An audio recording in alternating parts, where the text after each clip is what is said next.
Okay, thank God music is working. Hey, welcome guys. Welcome to like a pre-show, I guess. We're starting super early today because Paul Thorpe's interview with Anthony Farah is going to start in an hour. That's right. And I'm unemployed, so I got an hour to spare before. Answer some questions. You know what I mean? Not doing anything. I was gonna do like an unemployed vlog, but today it just didn't work out. It just didn't work out. I'll try to do one tomorrow. But yeah, guys, this story has been going on for so long. I can't wait to see the resolution. I need closure. I need this thing to end in a nice storytelling way. We had the cliffhangers, we had the suspense, the drama, the betrayals, all the classics. Now it's time to finish this off with some kind of before I leave, so I'm gonna be away. So I want closure, guys. I want to see how this conflict ends. Ooh. Really exciting. Let me Hey, JB, €5.50, no hike strike. I have to do it out of revenge, out of vengeance. I don't know. Just kidding. I have to do it for my own sanity. I was gonna do it, so I'm gonna do it at a much slower pace now. When I was employed, I had to do this hike, quickly because I had to return to work. But now I can take my time, enjoy, take pictures, make video for you guys. So hopefully it all works out. But let's see what you guys have to say. Let's see what you guys have to tell me.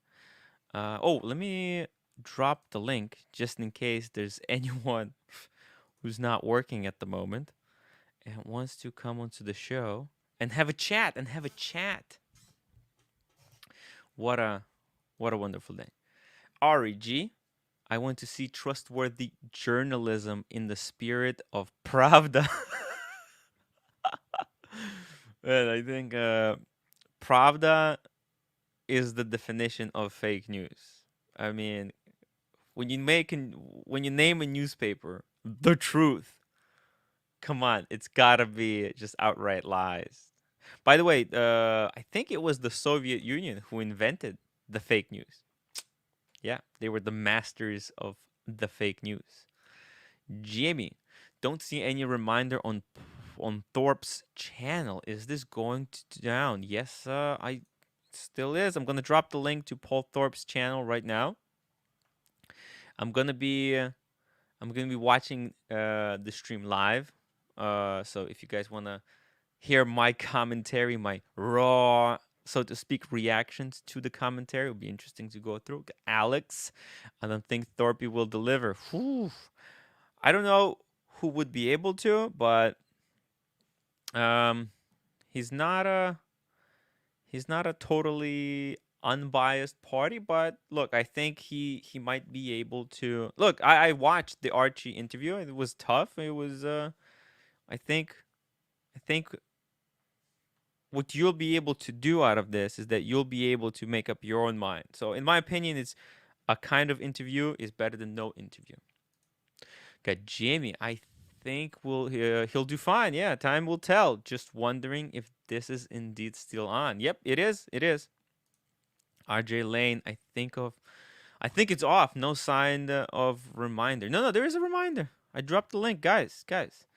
There is 77 people waiting for the Paul Thorpe interview to start. Just as many as watching this stream. So it's gonna be huge. Oh, we got quicker than draw. Hey, what's up, man?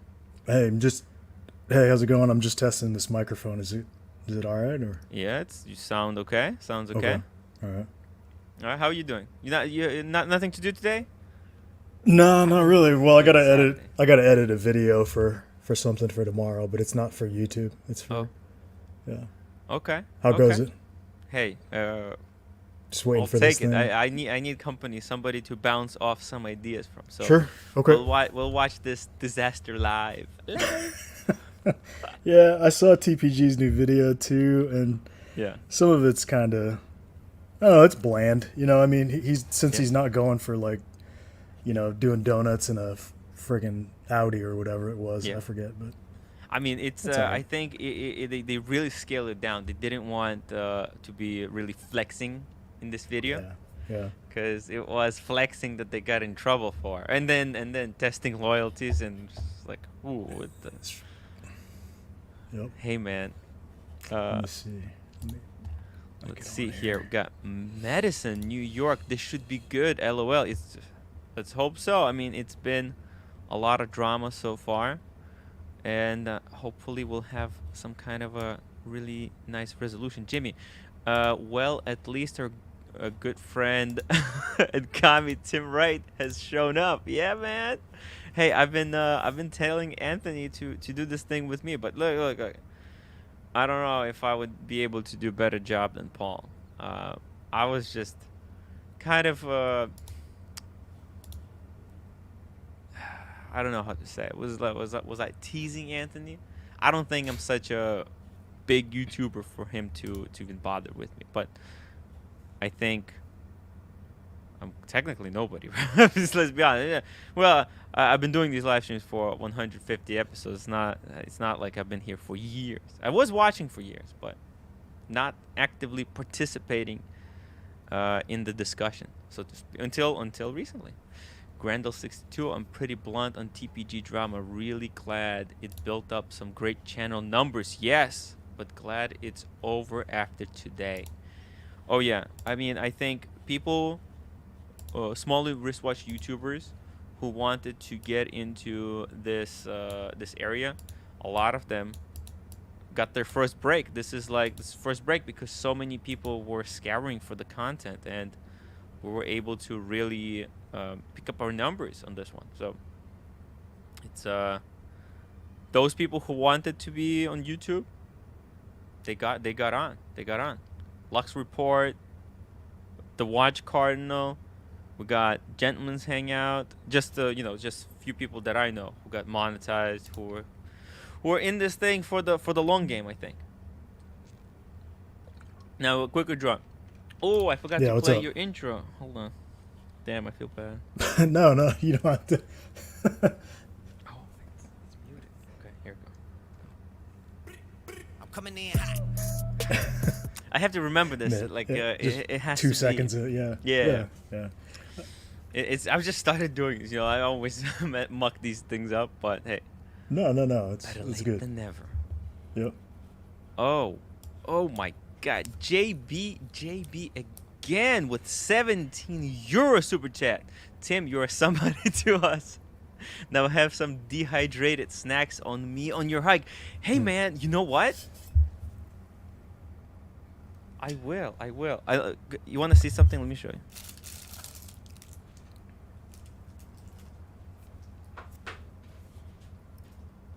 Uh-oh. What do we got? Mm.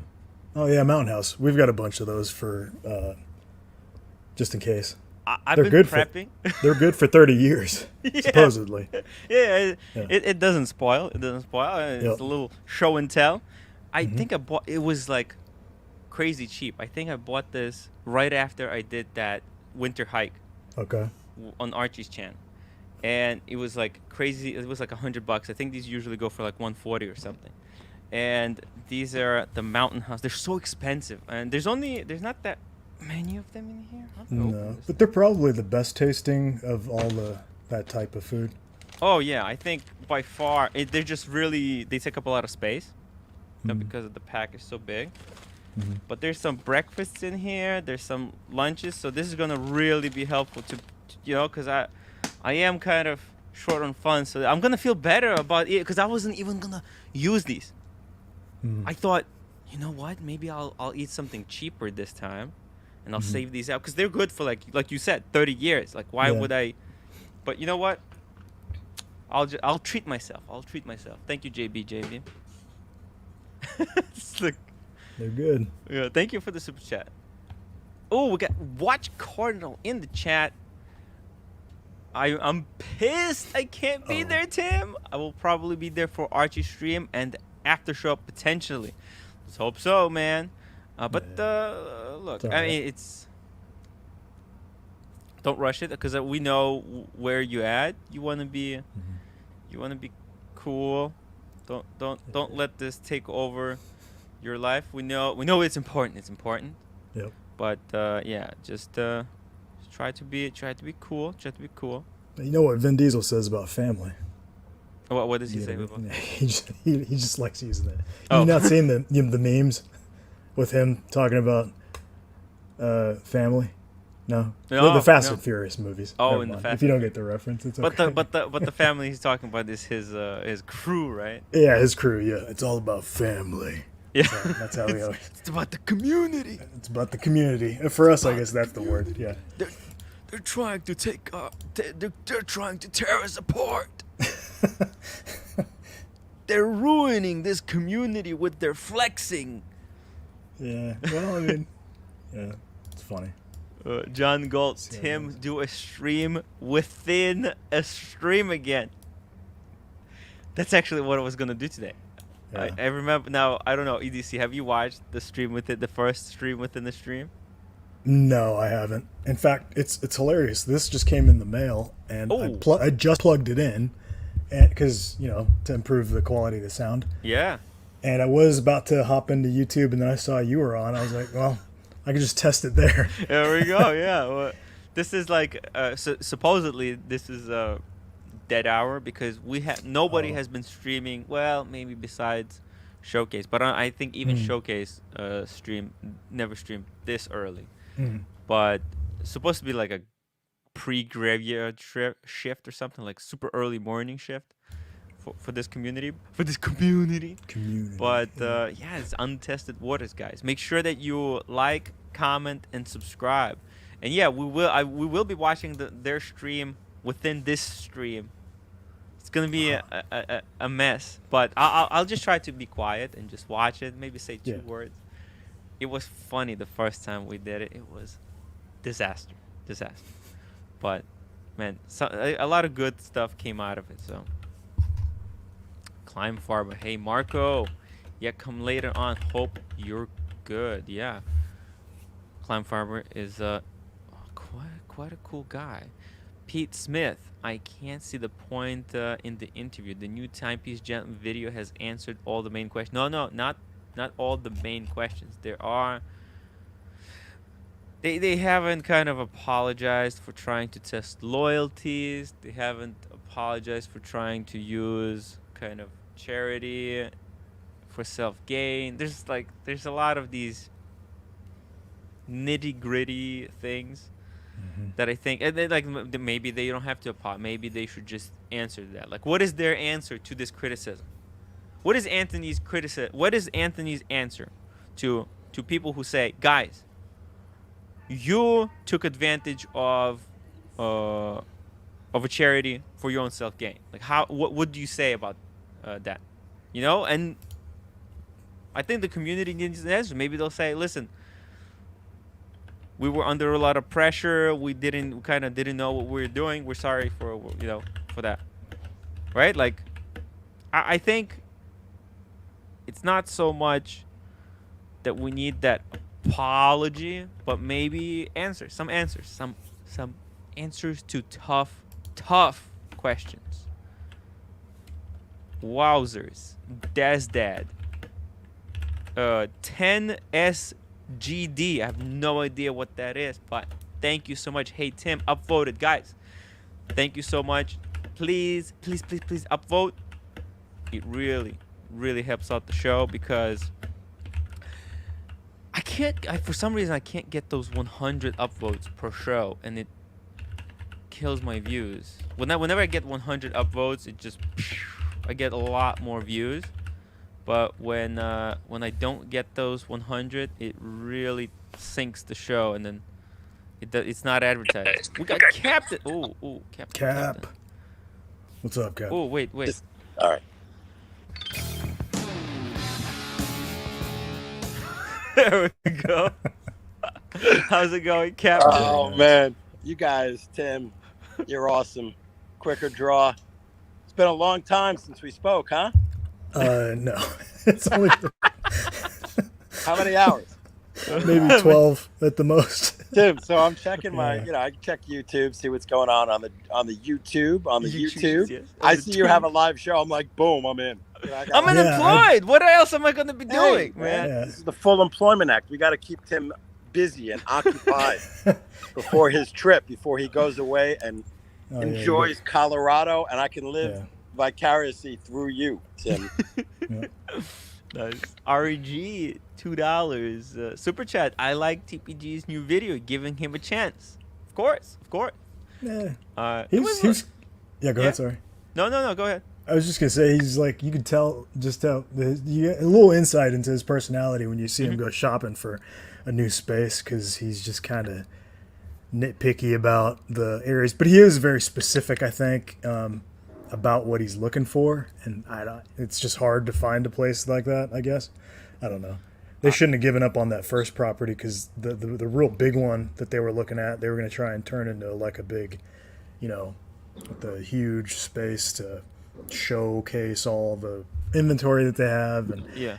have like a lounge and all that other stuff. So I think they still have that vision, and they're still trying to find it. But right now, all they're finding is really cramped spaces. Yeah. I mean, it's so hard. Like, finding a space is so hard. It's I can understand. My question is though, like they were probably they should have been looking for the space long time ago, in my opinion, right? Like if they were raising money, the first big thing that they did, the raising of $2 million, right? Right. Like if you're raising $2 million, it means you kind of have some kind of idea what you're going to do, and it's only now they're looking for it. It's a little weird. I was never a big fan of that fundraiser, as you guys know. Yeah, this is kind of odd. Captain, have you had a chance to watch the new Tempe's Gentleman video? I have not, but my brother has actually, and this is a perfect test case. He's a good trial balloon. He unsubscribed to TPG. He was done. He had it, and I guess he was really knee deep in the, in the story and in his whole thing that he had going on, and it really put him off. But he will be looking forward to the Paul Thorpe video. I did not watch his new video, TPG's, but what time? What he didn't know is, what time is this supposed to happen? Is there a set time for the interview? Yeah, it's in like 40 minutes is what. Yeah, it's happening that soon? Yeah. Because he didn't see it listed on TPG or Paul Thorpe's site in terms of, maybe he missed it in terms of when they're doing it. Yeah, it's also possible that maybe Paul Thorpe doesn't have it set up properly. It is possible. Like how I actually got in a lot of trouble because Marco and JJ, they didn't set up their live streams properly, and then it didn't look like nobody's doing live streams, and it's just everybody's arguing like, why aren't you doing competing? It's possible that his live stream is not set up to be completely visible. Maybe once he goes live, it'll be more visible. I just don't know. You know what? It should have been something that I mentioned to him when I had that little conversation with him, but you can't run it. You got your show. You can't be running his too. No. I mean, he. Yeah, probably I'm gonna have to mention it. I'll try to write to him. Maybe he doesn't have it set up properly. Oh, okay. Yeah, is he gonna use the StreamYard, or I guess no, he has his own Zoom maybe. Let me just see here real quick. But look, this is front and center in the watch world. Yeah. Oh yeah. You know what? It's not visible. I'm gonna message him right now. Oh, And as wow. Ari G said, my brother also said he liked his new video, and he was going to give him a chance as well. Yeah. In terms of, I don't know what it may. I guess his subscribers helps his business. Mhm. Um, in the sense of his visibility on the platform as a platform, but he needs customers. He needs, people who are going to trust him enough to make that purchase. Mm. Okay, let me just tell him how it is.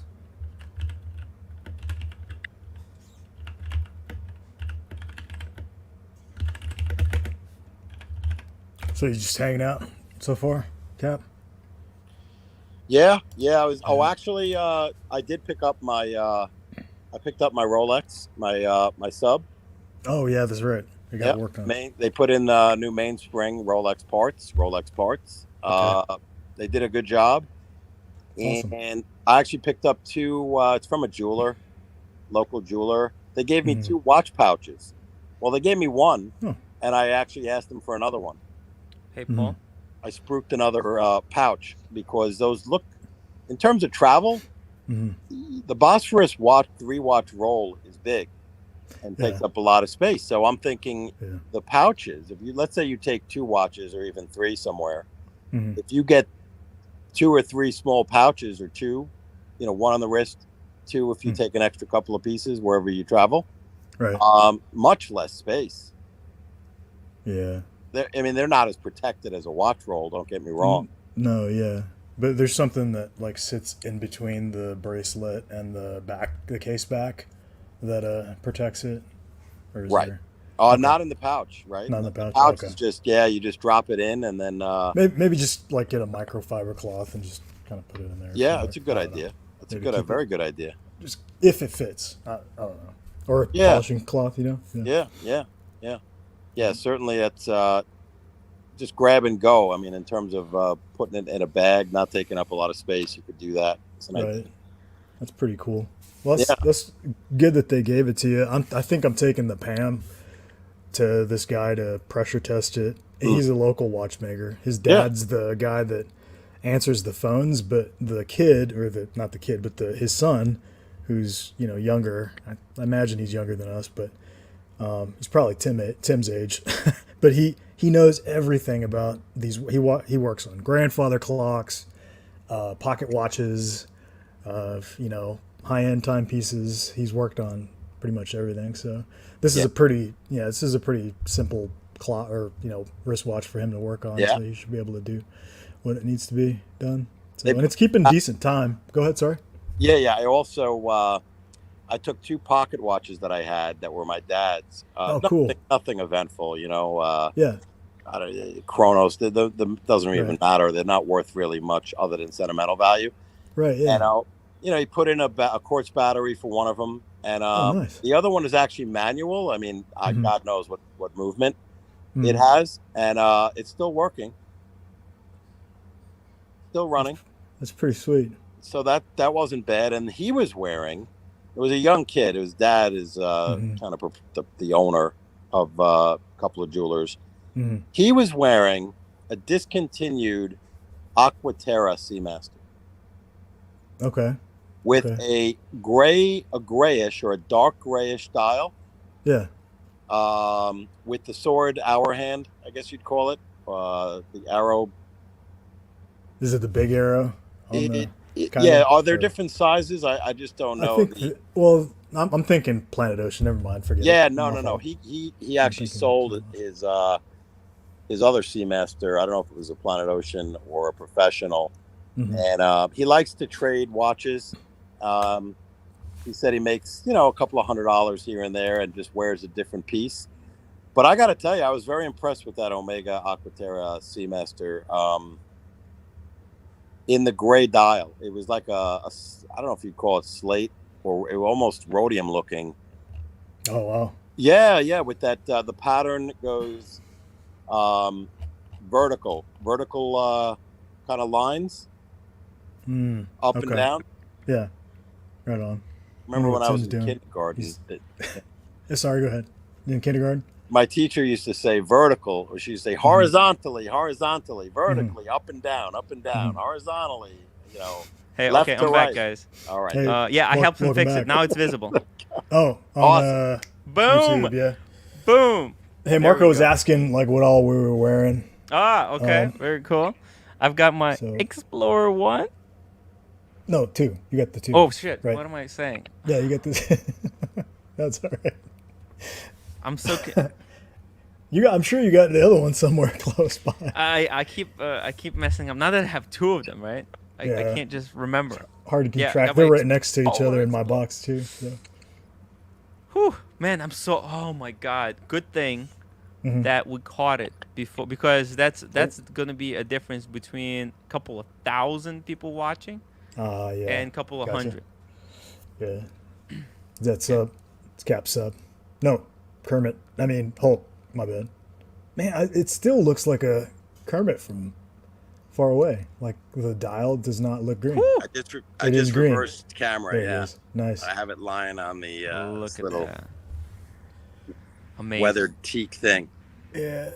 It's So pretty it's not cool. on wrist. It's on. Ooh, Watch Cardinal says, boys, I gotta shoot Pretty off. I'll cool. be watching the Thorpe interview. Hopefully, I can make it to the Anthony show after show, of course. Take it easy, Marco. See you, Good. Marco. And yeah, be careful. Be awesome, man. Let me just go through the chats. Oh, we had another super chat in here. Sorry about that. Michael Deitch, $2 for the panel. Would you ever buy sell from the timepiece gentleman? I don't know if you guys want to answer first, but I'll just say I don't buy from the gray market. I don't think these watches are worth their over retail value. okay, fair enough. Yeah, I'll just keep buying for my AD. If I get banned, I think I'm just gonna stop buying watch. It's just so, but in 10 years in the future, maybe Timepiece Gentleman is gonna redeem himself and he's gonna be the most trusted dealer. Who knows?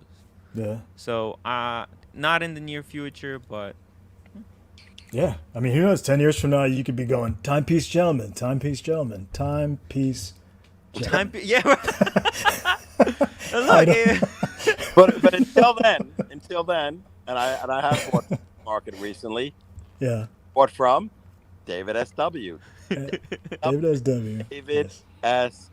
SW.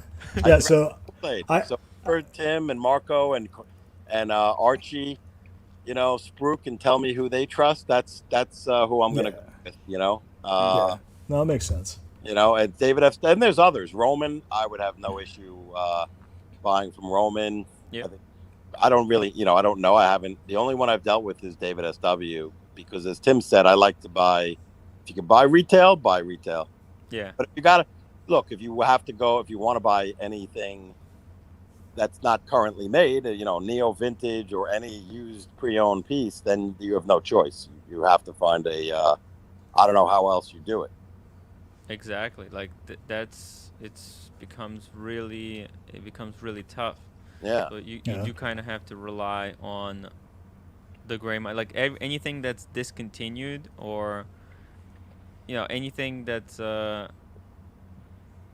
not brand new, there's no choice but to do. And also if you didn't get in at the right time, because like it's really hard to build a relationship right now. It will take a lot of years, but if you have no patience, then you're screwed. You're gonna have to go and rely on the gray market. It's just no choice. Yeah, you have to know. You have to have confidence that they are going to be in existence. For the next, if you buy a pre-owned piece, at least through the warranty, which is going to be 1 to 2 years, probably 2 years max. And then if there's any other problems that may come up down the road, like you find out that a watch was maybe frankened, and so you had no idea, you could get recourse. Yeah. I don't care what the warranty period is. If and they may not even know. They've sold some watches, I'm sure, in their time that they may not have known something was not correct. With parts or something else. Yeah. And they would make you whole. If they're reputable, they would make you whole. Yeah. I would hope. Hopefully. Yeah. Yeah. So what I almost did buy that Polar Dial Explorer from. This is me texting Marco Oh, wow. a while ago when I Hmm. was shopping for it, and I think it was right, maybe a week before they did their thing. But Oh, in speaking of Franken Wow. watches, there was a message. Part of the message reads on his end because yeah. I noticed that it was what was it? It was a tritium dial, Hmm. but they swapped the hands, so it didn't have. I don't know. It was marked like tritium, but the hands didn't match or something. It was Yeah. sort of a Franken watch, but it only because they sent it back and Rolex swapped parts on them. Mm. Hmm. Anyway, I didn't. Obviously, I didn't go with them. I ended up Yeah, going I with a mean, vintage different is dealer. always so dangerous. It's an absolute minefield. Yeah. Well, it's like new vintage, but still, yeah. Yeah. It, Personally, Yeah. I don't really care Mm-hmm. about. It's just like Mm-hmm. whatever it is. It's just I only care about like the history of the what who they belong to. Yeah. If it has some cool gouges, scratches, or something. yeah. If it's perfectly minty, I mean, price is gonna be expensive. But look, Mm-hmm. it's all good. By the way, JT, I helped Paul fixed it now. It should be visible for everyone. So Terrific. yeah, don't worry about it. He had the same problem that all of the people who are new into these live streams. He didn't have that section where the live streams show up uh enabled on his chat, in his thing. So as you can see now, I just got a pop up that it's gonna go live. Is it already Oh, live? that's Wait, what's going on? Oh no, it's terrific. gonna go live in 30 minutes, Holy something like moly. that. Yeah, so I just got a pop up. Now, these guys, Tim, remember that vintage piece? I went to the same place, the same jeweler, Yeah, where I saw that. It's still there. They have it listed on eBay and weren't mm, getting, I guess, the offers they were looking for, mm-hmm. the price they were looking for. And it is absolutely, they make no mistake about telling people that it is a replacement dial, Yeah, replacement crystal, replacement hands. Um, but it does have that patina custardy look. yeah. I think it It's a was a beautiful looking piece. it's really nice. It's like a Yeah. 50, I'm going to butcher it, 5215 or close. I can't verify it now, Mm, but Mm-hmm. they're going to do this. Get this one, Tim. They're going to put it together with some other, they're low on stock, right? They had mm-hmm. some vintage ladies pieces, really nice Yeah. looking pieces. Okay. Rolex ladies, like a two-tone, couple of different variations, really pretty. Hmm. And they're going to try to auction them all at Uh. once and see, what they can do on the auction market. Hmm. So there's another way that people can. It's a minefield, though. It's a minefield. Yeah, it's a minefield if you are kind of in this community. Because like the only people who know about that it has to be like you tell someone out in the world like this is a replacement dial, they'll be like, I don't even know what that word replacement dial means, nor do I care. Like or this is a great piece, but these are service hands. Mm-hmm. It's like Right. it's only people within the community and Yes. only a certain section of the community. Yeah. But Yeah. it does change the value of the watch so significantly that I think someone who's buying that kind of piece has to consult someone in the vintage field so that they Yeah. get a fair value, because if it wasn't for that massive gap, I mean, it could be the difference between, it would be $10,000 difference or more. Hmm. Like that watch that they have, right? If it didn't have those replacements, Hmm. they'd be selling it much, much, much higher. Oh yeah. The crystal apparently was more bubble. It had more of a bubble crystal, Mm, domed, I should say, not bubble. yeah, Than the one that was the service crystal that replaced it. yeah. Mm-hmm. And the patina was different. Mm, And so aesthetically, I mean, you could tell in 2 seconds that the patina, on the hour markers were different than the hands. mm, yeah, yeah, But yeah. It's and also, man, but I actually, I want my Explorer 1 to be already beat up a little bit. I want it to look vintagey. Somebody said when after I take it on the hike, I'll have it all scratched up and looking like a proper Explorer. Ah. Yeah, it'll certainly get some marks. Yeah. Especially after a month. I mean, there's bound to be, some good aging done to it. I'm super excited about that. Mm-hmm. Man, I'm sorry. I have to just sorry. I was a little bit distracted. I had to change the background a little bit. There we go. Right. There we go. That's a little bit better. Okay. Now let's see what do we got here. What do we got in the chatter? Perf luxury. I'll jump on soon.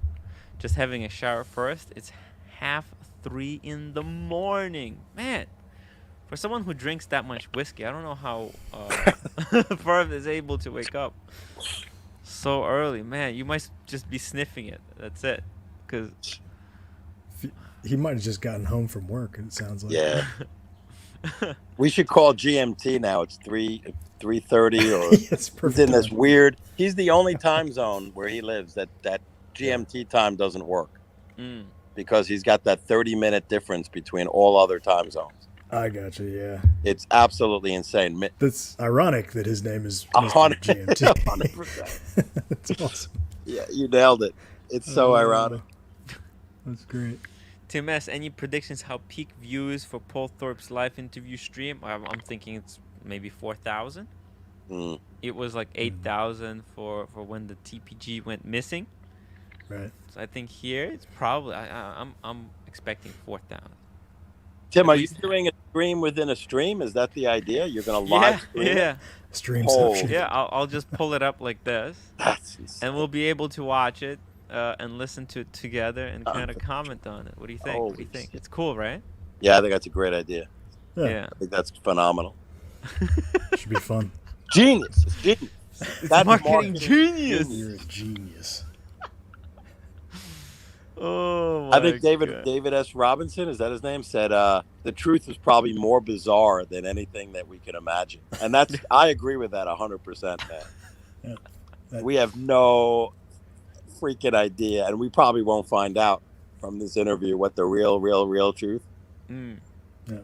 But the History Channel meme where that guy's hair is all messed up and he's got his hands out and it says aliens. You know what I'm talking about? You've probably seen it. It's a nice thumbnail. Oh, look at this. RRR says, Tim, everyone is throwing virtual tomatoes at Anthony. Yeah, guys, make sure you get my God. That's old. Sure it's like an old Pomodoros ready. Yeah. Jamie J says throws a virtual tomato at Anthony. Yeah. Goodness. Well, I think this is what people are here for. That it's so to release all the built up kind of anger. By the way, I misplaced my Talisker Storm.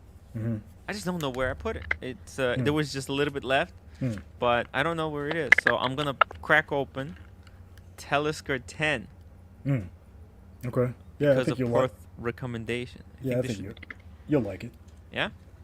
Is this very similar to the Storm or is I've not had Storm. I think alcohol wise, I think Storm's actually a little bit more. That's probably a little more subtle than Storm by what I've heard. Okay. But I haven't had it myself. That stuff is pretty good. I'll announce it now. I'm gonna sell all of my Japanese whiskeys and not that I have that many, but and Macallan, I'm going all in on Talisker per luxury, man. I'm gonna buy in on the Talisker, ride the Talisker wave. Well, I took his advice on the Springbank, and I've got 10 and 15, but I've yet to crack either one open. I may crack open the 15 just to get a taste of it. It costs more, but you can actually find it. The 10 is nowhere to be found. I think I bought the last bottle in all of Arizona a couple weeks ago. I'm gonna check with my local. There'll be more whiskey for a Saturday afternoon. I had hard time getting this because all of the like major s- liquor stores around Mhm. me were sold out. They said it was a hot seller. Oh So yeah. there's a waiting list if you want to Wow. get on it. But I went to this hole in the wall place and they Okay. had 2 bottles. They were like Okay. dusty, covered Nice. in dust. They pulled it Yep. out from the I back. love those stories where they're like, you go to this like random place and you find it. That's what happened with the Springbank. I wasn't even looking for it. I just went there to see what they had, and I was Yeah. like, no freaking way. It was locked up too. I was like, hey, come get this out for me. It was only $69, which is pretty cheap. That's like retail. That Yeah. a lot of people who work there, they don't know about like the over retail value what you can flip Yes. it for online, right? Exactly. Yeah. I'm not flipping it. I just Yeah. want to keep it because Yeah, of course. Of it's course. supposed to be really, really good. They're a small distillery, Springbank is, Woo. so they don't crank out a lot anyway. So there's a little bit of the Rolex vibe there as far as Nice. production. It's like maybe it's more like Ming, limited. Yeah. Limited. Yeah. Even more so, yeah.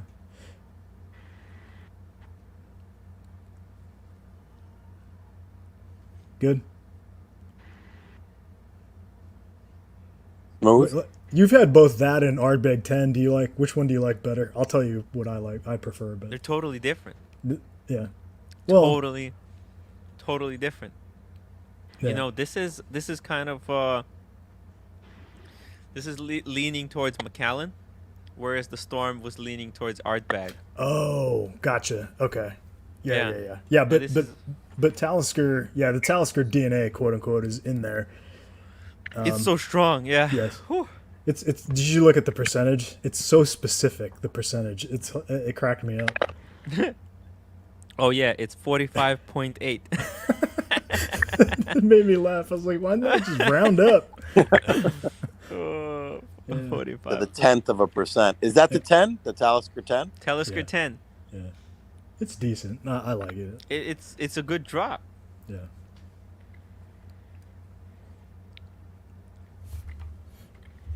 Right on.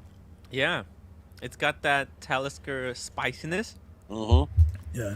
but it's not as aggressive as the Storm like that. Ardbeg. It doesn't have like it doesn't taste like somebody's trying to smother you over a campfire. So like, I like both. I'm surprised Yeah. that they're so different. Yeah. Amazing, Yeah. amazing. Let me just catch up with these the chatter. Right on. Cool, Chris, Callie. So what are the buzzwords for the drinking game for this interview? Ooh. I don't know if I'll be drinking at 1 o'clock in the afternoon. Man, that's a a little really early. good idea. Wow, I have no idea. Some guys, you have to Community? come No. up with You take a shot every time. How many somebody says apologies? How about community. apology? Like I'm Oh. sorry, or I apologize, or That's another one. I anything close. Like it probably was gonna wrong. be that we're not gonna drink. We're not gonna drink. That if you don't want to drink, that's the great keyword. Is that or community?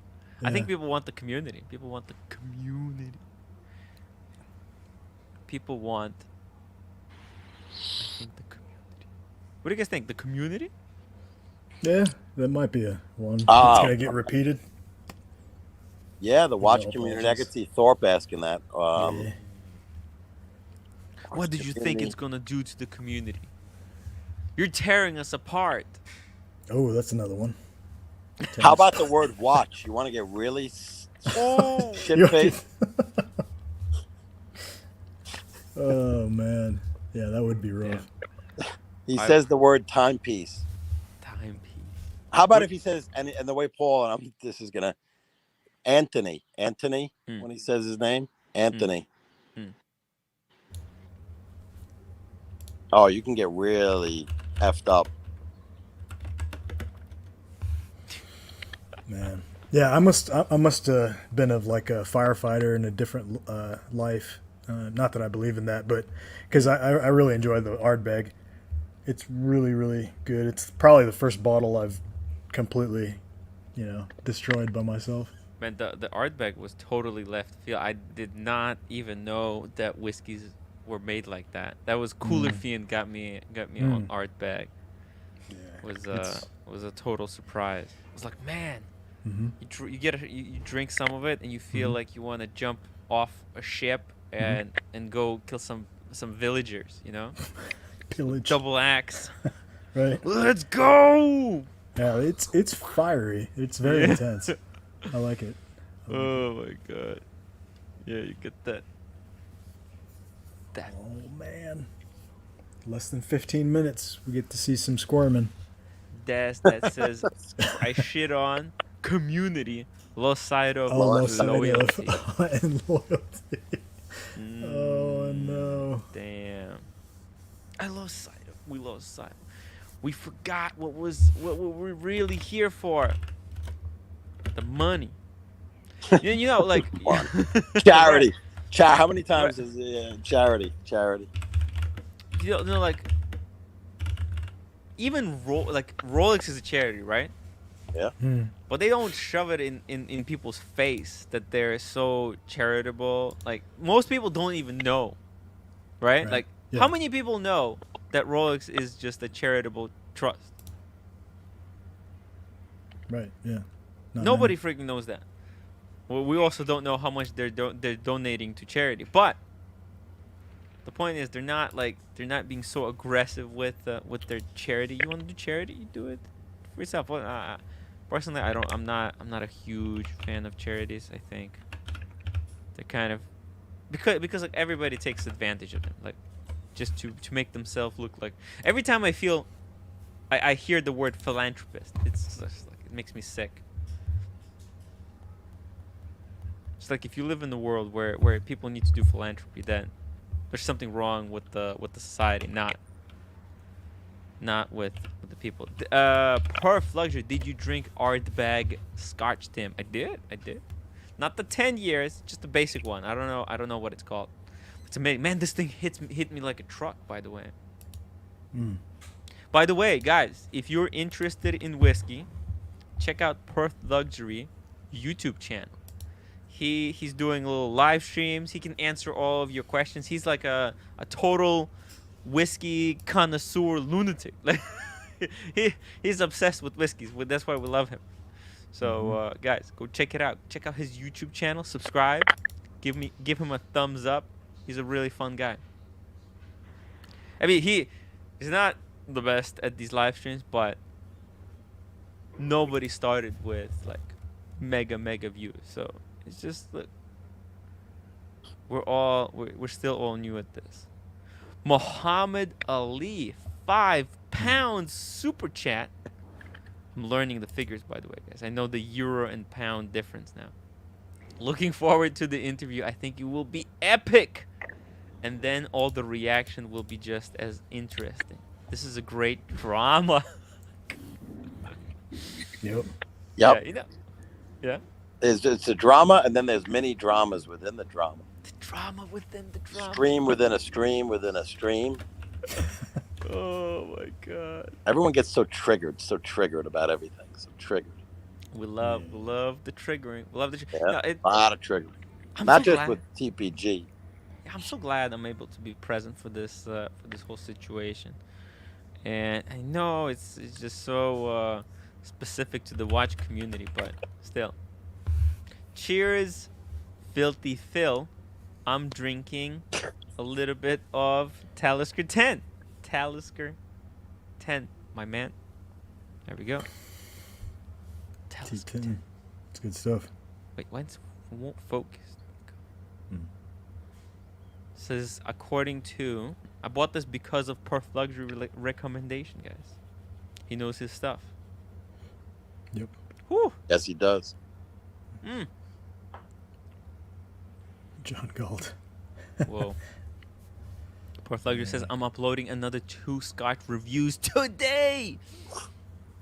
Guys, go check it out, cause just like in the wristwatch world, there is like this whole over retail situation in the whiskey world, and Perth can hook you up with the whiskeys that you can kind of keep, and then maybe even make a few bucks on, or just really enjoy. You know, it's. Let me ask you guys a question. Sure. Do you think whiskey that you bought for, let's say, $60, Yeah. and then in a few years it sells for $120, you think it's gonna taste better because you think that it's desirable, like there's people out there looking for it, like the psychological. No, I mean, yeah, I'd say drink it. Just drink it. Like whatever it is, if it tastes good, Yeah, it shouldn't really matter too much. yeah. It just so happens that the limited stuff is so much more refined and is quote unquote smoother, Mm. and so you're kind of paying So for a better experience. However, in the so are you end, saying the difference between the Mac 12 and 18, yeah. it's not really that much of a difference. So you're saying the reason it's more desirable, the reason it goes over retail because it's better, right? Yeah, it's in the cask longer. Typically, it gets a chance to, I don't know, just develop. Because I was thinking like not even necessarily, but just like that idea that like you're drinking whiskey, that people out there are willing to pay double. Mm-hmm. I think it does have some kind of psychological impact. Maybe a little bit. It might. I mean, go it ahead. obviously doesn't objectively taste any different, right? Right. The same whiskey, but No, Can't but you tell. know what? It could activate of course, yeah, certain senses that otherwise, if you were completely unaware what the hell you're drinking, right?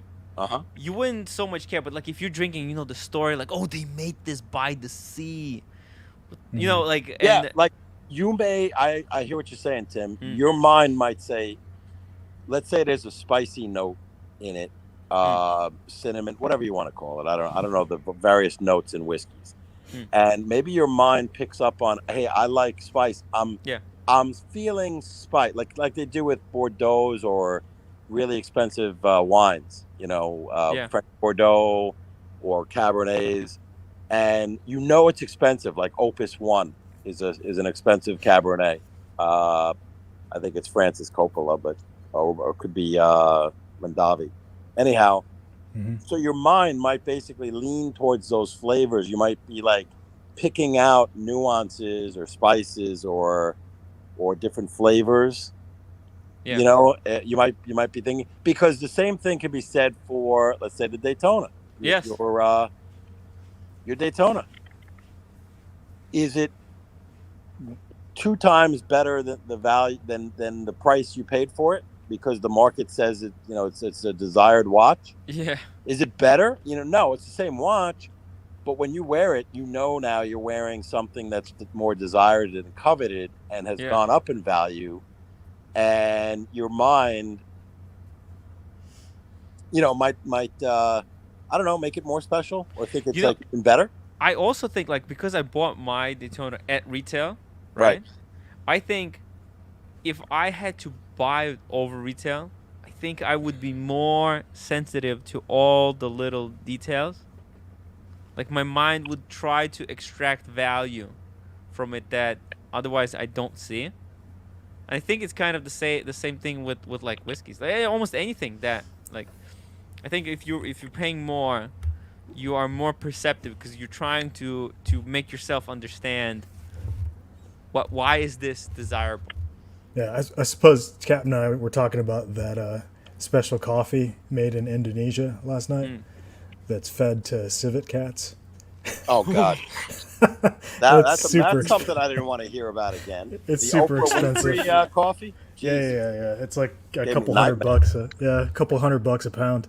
I think it's Kopi Luwak is what it's called, and it's pretty expensive. I don't know that it's gonna taste any better, but you're paying a premium for literally shit coffee, so because it's pooped out by the cats and then ground up. So it's interesting. Perf Luxury $5 super chat. Thank you, Perf. My current top recommendations are Aaron, Aged Statement, Springbank, Hazelburn, Glen Scotia 15, Diageo special releases. I have an unboxing on the 3rd. Whew. Guys, alrighty. make sure you following. If you are a whiskey enthusiast, make sure you're following Perf Luxury. He's He's gonna be our whiskey guru, whiskey pontiff, maybe soon. We don't know, depending how long he can go with the YouTube. You should never stop. You should never stop. Keep going at it. Mickey, 188. You're right. People watching. 62 upvotes, guys. Get me to 100 upvotes. It's so important. You don't understand. It's so huge for the channel if I can hit the 100 upvotes, because whenever I get like 100 upvotes, then my video gets thousands of views, like 4 or 5,000 of views, and whenever it's under that number, it doesn't really show up. It's like 1,000. So you guys, got to get it, man. We got to get it. yeah, Especially it's with free. Thorpe. It's Come on. free. The upvote is free. It just really helps out. Yeah, the intrinsic. So, Farmer raised a question. What's his full name? Klein Farmer. Yeah, about the intrinsic value of a Daytona. Yeah, of course, it's not worth the. Well, I don't know what the intrinsic worth of any of these watches are, to be honest with you. Daytona or any sports watch or any watch. Yeah, this sounds like a conversation we were having the other night off stream. I don't know. Do you count brand value in that, with Rolex brand value and marketing, in the intrinsic value of the watch, or is it just the mechanical pieces and parts and labor and time and? Oh, and also marketing, because they do spend a huge chunk of money on the marketing. They do, and that yes, absolutely, 100%. Because otherwise, there's that U.S. company, not NTN, not Steinhardt, but they make homage, if you will, watches that look like the Submariner. Yeah. And I was just talking about it earlier today, and I have a brain freeze on the name. But they're $1,500. Yeah, 50. And you know what? In-house movement. What they're trying to do is they're trying to cash in on the marketing that Rolex has built up over the years. Whenever you're making homage, that's what you're doing. Yes. Right. You're kind of extracting a little bit from other people who did a lot of work before. Gnault. Thank you. That's Dad. Gnault or Gnault? Yeah, I mentioned Gnault the other day. Ocean Rover. Yeah. Is it an ETA? Okay. Perth Luxury.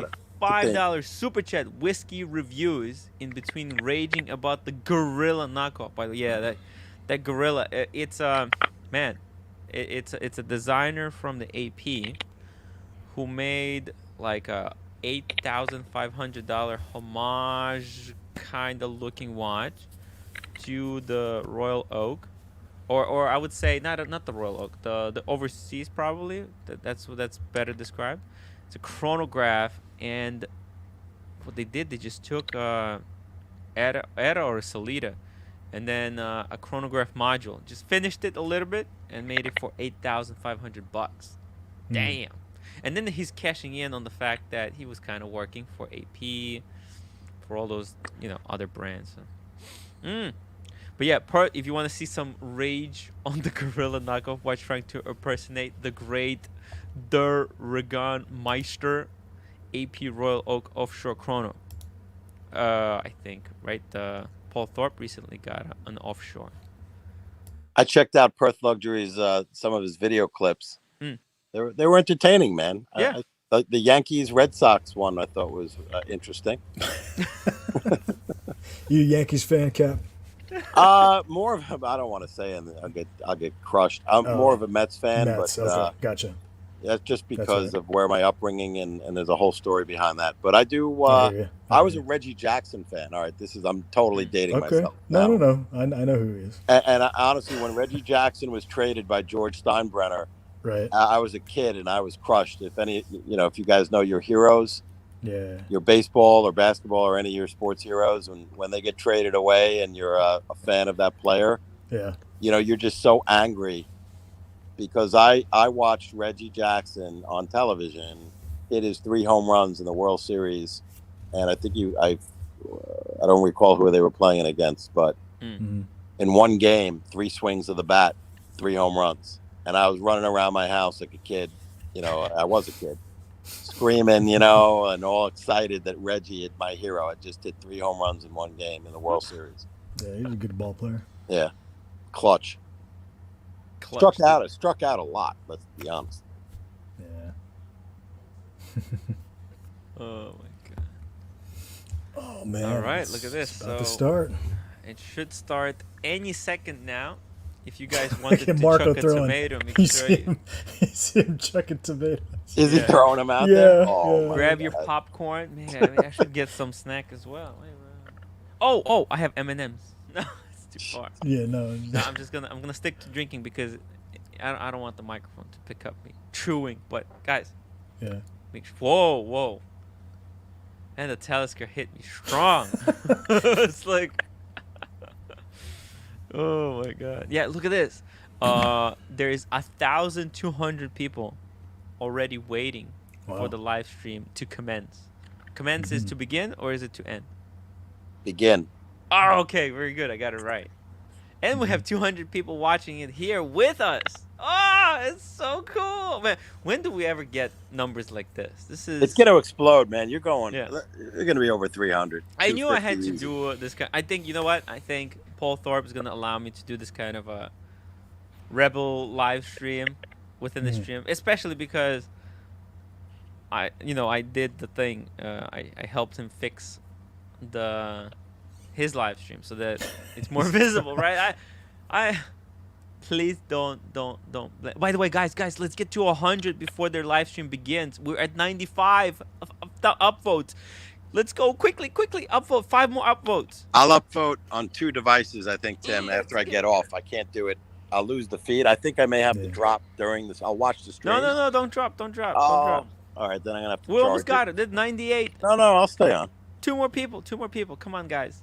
Marco, thank you for joining me. Oh my God, we're at 111. We did it. We broke the 100 upvotes mark. Guys, thank you so much. You are incredible. And yeah, well, I hope the audio works. I think I set it up correctly, but if it doesn't, I'm gonna have to restart. Oh, and we got Mr. GMT joining us. Hey, Mr. GMT. What's up? Welcome to the Rebel headquarters.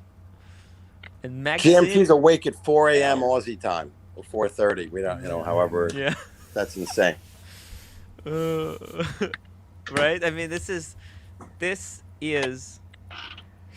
for this community, this is the scar. Like, Time PG Gentleman created a scar on this community that he's going to try to repair. So it's so huge for us. I think I'm super psyched.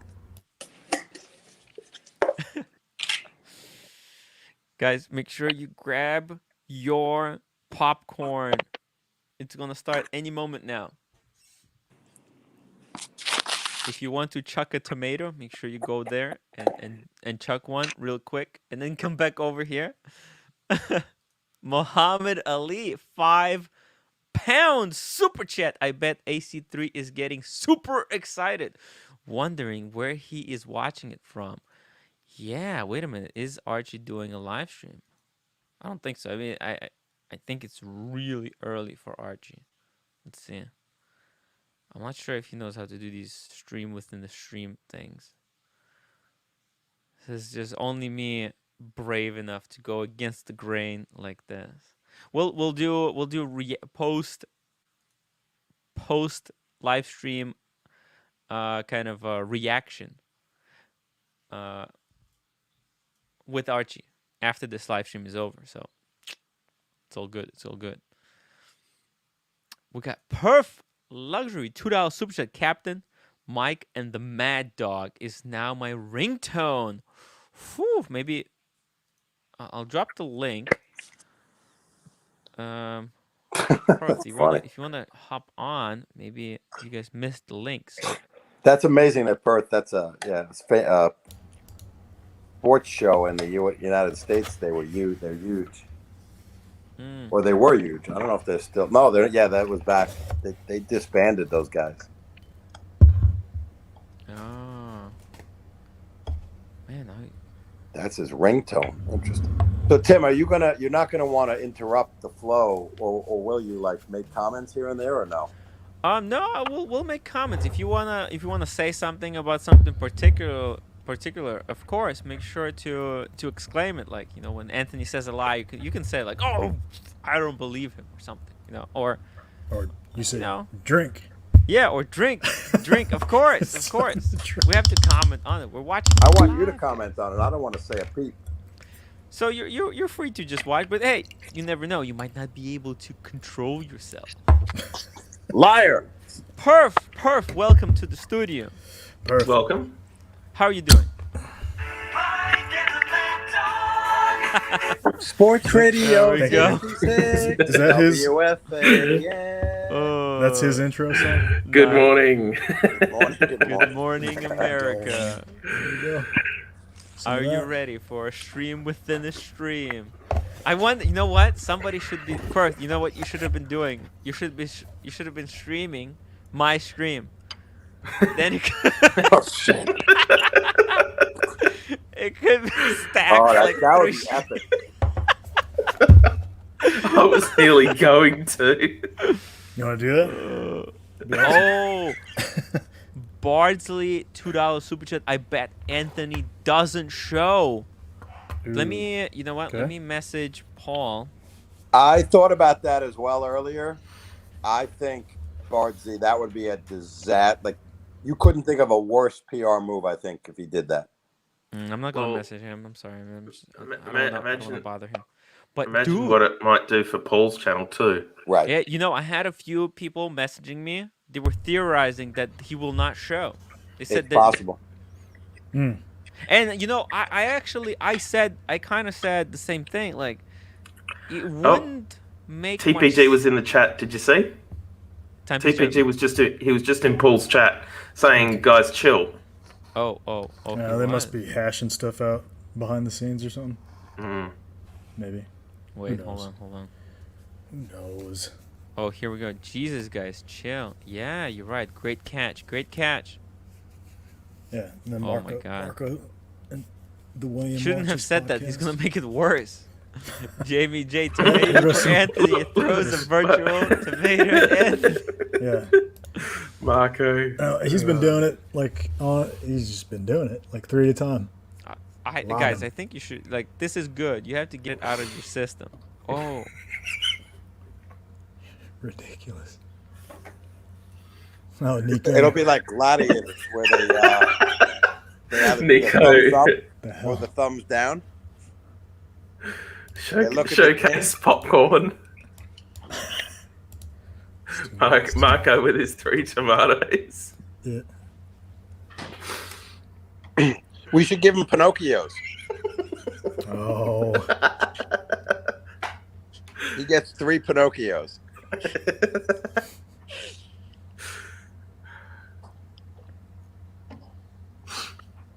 Perth, what do you may have missed this? What do you got? The Talisker? Talisker, what are you drinking?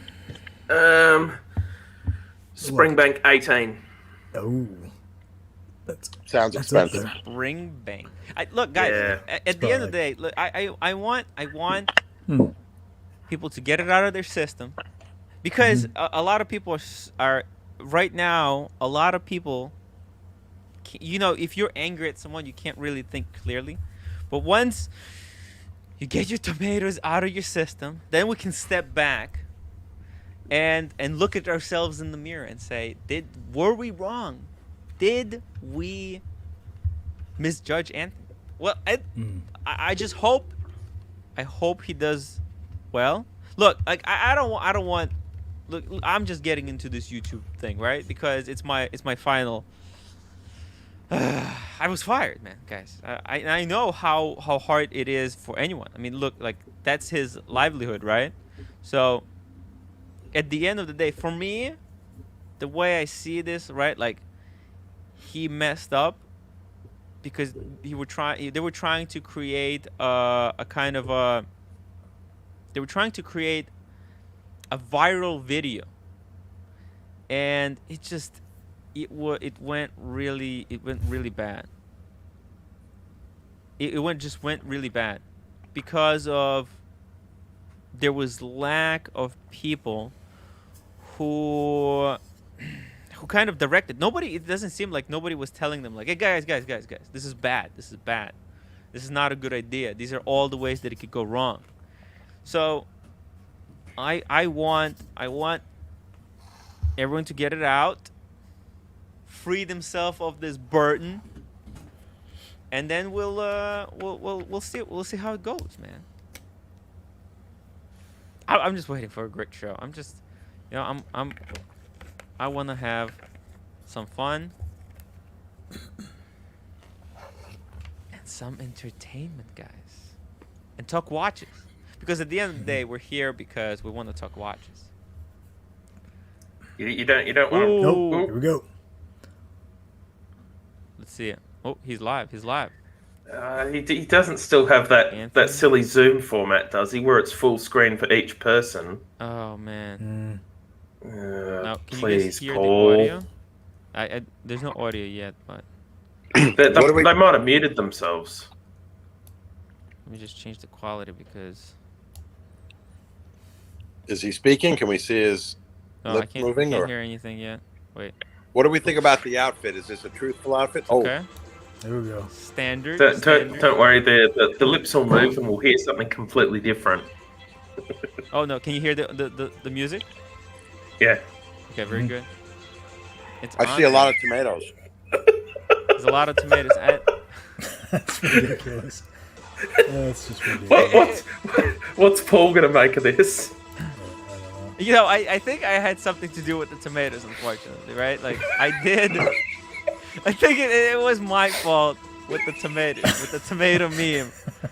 I just wanna, Not good. Not good. But it's gonna be very liberating for people. Oh, there's peaches, pear-shaped.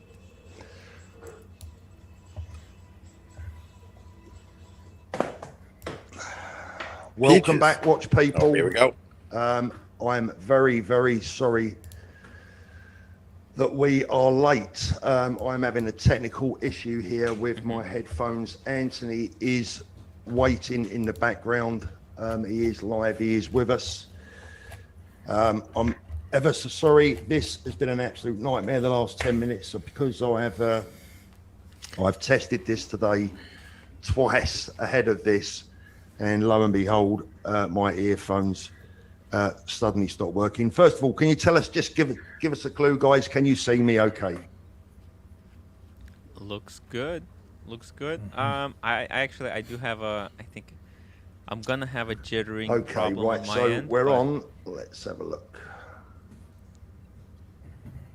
Oh, wait, is that?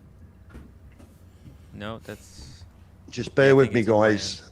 The show will start very soon, hopefully. The audio here, I think, is the I only think this thing is that what they matters. call Sod's Law.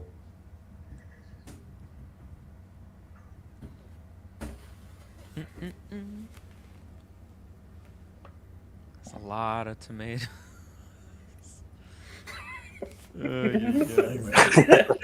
It's basically all of our crew that are sending tomatoes. John Gold said, "Innocent people Anthony, wear you can still white, hear me? Captain. Bad guys wear Big guns." hands now. That's true. Okay, right. So they can see me. 2,000 people. Golly. So I was hoping for 4,000. I think my prediction Right, was Anthony, 4,000. I've put you into the waiting room. Just 1 second. But So it is Paul absolutely. gets a tomato for this one. Yeah. And for all I'm you at one people out tomato. there, please bear with me because I can't believe that I'm having this issue with. Yeah, Paul First is, time I've had an issue with these, and it's tonight. Can you Paul believe is that? not the best at these live streams. Let's be. Tough spot, man. It's a tough spot. A lot of pressure on him. Yeah. I mean, did you see that people were suggesting why not go to Spencer Dryer's studios and have Spencer host it? Just basically have Spencer do all the technical legwork, and then Paul and Anthony just put the ball in the end zone from the 1 yard line, so to speak. Too late now, man. They got to The ride Vanish. this The thing. irony of Tempe's gentleman choosing Paul Thorpe to run a live stream apology video, and it's a disaster. Yeah, I'm. It, is it a disaster yet? Guys, come on. Let's be a little bit open-minded. It's not a total disaster yet. We didn't hear him speak yet. As someone said in the chat, Tim, it's like Biden trying to dial a phone. He should have just that. Yeah, guys, I know you can see and hear me. The problem is that I can't hear Anthony. Oh, how is that? By the way, I gotta be honest. It took me so long to figure out my audio. The issue is these microphones. You see this, the professional kind of XLR. Someone wants you hosting it, Tim. Yeah.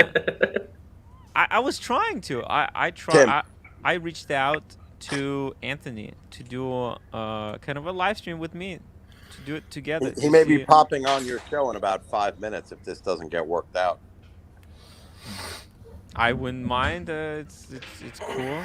Stay tuned. But just imagine what your sub count would do. Oh boy. I can hear you, Anthony. Right, guys, my earphones are not working at all. What I need to do is I need to check if Anthony in the background here is going to have an effect on what you can hear. So, good evening, Anthony. Can you just confirm, everyone, that you can see and hear both myself and Anthony? Got a super chat. Bradsley, $2. Why do I feel like this is a setup? Hey, what start? Because it is. All right. Look, I can't right, comment either way. As if it weren't already tough No. enough. Exactly, as if it wasn't tough enough. So welcome back, watch people. We are now live, and a very warm welcome to everyone wherever you are across the world. We'll be getting started in just a couple of minutes. Obviously, you've had that couple of minutes now for everyone to join us, and there's a lot of you waiting there. Just so you all know, in preparation for this interview, I have some notes that I've written down, comments and questions to ensure that I try and get this right as much as possible. So I'll be reading from my carefully planned scripts during the show. Right, hopefully you're now all in, sitting ready, and we're ready to get going. Now, for the sake of complete transparency, this interview is being conducted live. I'm sure you can tell. And in a moment, I'll be introducing Anthony, Paul. and we'll get going. What I need everyone to understand tonight is I'm working alone this evening. I only have one set of eyes and ears and one set of hands. I'm going to be focusing solely and absolutely on the script and the job at hand. And I won't be able to read out in the or chat. answer any questions during the show. I'll be leaving the comments turned on so that everyone can have their say, and I'll read them when I can concentrate on them properly. Bachuk5 says, The drinking questions game, that I'm take shot putting when to Anthony Anthony moves his tonight ears. I don't know how he mostly can have do come that. from you, the viewers, and will be quick fire whenever possible, giving Anthony the chance to answer each one in his own accountable words before moving on to the next question. Mossy, $2. Anthony, sitting there like he good evening. The altar. Thanks for joining us. Sorry about the complete mess at the start. Not at all. Quick question. My videographer just texted me a tip for you. Did you, because I was doing the same thing, in the bottom corner of your Zoom panel where the mute, it shows a little mute microphone. Did you select both your speaker and your microphone to your AirPods? I did. My AirPods won't even come up. Oh, really? No, they're Is not your even Bluetooth? showing. Is your Yeah, Bluetooth on? Yeah, the Bluetooth's on. They're connected to the computer. Everything is perfect. Woo!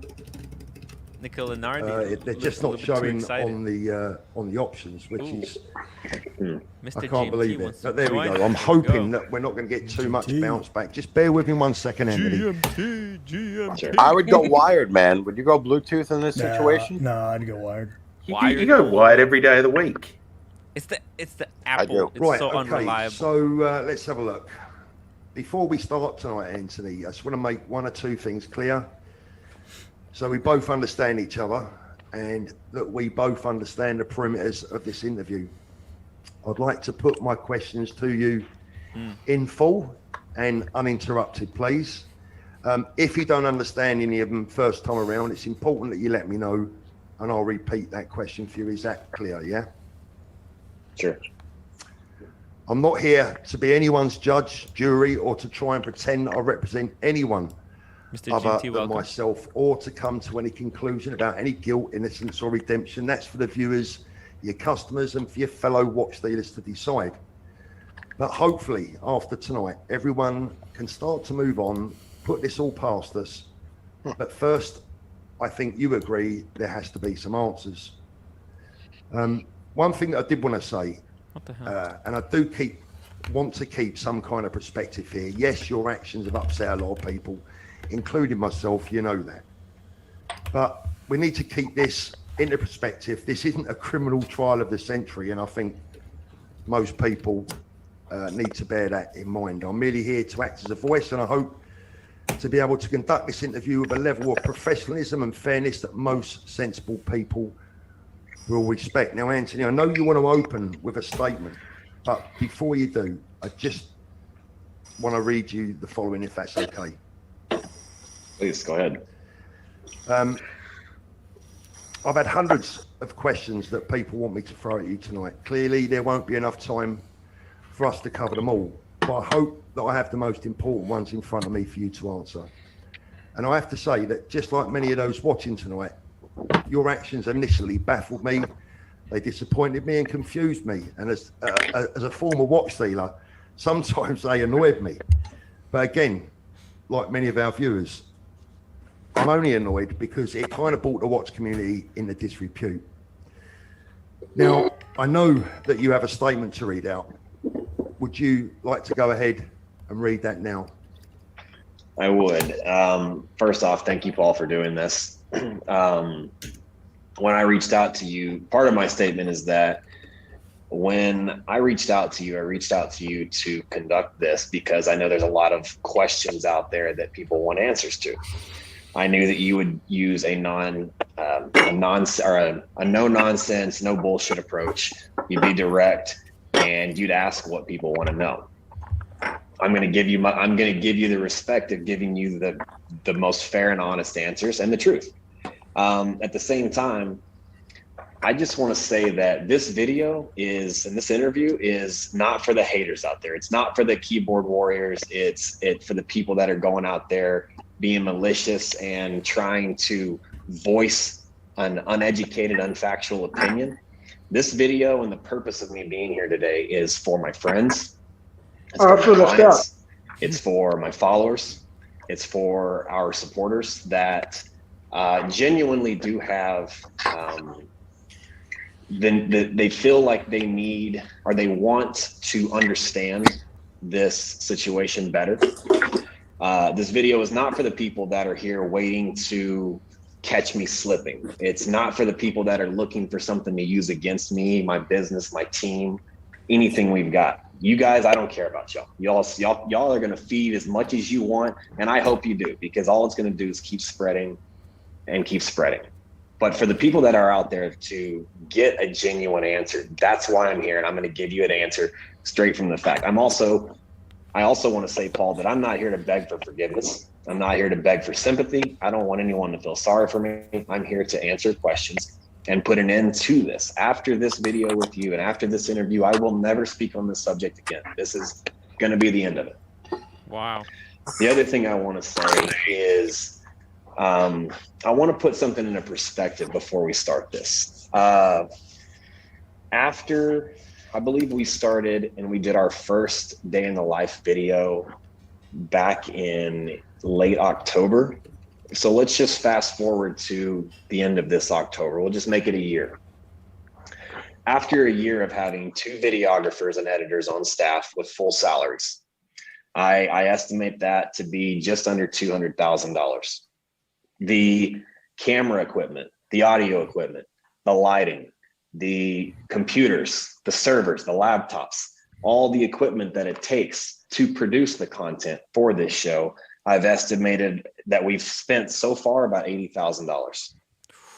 The extra plane tickets I have to book when my videographer travels with me, the extra hotels, the extra meals, the extra stuff we do solely for the purpose of getting a little bit more content the trips we take to deliver a watch when I could easily send a $150 FedEx label, those extra expenses I account for, I want to say anywhere between $150,000 to $200,000 for 1 year of content.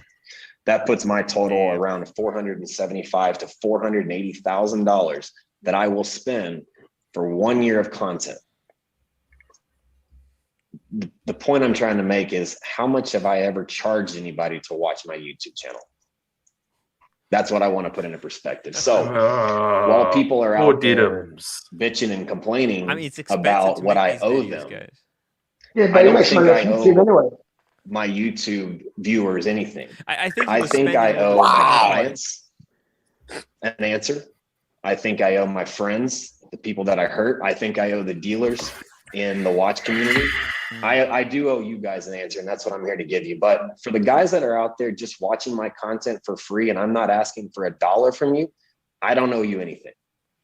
Even with all this mess out here, all of the backlash that I'm getting, my brand is getting, my company's getting, my team is getting, I still spent the week traveling and producing content. And we actually just ordered 6 more cameras for our new location. So I'm still going to put more content out, and I'm still not going to charge it. I do not monetize on my videos for the sake of giving you guys free content to watch. So with that being said, Paul, it's your stage. You have my attention. Anthony, thanks. I appreciate that. I'm not going to make any comment on what you just said, because we could talk all night otherwise. I'm going to get straight into the questions. Guys, I'm also not charging you. Be honest with you, videos, but thank you for and we're going to be honest with the viewers. You don't know the questions that I'm going to put to you tonight, but my guess is you've got a damn good idea. Read a lot of the comments, and I have an idea. You know the subjects, okay? So it's not going to be pleasant reading it out, but like I said, let's get into it. The whole sorry state of affairs started with a report that appeared on the watch collecting lifestyle website that read, breaking news, Dallas Gray watch dealer, the timepiece gentleman, seems to have vanished with millions of dollars in consignment inventory and funding money. So bearing that in mind, the first question that a lot of people have asked me to ask you, was that article planned and planted by you, by Marco, by you both, or by anyone associated with you in a deliberate attempt to create hype and to fool the watch people around the world? Ooh.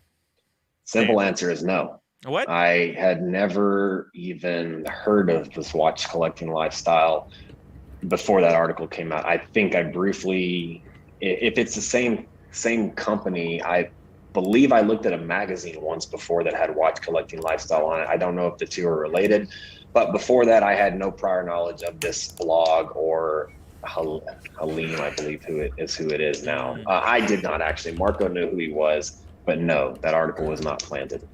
Okay. So the next question that I wrote down was kind of linked to that first one. So forgive me, because you've already given us your answer. I'm not here to argue with you tonight or to debate what you say to me. I'm here to give you a voice and to ask the questions. That what I'd written down was, Anthony, be honest with us, wasn't this basically made up by you as you went along, pretending that these moves were planned when they really weren't? And if that's true, why should the viewers believe anything that you say now, or, you know, during this interview, if that was true, but you've just told us that it's not? What I can say to that is, and if I'm just going to tell what comes to mind, and if it answers some of your questions, then let me know. So Sure. When we originally planned this, we knew that there would be some talk and some chatter, and this idea would come about. We didn't think it would happen so fast. We absolutely did not anticipate 8 hours after turning our social media off that an article would come out accusing us of taking off with everything. We honestly thought it would take about 2 days for chatter to start and about 3 days for it to really catch fire.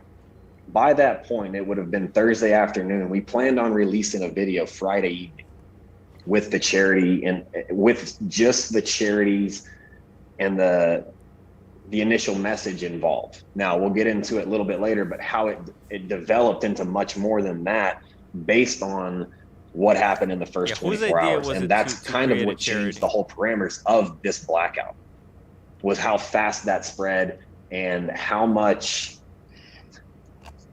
negativity came out within that 1 day time period. So it caught us off guard, and I don't know, we were kind of put on edge. I could keep going until So is it like what you're saying? Was it like a kind of like a small fire that you started that quickly became a blaze, and you was having trouble controlling it? We weren't. I wouldn't say we were having trouble controlling it, because the idea was on the fire when when this they took sent out off, those, we wanted everybody talking. all the We extra wanted the world talking. The idea behind getting this kind of exposure was to catch the world's attention. Yeah. Again, it was just, we had a time frame of it taking this long, and it took this long. So what we anticipated in doing in this amount of time, we had to quickly kind of revert, because the following morning after that article come out, here's where things kind of got tricky, was and this may answer one of your questions later on, I don't know. Marco got a call from the police the morning after this article came out, and he called me actually kind of freaking out.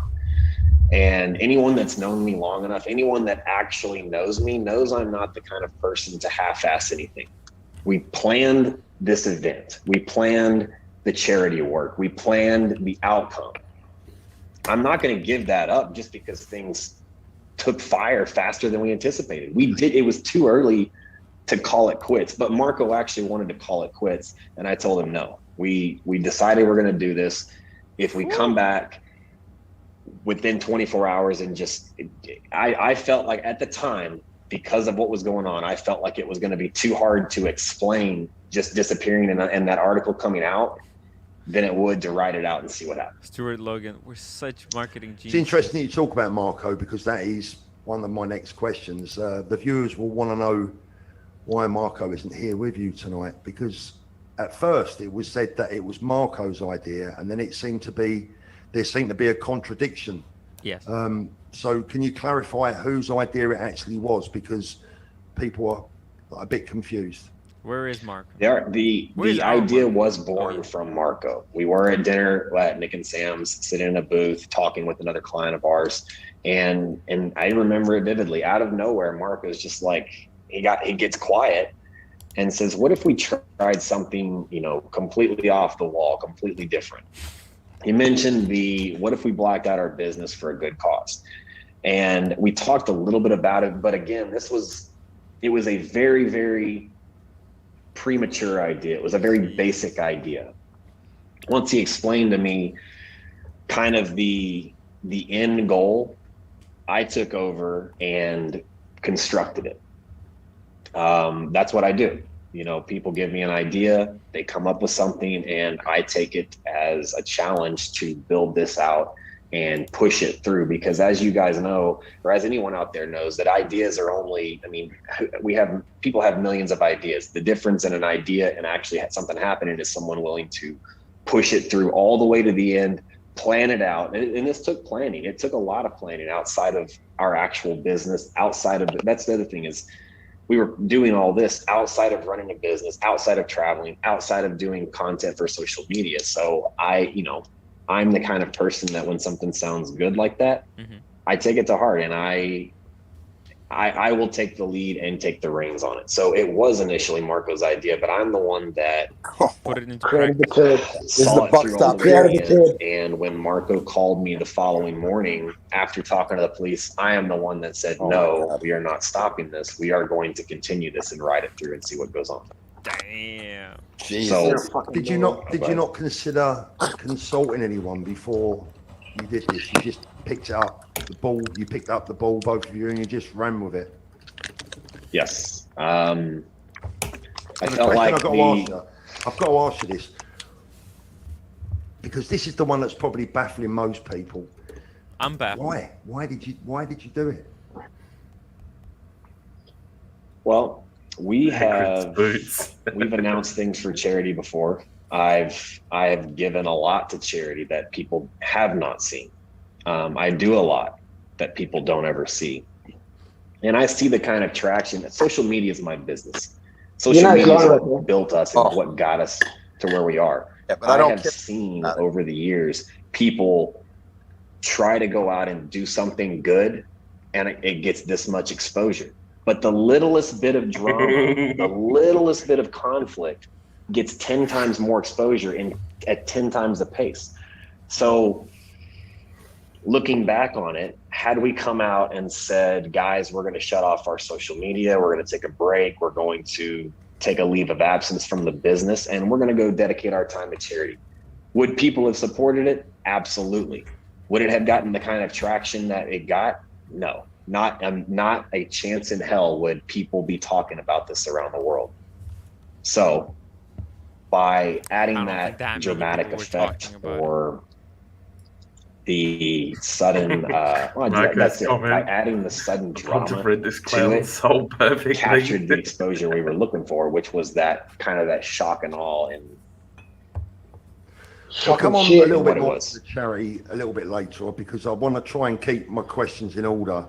Talking of your staff, look, how are they feeling about this, and how have you managed them Bardsley, during I this really time? thought Because obviously Anthony was going to other say human beings at your end behind this story. We talk about yourself and Marco, but you've got douchebag people that you employ. Obviously, how are they dealing with I don't like to talk about charity, but let me talk about charity the whole interview. From my perception, they were a little unsure. Kind of when it was going on, when you completely close up a business. I hope Paul pushes the majority of TPG my sales guys about are supposedly Dylan's comments salaries. Yeah. I can only imagine they'd be hesitant because that means a week of no pay for them. But the difference, I think, in my staff and in one thing that people don't realize is I make it a point we take care of our staff, and it wasn't like a guy on Valentine's Day that goes and buys his girlfriend flowers on Valentine's Day. No, we give them flowers all year round so that whenever Valentine's Day comes up, it's nothing different. The same with this thing. I make sure that we take care of our staff all the time, every guy in America. So that whenever we were telling them, hey guys, you're not going to make any money for a week, but when things come back, one, we promise you'll be taken care of. Two, it's one step back for 3 steps forward if this works out well. And from my understanding, they all understood that. They were okay with it. Jeez. The reason I think that what's Gringer in Paul's chat saying is gaslighting. Going through it, how fast it blew up, I'd be willing to bet that they were uneasy and unsure, and there were questions. But I think my staff knows me well enough to know that I would never leave any of them high and dry. The Pine Bear, only 3,000 people I think at one point during all of this, I even told nobody them, cares about Timepiece worst case scenario, guys, if this blows up in our face, this is the true end of our business, I would sell my entire watch collection to make sure they're taken care of, if that's what I had to do. And when I say something like that to my guys, I'm not just saying it, and it's not just words in and out of their ears. My guys believe, tomatoes. And I've made it a point from the beginning of employment of any one of my staff that anything that they ever need, they can come to me for. Anything, any questions they have, they can come to Marco and I for, and we are going to take care of them. And we have done just that. So simple answer to that one is I think my staff is good. So what's the story with AJ? So AJ, for people who don't know, AJ is the kid in the wheelchair that appeared in one of my videos, which was the only video he ever appeared in was the one where I hired him. So and then he got I've seen comments where people are asking, or not asking, but they're making statements that AJ was only employed as an act for social media. Well, okay, that's fair enough to say. Why wasn't he ever in any one of my videos? He was in the first video when I hired him, along with the rest of my staff, but he was never in another video. AJ was hired because he came to me and he texted me multiple times, and then finally showed up to my office one day and wanted to talk to me. He came in and he talked to Marco and I liked his demeanor. He was soft Jaded spoken. He bullshit, laid it $5. out that Can't he stop had lying. all these things going on in his life, but he had a passion for watches. He wanted to learn the business. And he was willing to start small because he didn't know a lot about watches. So I gave him some small tasks. I said we'd bring him on, and I gave him some small tasks. Now, his conflicting travel schedule, or his travel schedule conflicted with a normal full-time work schedule. So he was only able to come in on Saturdays. I allowed him to come in. You know, I'm busy. I have 12 employees. And just like any company, the guy that's coming in 1 day a week, you have a boss. Dylan was his boss at the time. He was to be working direct one-on-one with Dylan when he could come in, and he was to communicate that with Dylan, which he did. Yeah. And things were well. I have all of our text messages saved from any conversation we've ever had of him praising the opportunity to be there, enjoying the things that he's been there. I did see his most recent comment where he left it on the God Watchers Instagram, talking about I forced him to leave his wheelchair out in the hall and some other stuff. And, you know, I really don't have much to say to that because I'm not a vindictive person and I don't need to be. But if it really came down to it and someone needed me to, if someone just couldn't let it go and they needed me to pull all the video and the audio from our cameras, which we have 4 of them in our office, and we have cameras upstairs, I could pull them all and show everyone that AJ was treated more than fairly, and on more than one occasion said he doesn't like it when people don't allow him to walk. He insisted on walking through the halls. He insisted on walking into our store. AJ was treated fairly. AJ was welcomed with open arms. We let AJ go because the gentleman behind the God Watcher Instagram showed up into our store and then immediately went to bashing us on Instagram. Well, you know, somebody bashing me is nothing new. But when you're hiding behind a persona and you're bashing someone and you wish to remain anonymous, I have a problem with that. You know, it was found out that AJ was communicating with him. Now, I don't know what they were talking about, but I know that there were messages between the two. I asked Dylan to have AJ come talk to me and let me know what's going on. Why is this random person talking trash about us and you're communicating with him? It's not good for our company. And I asked him to see the messages and he erased them all. Well, I don't know. Okay. Wheelchair or not, you're an employee of my company. Yeah. If you're communicating. Okay. Let's move on. That's private. It's his business. Did you realise that everything was backfiring badly? I mean, what is TPG? A lawyer with subpoenas coming out of his ears? I have. I don't know. It's so. I don't think. I'm gonna have to re-listen to that. To be honest, twice. There was so much to unpack. I don't know. I think you need to choose your words very carefully.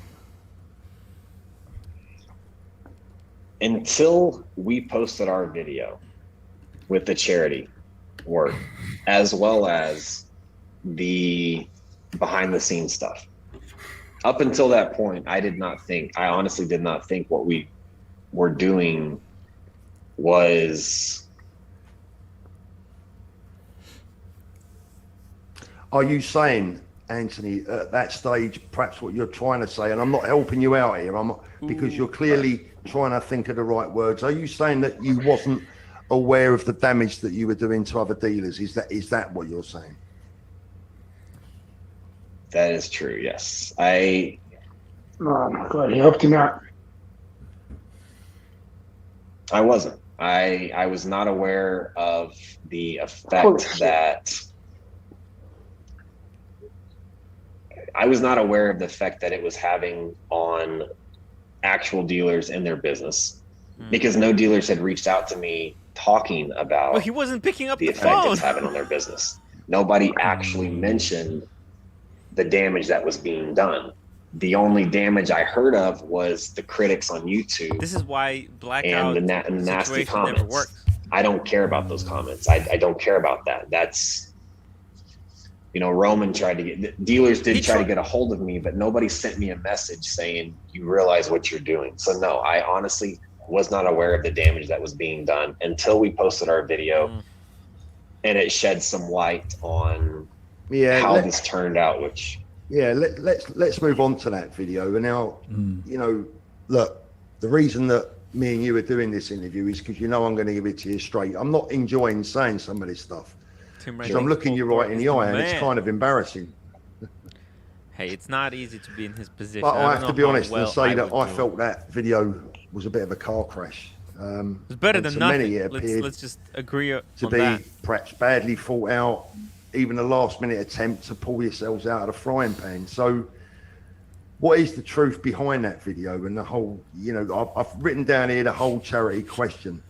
But you've kind of answered some of it, but I'll read it out as I've scripted it. So what is the truth behind that video and the whole charity question? And was it just a fake smokescreen? Now, I know that you've already answered that to a degree, but give me your thoughts on that video, because it was removed. So you obviously wasn't happy with it.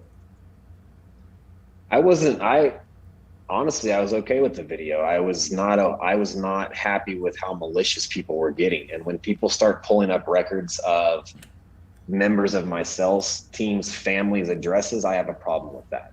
I have a problem when people are maliciously attacking me, my friends, my staff, my business for speculation, for a YouTube video. I have a problem with that. And I knew that once that video came out, after 10,000 comments, 9,500 of them being negative, I knew that there would never, us moving forward, you know what, the damage is done. At that point, I realized the damage is done. There's no taking that back. The only way we can grow and move forward was to remove that. And again, had there not been malicious activity, if it had just been a bunch of shit talking, I would have left it. When the stuff that I was seeing going on there, the records that were being pulled up, I have a problem with that. And to speak on that, people were pulling like lawsuits up that I've got. They were pulling up Marco's ex-girlfriend's addresses. They were pulling up people's parents' addresses. You know what no one actually did though? Everyone was saying that I used the charities as a cover up because I got caught trying to steal everyone's money and inventory. Did anyone ever call any of the charities and ask them what day and times we were there? If they did, they would have realized that on Monday morning, we were at the Dare to Dream Foundation. On Tuesday morning, the day our video dropped, we spent 4 hours working at the North Texas Food Bank. But see, again, that kind of goes back to the point of nobody looks for the good. Nobody did the due diligence on the good that we were trying to show. They pulled up my lawsuits. They pulled up the negative stuff that they could find. So to go back to answering the question on the video, all of that extra, if you cut the video off when Marco and I were done talking about, you know, take time away from social media, go give back to some charities. That was supposed to be the end of the video. 24 hours after all this happened, we were starting to see people come out of the woodworks, people that I literally saw last week at lunch. Oh, I knew he was a scammer the whole time. Once a felon, always a felon. You know, this guy's never changed. There's always been a creepy vibe. We've never trusted this company. Now we're being bombarded with all of this hate. And from what it looked like, everyone really wasn't our friends in the first place. So then it got us thinking. I was like, well, shit. I was just with these people last week. Who can I really trust? If everyone's coming out of the woodwork now based off of speculation, based on an unfactual article, how many people out there are really pretending to be our friends because we have a massive social media account? Because that is one thing that people don't realize I have to think about on a daily basis is, you know, given our social media status, people come to us all the time wanting from us, not wanting to give to us, but they want what we can give to them. You're like watch dealers. People come to us because of what they think we can give them, the money, the fame, all that. Do for you. So it's a daily struggle ask to what try you to can really do for the community. Figure out who you can trust. So when all of that happened, everything after the charities and the promoting people to do charities, everything else after that in that video happened after that first 24 hours. We did not plan any of that. And that's where it was kind of just winging all of that. And then I started seeing videos come out, and I was like, you know what? I wanted to see, I thought Roman and Eric and Nico and you, and there were people that I've actually met in person. I've never met you in person, Paul, but I've talked to you behind the scenes. I've talked to you on this. People that I've actually dealt with and talked to face to face. I had a good feeling that they were not going to buy into this hype, but given how much pressure there is behind social media and behind all this, I wanted to see it. And you know what? That was a foolish decision for me to put that on video. And I'll admit that. And it was, it could be argued that it was foolish and it was hurtful to test friendships, but you know, if you don't test, let me come in there, because I'm actually skipping a few questions to go to one that I've written down here. Wow. For later on, I think it's important that you know. Bradley, he does not care about YouTube comments. He personally commented on one of my anyone videos. within the LOL. business thought or believed that you'd run away with people's money, because we've seen, if people do that, we've seen how they do it, and that wasn't the way they do it. So that is why when I went on to comment very shortly after it all happened, I was very, very careful about what I was saying, because I didn't see that. We were actually concerned more for your personal safety and your well-being, and I think that's what hurt a lot of us, in the fact that you felt we had to prove ourselves to you, when in fact, in all honesty, if I'm frank with you, it was probably the other way around. But I guess you accept that now. Maxim L. I accept that, and I respect that. Like I said, none of that was planned, but you can imagine. I don't know if anyone out there watching this can imagine the pressure. Now, I'm not. Let me rephrase that.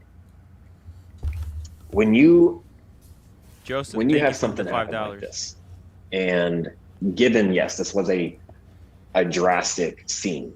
Regardless, people that I've had lunch with, people that I've had dinners with, people that I've had in my apartments, people that I've known for over a decade, that I've never done anything wrong to hurt somebody, coming out of the woodwork to say they never trusted me in the first place, it does get to your head. It does play mind games. On top of that, I've got a team of 12 people that I'm having to comfort through this and just remind, like, look, everything's going to be okay. The business is closed down. We've got the police calling us. We've got, clients we've got all these different moving parts. It is a lot of stress on one person. And, that probably wasn't the best decision to make. And I don't always make the best decisions. It was horrible. But based on what I did there, the reason I put my apology video out was for that purpose. It was towards the people that I hurt. It was towards the business, or it was for that. It was for the people that genuinely cared. And what I saw on my end, that people out there watching this aren't going to see my phone. They're not going to see the messages I got, but 99%, I would honestly say 99% of the people that I've personally interacted with, the dealers that I've done a lot of deals with, all thought the same thing. Like, what's going on? Like, I don't think it's this. Are you okay? Maybe you underestimated the power of your social media, because, I had dealers in England, we're thousands of miles away from Dallas in Texas, and I had dealers calling me saying, Paul, you know this guy, what's he up to? I've got people pulling consignment watches out of my shop. Consignment's so never going to be the same. I don't know. Giving you the benefit of the doubt, maybe you just underestimated the reach. If you wanted to destroy the consignment business model, 100% admit that I underestimated how big this would get, how fast it would go, and I severely underestimated the effect it would have on other dealers. But at the same time, I'm going to argue something on this. We've seen scandals like this happen before. We've seen people seriously get hurt. And what happens when something big like this, what happens when something big like this happens? A lot of people get hurt, and it changes policies and procedures. It changes the way people do business. Now, I'm not, please hear me, I am not justifying what I did. But at the end of the day, nobody got hurt. And it did bring awareness to some stuff. I mean, how many people out there were just can't go saying nobody got hurt. The positive that I'm looking at from that, if there is one, is how many dealers out there do not pay enough attention to their customers? How many dealers do not spend enough time building their name, connecting with their clients, building that trust? Now, in the heat of the moment, yes, I can understand clients pulling their stuff because it does look like some big dealer that had a lot of trust in the public's eye just disappeared with all their stuff. But that's only from one thing I'll argue is that's only from the perception that people on social media were getting. Every single one of my clients called or texted myself or Marco or my sales staff, and they asked us all the same thing. They're like, "What's up? Should we be worried?" None of my actual clients freaked out. That's one thing that people outside looking in won't see because they don't know our interactions with our client. They only know what they see on the outside on social media. Probably freaking out, but people our relationship. Where's that Pinocchio emoji going into this about it? Again, we did that for a reason because we wanted to have an effect, and the reason we told no one was because you tell one person and it leaks out, it doesn't have the same effect. But we have built a trust in our client base that none of them freaked out, none of them pulled their watches. Everyone got paid. Did you inform them but the dealers who didn't have that kind of trust built up? No, they got nobody knew. And what about all the dealers that had consignments pulled? Was yourselves, did you say? My staff, yes. Okay. And my investor. Okay, now the next question I've got for you, you kind of answered in the video that you've just released, but I'll cover it very briefly and you might want to just repeat your answer.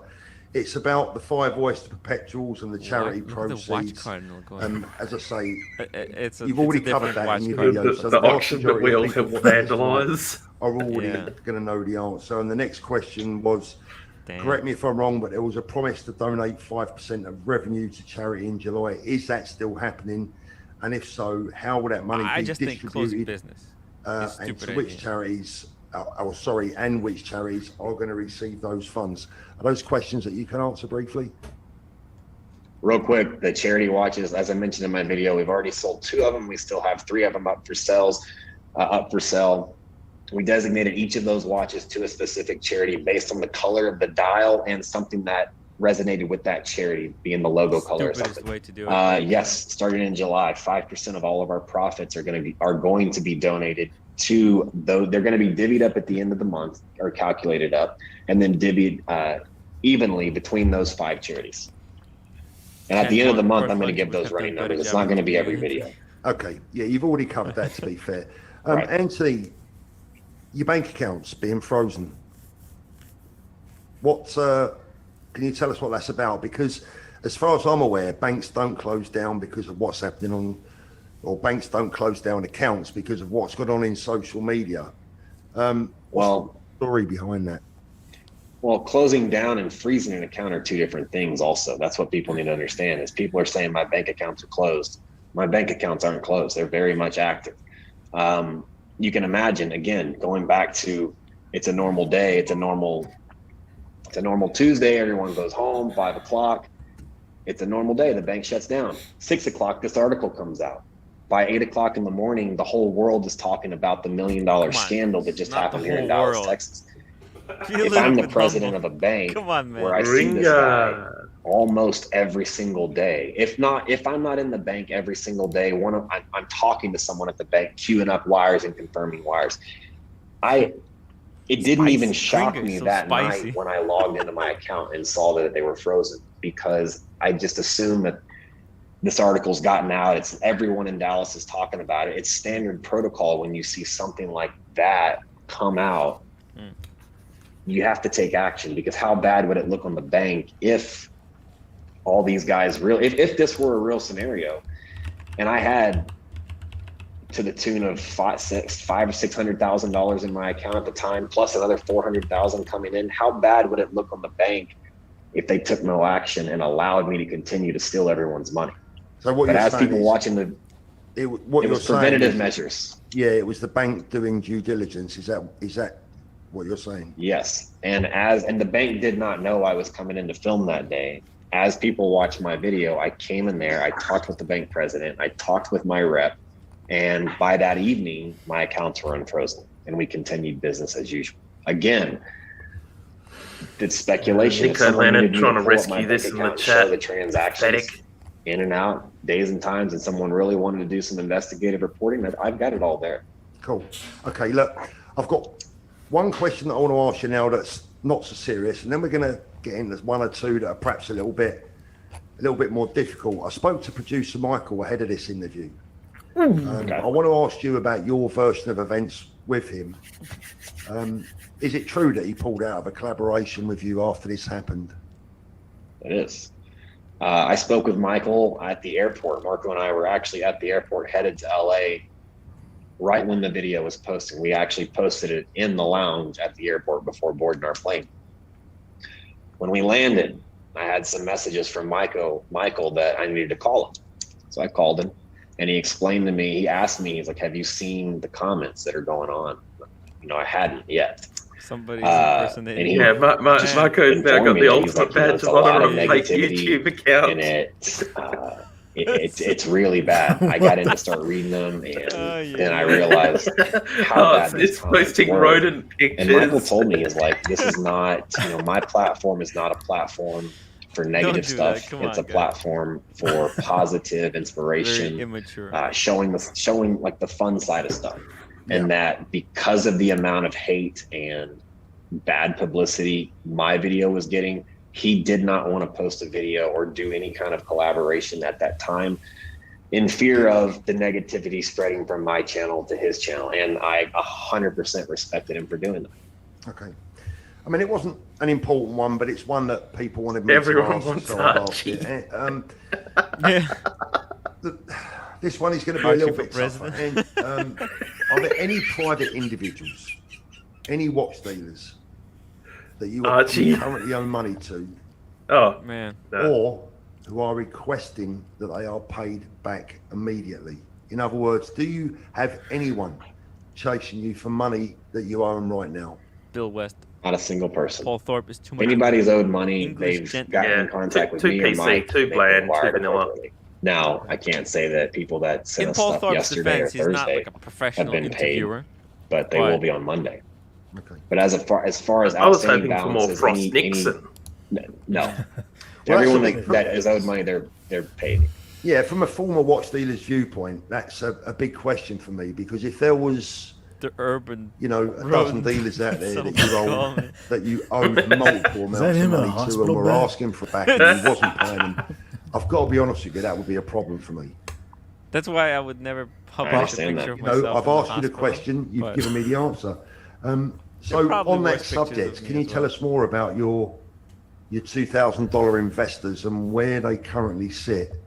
Again, I've just realised we forgot to ask one of the biggest questions. Right now where's Marco? Who are requesting their money back, and if so, the dodgy Mickey Mouse Marco? No, he asked that in the beginning. There are people out there requesting. Actually, let me start in his answer from the things that I thought of as you were asking this question. The word investor is being used very, very loosely. Yeah. Being an investor would mean that you have an equity stake in my company. You have decision-making abilities in my company. It's not according to the definition.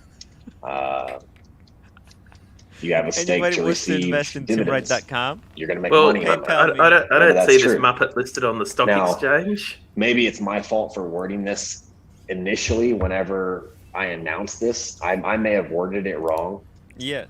What it is a $2,000 membership to a Facebook group where you get special perks. Damn, yeah, when you put it like that. You get access. That's it. It's a transaction. Group that you've now closed, by the way, that you've forgotten to mention. What I did promise was that any money received from this is going to be allocated I feel like rolling to out building Kurt the new Angle's building or team. outfitting the new office. I mean, Whatever, the problem whatever the with new this kind of- space this is, kind of that money was membership, you call it 100% membership, going to nobody be will join. allocated to just that. It was I not going have to a be mixed membership in to my with channel. inventory. It was I'd not rather going to pay go to membership travel fees to Tim expenses, Wright Watch nothing else. channel. Tim Wright. Solely for the building. That was my promise to this. That was what I intended on. By making that promise and that commitment to it, I figured people would feel more invested in the company and want to participate. Now, we sold, I'd have to look to be 100% accurate. We sold north of 300 memberships. I would say 130 or 140 of them never got the opportunity to join the Facebook group. Some which weren't even on Facebook. Some it was such a delay. It was a mixture of Zelle payments, PayPal payments, bank wires, international bank wires. People wiring. Here's the confusing part. People would wire from one account, but then request to join Facebook from another Can I send you $2,000 or they would of wire and sand? Zelle me from one account, but they would fill out the email with their personal info, and stuff didn't match up. Now, aside from running a business, aside from shooting content, aside from planning all this, managing my staff, having a personal life, I'm having to sort through bank wires, Zelle payments, PayPal payments, international bank wires, and match up information to make sure the person saying that they paid actually paid. Because believe it or not, I had tons of people human beings requesting access to this group, filling out all the information, but didn't pay. And it was a bit of a process. Again, I had this idea. I threw it out there. I didn't plan it all the way through. I was just excited. I was going to say, because they would say, well, that's your problem, not theirs. And I understand that. There was a delay in getting people into the group. Idea. They have to and that's my problem. Everything is half I forgot where I was going with that.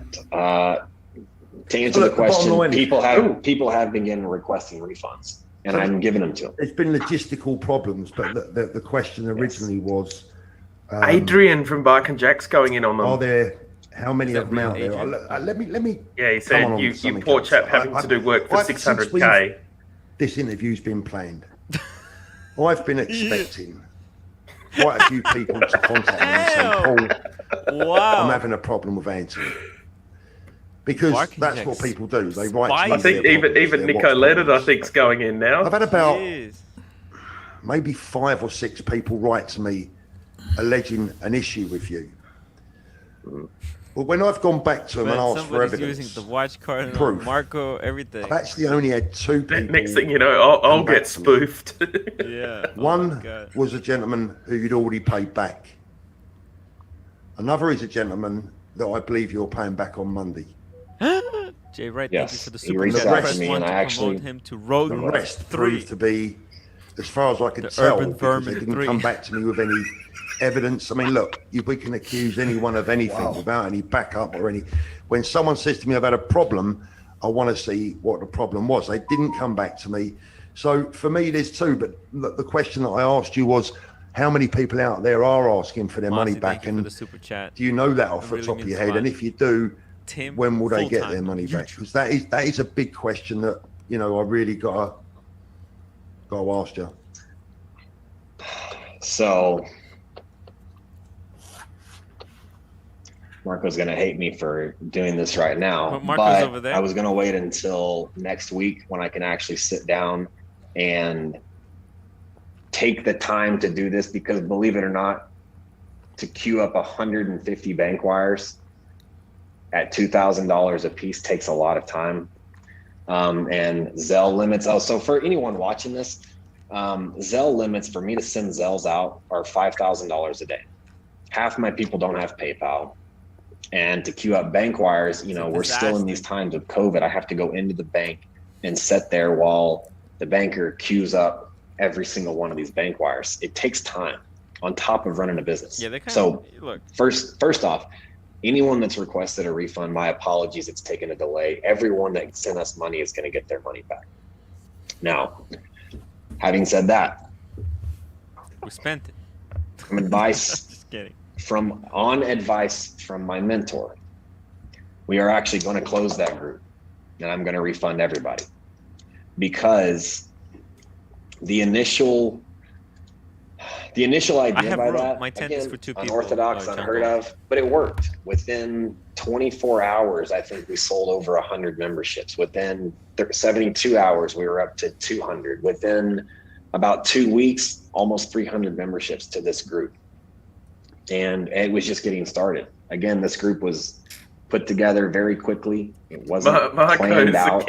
Now I think I had the idea 2 days before that based on a conversation with Marco.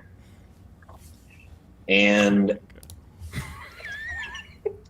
it's a disaster. Death by rodents and tomatoes. But say this. So what you're saying is, Anthony, what you're telling me is that anyone that's invested with you, who cares? They're gold. money's safe. Their money's more than safe. If I have to pull it up, as a matter of fact. I mean, that's my job tonight. My job tonight is to ask you, on behalf of anyone that's invested with you, because look, there's a lot of people been moaning. There's a lot of people been saying a lot of things. So here's my Chase account. This is the account that was established for the building fund.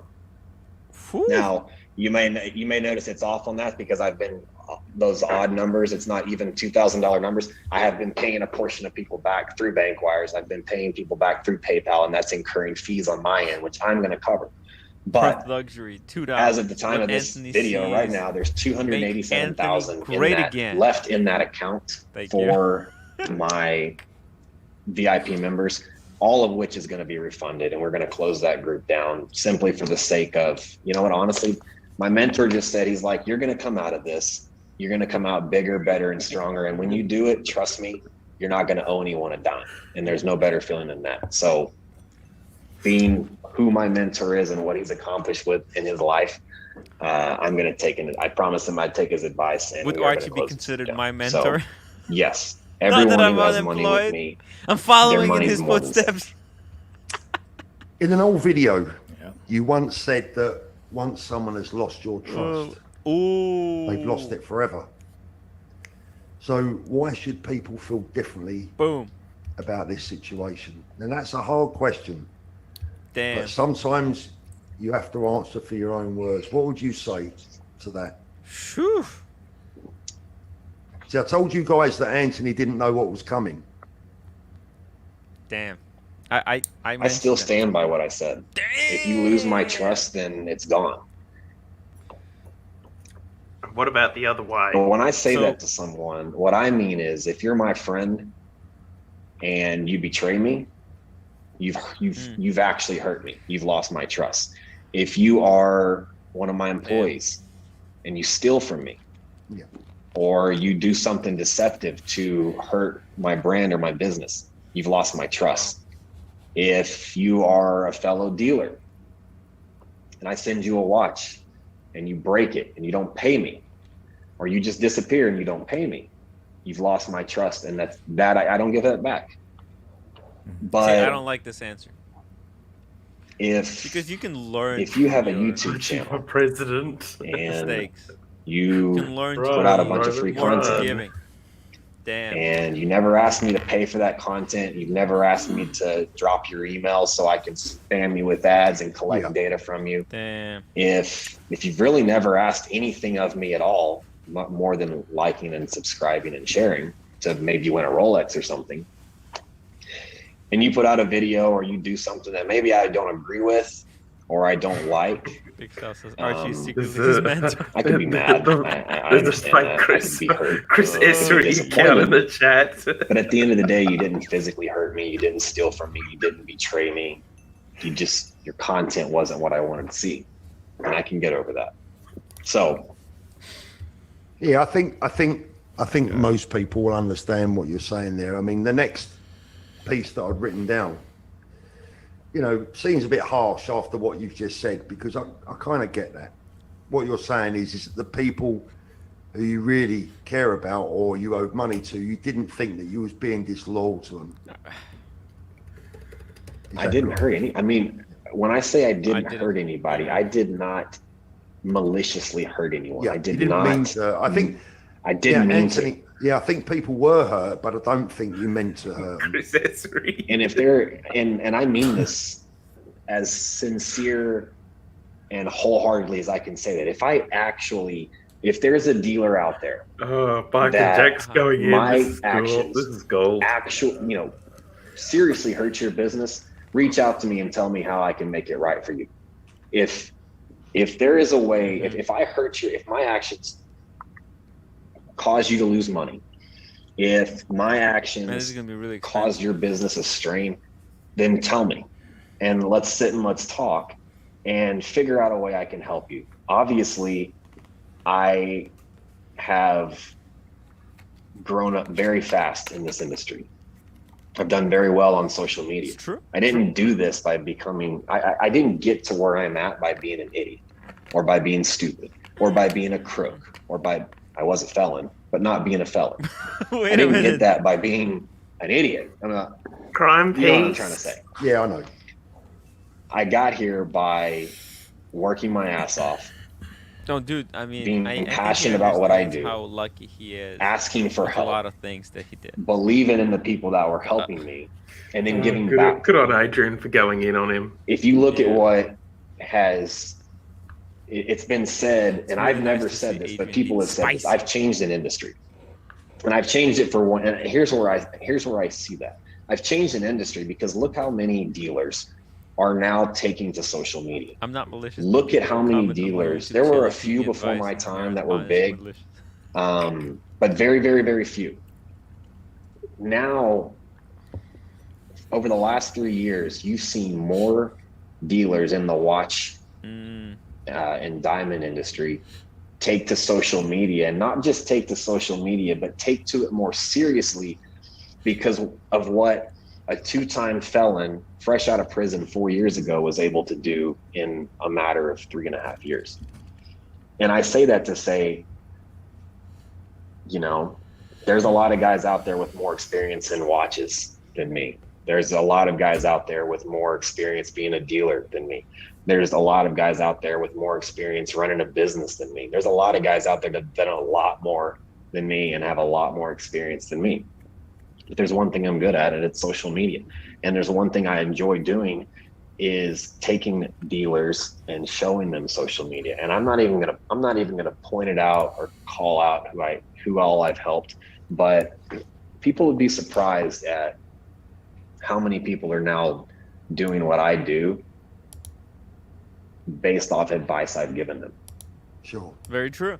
After I This guy, started this. JBJB, After you've €5.50. said This that, guy I mean, is I'm a coming to monumental the final douchebag. parts He for the needs a questions now. And then if tonic you to want, flush out all that I don't even know if ego. you want it, Anthony.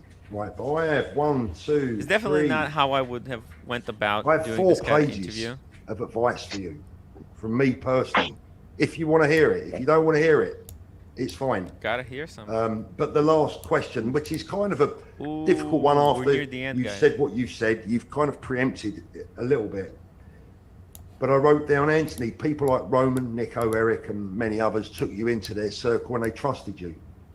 They did business with you. They took you under their wing, kind of, if that's the right expression. Do you understand now that they became embarrassed by what happened and it was a difficult situation for them? And ultimately, what's your message to them today? Finally, to put this to bed for them and for you and between the lot of you, what's your message to them today about that? Well, my message to Roman, Eric, Nico, Adrian, I know I interrupted your vacation with your little girl. I've actually already reached out to those guys, and I did it on a personal level. That those guys mean something to me more to me than the social media image out here that we all have. We have a special bond. We have a special connection. That's why my apology to them was not filmed. It was not put out here on social media to be broadcasted. That was something that was Tim sent to should them to be interview personal. Jump like a I've KGB talked with all of officer them. to I'm get the truth. currently talking with all of them. I'm gonna Those try, guys try to get an interview are, with Timepiece Gentleman, guys. Stand-up guys. They were extremely annoyed. I caused them a lot of inconvenience for a week on their business. I interrupted their vacations. I interrupted their trips.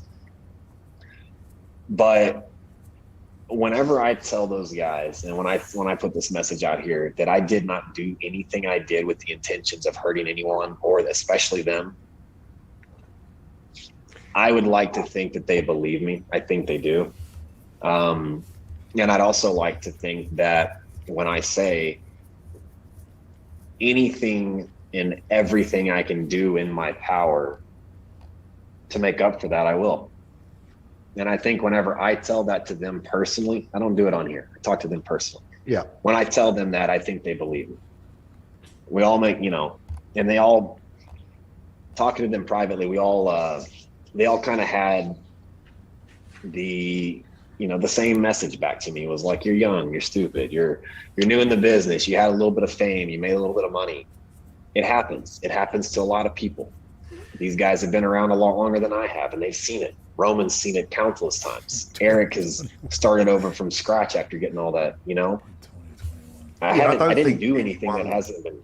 It'd be some kind of fool that believed that you set out to upset any of your fellow dealers or indeed your viewers. I mean, like I said on a stream the other night, nobody wakes up in the morning and says, hey, I've got a great idea, I'm going to go and completely screw my life today. Obviously there were mistakes involved. Look, we could go on forever, Anthony, but right. I've written down, as I said, something that I wanted to read to you and some advice that I wanted to offer you, because you say that you have a mentor. I don't pretend to be anyone's mentor, but I will be more than happy to offer you my own personal advice, because I think we've got to know each other. People have called me out because I've called you a friend on numerous occasions, and people have said to me, Paul, how can you class this guy as a friend? You've never met him. But yeah, we've spoken a lot. I've looked in your eyes, and the first thing that I said the day after that all broke is that when I look in your eyes, I didn't see a cheap scammer. Oh, cheap scammer. I didn't see that. I don't get fooled by people easily, and I didn't think that you were trying to fool me. And I do class you as a friend, albeit one that I've never met. So I've got this advice for you. If you're happy really for me to read it out, I would love to. Maybe he saw an expensive scammer. No, some of it, might have been covered, but I've written it down, so I can only read it out as I've wrote it. Is that okay with you? Right. Please go ahead. I mean, firstly, Anthony, I just wish that you'd have asked me about all this before it happened. That's what most younger watch dealers use us older dealers for. I'm sure that, given the benefit of hindsight, that is what you'd have probably have done. Firstly, if I was your advisor or your mentor or whatever you want to call it, I'd like to tell you this. Just be you, because I think that actually inside, people are not seeing the real you. We see parts of the real you, but not the real you. Flex. I think the YouTube world of watch dealing, or I should say, I think the world of YouTube and the world of watch dealing shouldn't be confused. They are, of course, crossing over these days. Yes. But it's got to be done with professionalism and with consideration and with care, because like it or not, we all become influencers with a responsibility. And secondly, if there's anyone out there that you owe a single penny to, and I know that you've covered this, but as I say, I've already written this down previously. If there's anyone that you ever owe money to in the watch business, pay them back now, and pay them in full, because any unhappy debt that you have in the watch business will be a stain on your reputation and will be remembered. But somehow I think you already know that. Right. No one should ever deliberately bring this industry in disrepute. It's bigger than me and it's bigger than you, and no one has the right to mess with other people's businesses. We should all remember that this is an industry fueled by passion, and never overlook or fail to appreciate the power of that passion. This is some people's lives. Even we love the business, but even me, sometimes I'm amazed at how much deeper into this world of watches people are. Most importantly, always treat others the same way in which you want to be treated yourself. Anthony, that was my personal mission statement when I was an active dealer. And respect is key, not just in the watch business, but in life in general. Never underestimate people's intelligence, and instead of sometimes over flexing, which the world of YouTube is all about. Try Sometimes crash people love interview. to see people being humble, so that you kind of connect with them better. It's the real world. I understand flexing because it's a social media necessity, but it's also an unreality. So being able to remain humble whilst flexing is a difficult job, but the mark of a professional. Can you come back from all this? Well, that's not for me to decide. Your social media profile was hit the roof. It's been tarnished to a degree. Your reputation as an individual has been brought into question. But watching you resurrect your career or grow it again will be very interesting. And knowing you as I think I do, I think you're capable of doing that. Every single thing you do and every single thing that you say from now on will be scrutinised and examined by the world. So it's vital that you get everything right. And if you can do that, people will move on. They will forget. Sorry, they won't forget. They won't. But the ones that need to forgive certainly will forgive. The committed super haters will never go away, Anthony. No, they hate you, they hate me, they hate everyone. They probably even hate their own lives. The super haters. But they aren't the ones whose respect it's you activated need to earn. all the super haters. They got problems. People have been talking about redemption. Well, that can only be achieved by people's actions. Redemption isn't something that can be given, really. It's something that has to be earned. And I always say about the watch business that talk is cheap. It's actions of the business and the man who runs it which reveals the real person. Personally, in most cases, I do believe in redemption. Personally, I'm always giving people a second chance in my life because no one's perfect. Me too. But from the outside, as a friend that watches you, sometimes you appear to shoot yourself in the foot. You've done it in the past. And these self-inflicted injuries need to stop. So ask for advice, reach out to your peers and take some advice maybe, because believe it or not, those guys do want to help you. I'm coming to the end now, so don't worry. Lastly, I think there was damage to the community. Graduation. The community! At the same time, most of that damage actually belongs to you. Cheers. So no matter how deep the wounds are for anyone else, cheers to the community. I understand that those wounds are That's deeper why we're here. for you. For the community. I would imagine that most people get that. After this mess has been cleared up, you're the one that took the biggest losses. So it's up to you whether you take that advice on board, whether you decide to ask me for any advice or opinions moving forward is your call. You've got my number. You only have to ask, and I'll always be there to help anyone that needs it. But only if they're playing it straight with me and their intentions are honest and genuine.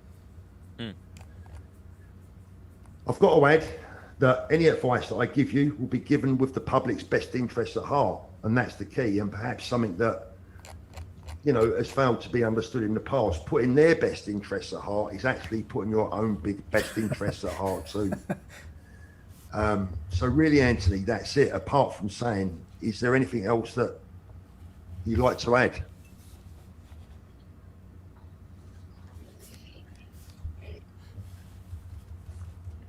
Sorry about the rant. No. I was just sitting here processing it. I enjoyed what you said. Sorry, Anthony. My advice to you right now will be to go away, get back to your business and your YouTube channel, put this behind you, ignore the haters, but listen to hopefully my advice and let your actions show that you've taken notice of it. And I think if you can do that, ultimately you can come back even stronger. Of course. Well, I guess if I were to add anything to it, would be that, this has been a learning lesson, but it's been what some could say a major setback. I'm not looking at it from the negative. It's a learning lesson. It put some stuff into perspective. It made us think about some new things. It made us actually reconsidering the direction we were going, because we did in a very, very short period of time frame triple everything we were doing. And the $2 million build out that we were looking toward, building a mega store, it was horrible. I stopped myself from looking at all the negatives from this and try to see the positives. The positives were it did slow our business down for 2 weeks. But what that really did was it put us back at a level we could handle it. It made us reconsider making such a big jump to the massive store, which we are not going to do now. I think I've revealed that on my video. But rather I did. Rather than jump from here to here, we're going to baby step it the proper way. We're going to Is baby steps the proper expand and grow as it fits, not with anticipation for it to happen. So there's a lot of positives that will come out of this.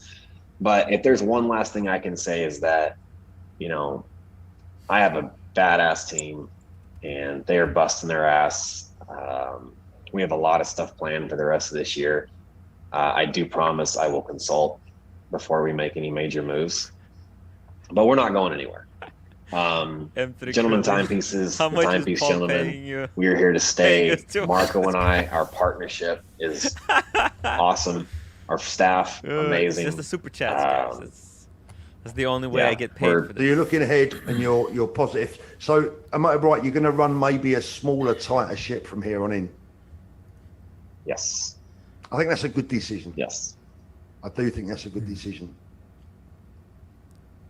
Let's see. I mean, sorry. Yeah, but we're not going anywhere. But we're not going anywhere. We're back. We're here to stay for the long haul. So, Anthony, I want to thank you personally for giving me the opportunity to have this interview with you tonight.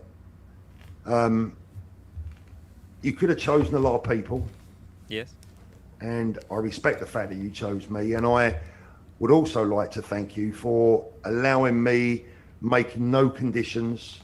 For anyone out there watching now thinking that this was a mate's rate interview, it wasn't. Anthony didn't ask for any favors. He didn't request that I avoid any subject or touch on any subject. I'm happy to put that on record. There would have been I can't fault your approach to this interview. It wasn't pleasant asking you some of those questions publicly, but if I didn't, I wouldn't be doing the job properly. I'm sure there's questions that I've missed, Anthony, and we're both probably get hammered for, oh, Paul, you didn't touch on this question, you didn't touch on that question. My biggest annoyance tonight is my earphones didn't work, and they've been working for the last year perfectly. The biggest interview I've ever done. Always bang. So I've been worried about that all night, and it's from that side it's been a nightmare. But Anthony, I want to thank you for coming on. Thank for you a reason, for Tim. giving us your answers. Stop. They're on record, so everyone is going to hold you to what you've said, and I sincerely hope that you stick to your word and you carry on and do that. Thanks for joining us. I appreciate that, Paul, and we'll talk soon. I look forward to the next fun video that we actually do. That'd be good. Speak to you soon, Anthony. All right, take care. Thank Bye, you, Anthony. Thank you for the interview. Paul, thank you for hosting it.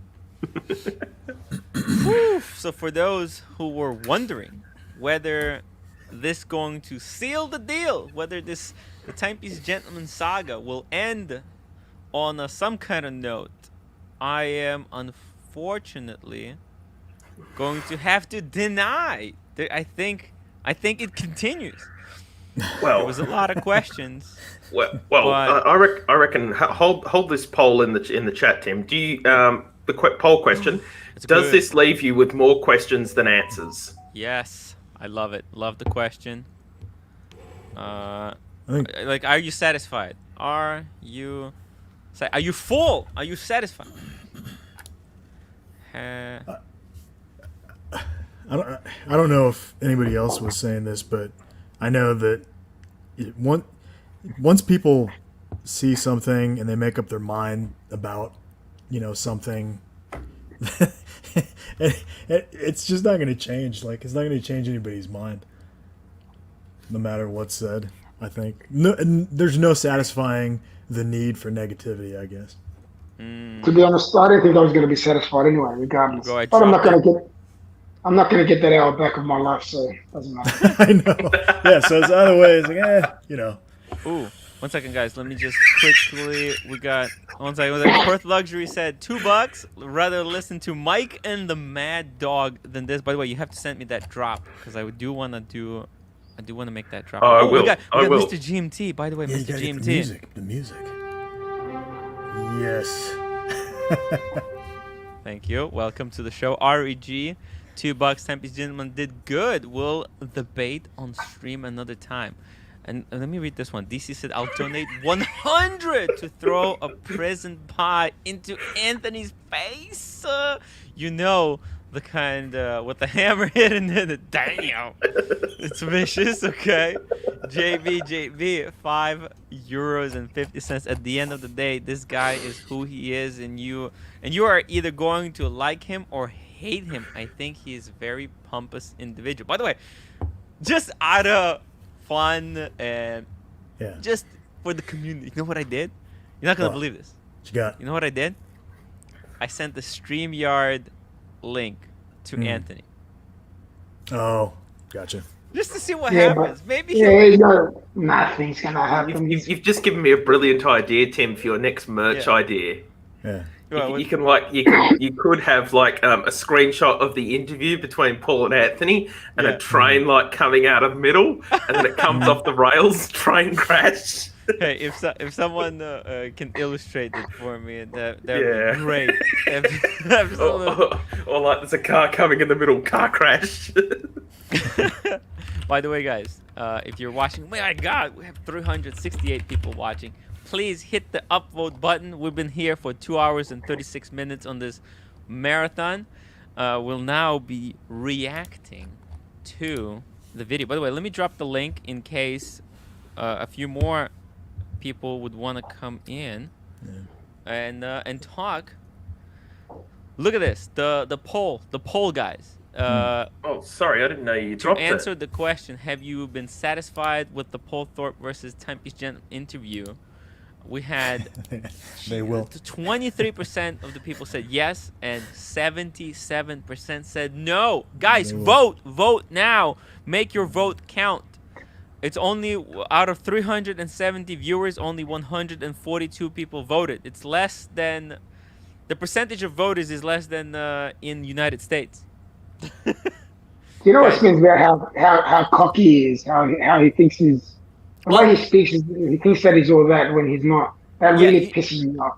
You know, I thought that question when about the whether when Anthony made that post, like, if you lose my respect, it's gone forever, right?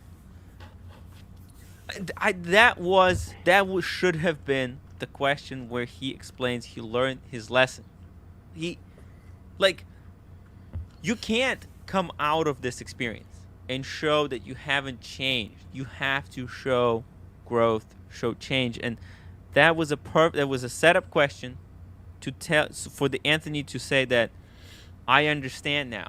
I was wrong about being pompous, being like that before. I'm more forgiving. I care about the community much more now. The question is, who's going to watch him from here on in? Who's going to stay subscribed? Who's not going to stay subscribed? Because look, the 24% of the people who voted yes, they're satisfied. And look, I think the point of this show was to bring those numbers, the satisfaction numbers, up. And I think it wasn't that great. I wanted Paul Thorpe not just ask the hard question. I wanted him to challenge him on that. And we have Phil joining us. 1 second. Hi, Phil. How are you? Guys, nice to meet you. Thank you. Very good. And how are you? We're doing great. Kind of a little bit angry and excited. Annoyed. Tell us a little bit about yourself. Tim, I'm a long time watching your channel and the AC3 channel and the Cardinal channels the last month, and I was one time on your stream for a few minutes, 2 months ago maybe. Oh my God, I don't remember. I think it has to do with all this Talisker that Perf got me hooked on.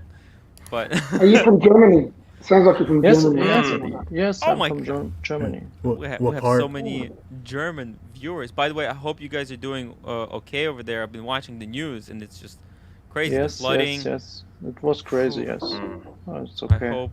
I hope everybody is. I hope everybody will get rescued. It's not as big of a disaster as this TPG situation, but Daniel Katz, super chat $2.79. My sister-in-law should have interviewed him. Scary. Wow. Yeah. I mean, it was. I wanted more pushback. Then again, Paul Thorpe, he's not into he's not super known for his like tough interviewership. What we hope for the follow up.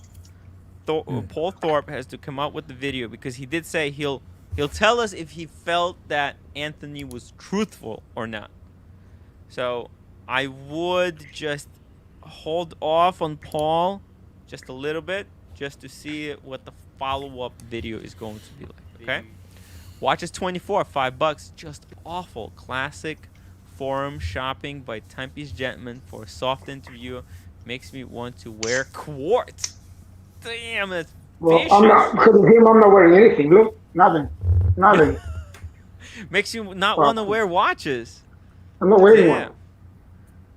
Well, that's very unfortunate. Out of protest. Yeah, in protest. But I'm gonna take off. You know what? The Guys, silent majority. It's you know what? Let's for this to show our sign of disapproval, everybody has to take off their watches. I'm sorry. I'm sorry, guys. We are the community bonded by watches. We have to take them off. Stick together. Yeah, it's like our moment of Our silence. power combined. Power combined. I'm sorry. It's just everybody has to take them off. Phil, you have to take it off. Take off your watch. Let's not For say the- we for did. the community. For the community, guys. Oh. For the community. EDC, you have to do it. Look at this. Perf Luxury is wearing Does he two put it of on a them. smartwatch? Oh, okay. Nice. You have to take off the G-Shock. What are you wearing there, EDC? Oh, it's my Panerai. You have to take it off. I'm sorry. Am I getting booted? You can boot me. What's Perth watching? I'm wearing, sorry. What's wearing? Garmin and another little toy. Well, you can leave the Garmin on because it's shit, but you can take that one off. It's a watch.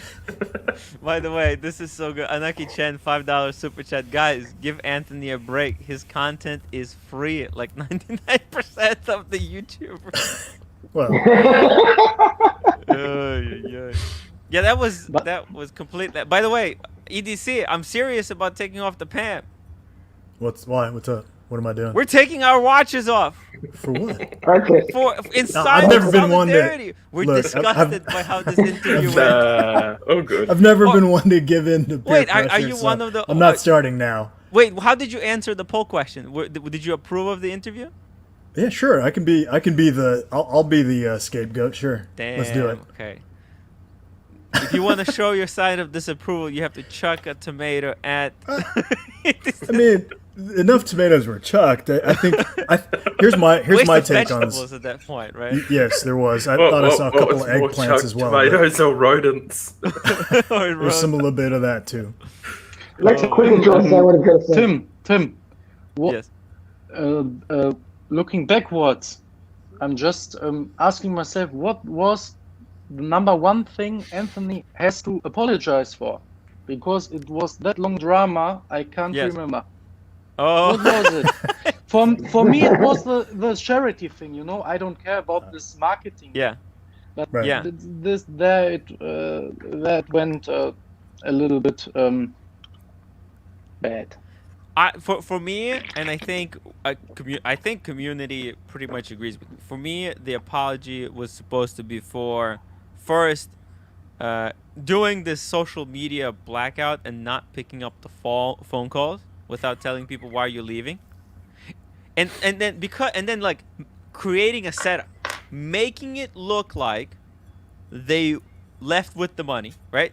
So they made it good. They made it look like they left with the money, and then when they came back saying, "You guys should not have criticized. You doubted us," for no reason. Whereas there was a reason. There was a reason to doubt them because they set it up as if they're leaving. So that's I think number one. And number two is using charity for self gain. And I think That's not cool. Yeah, it's not classy. Do you agree? I agree totally with Yeah, I charity. agree with you. Personally, I think the charities involved or charity involved are just as culpable because they would have signed off on it. I mean, for them not to come out and denounce it, I mean, to me, that makes you just as culpable. Yeah. DC, $5. Paul Thorpe throws like a girl. I don't care what Tim says.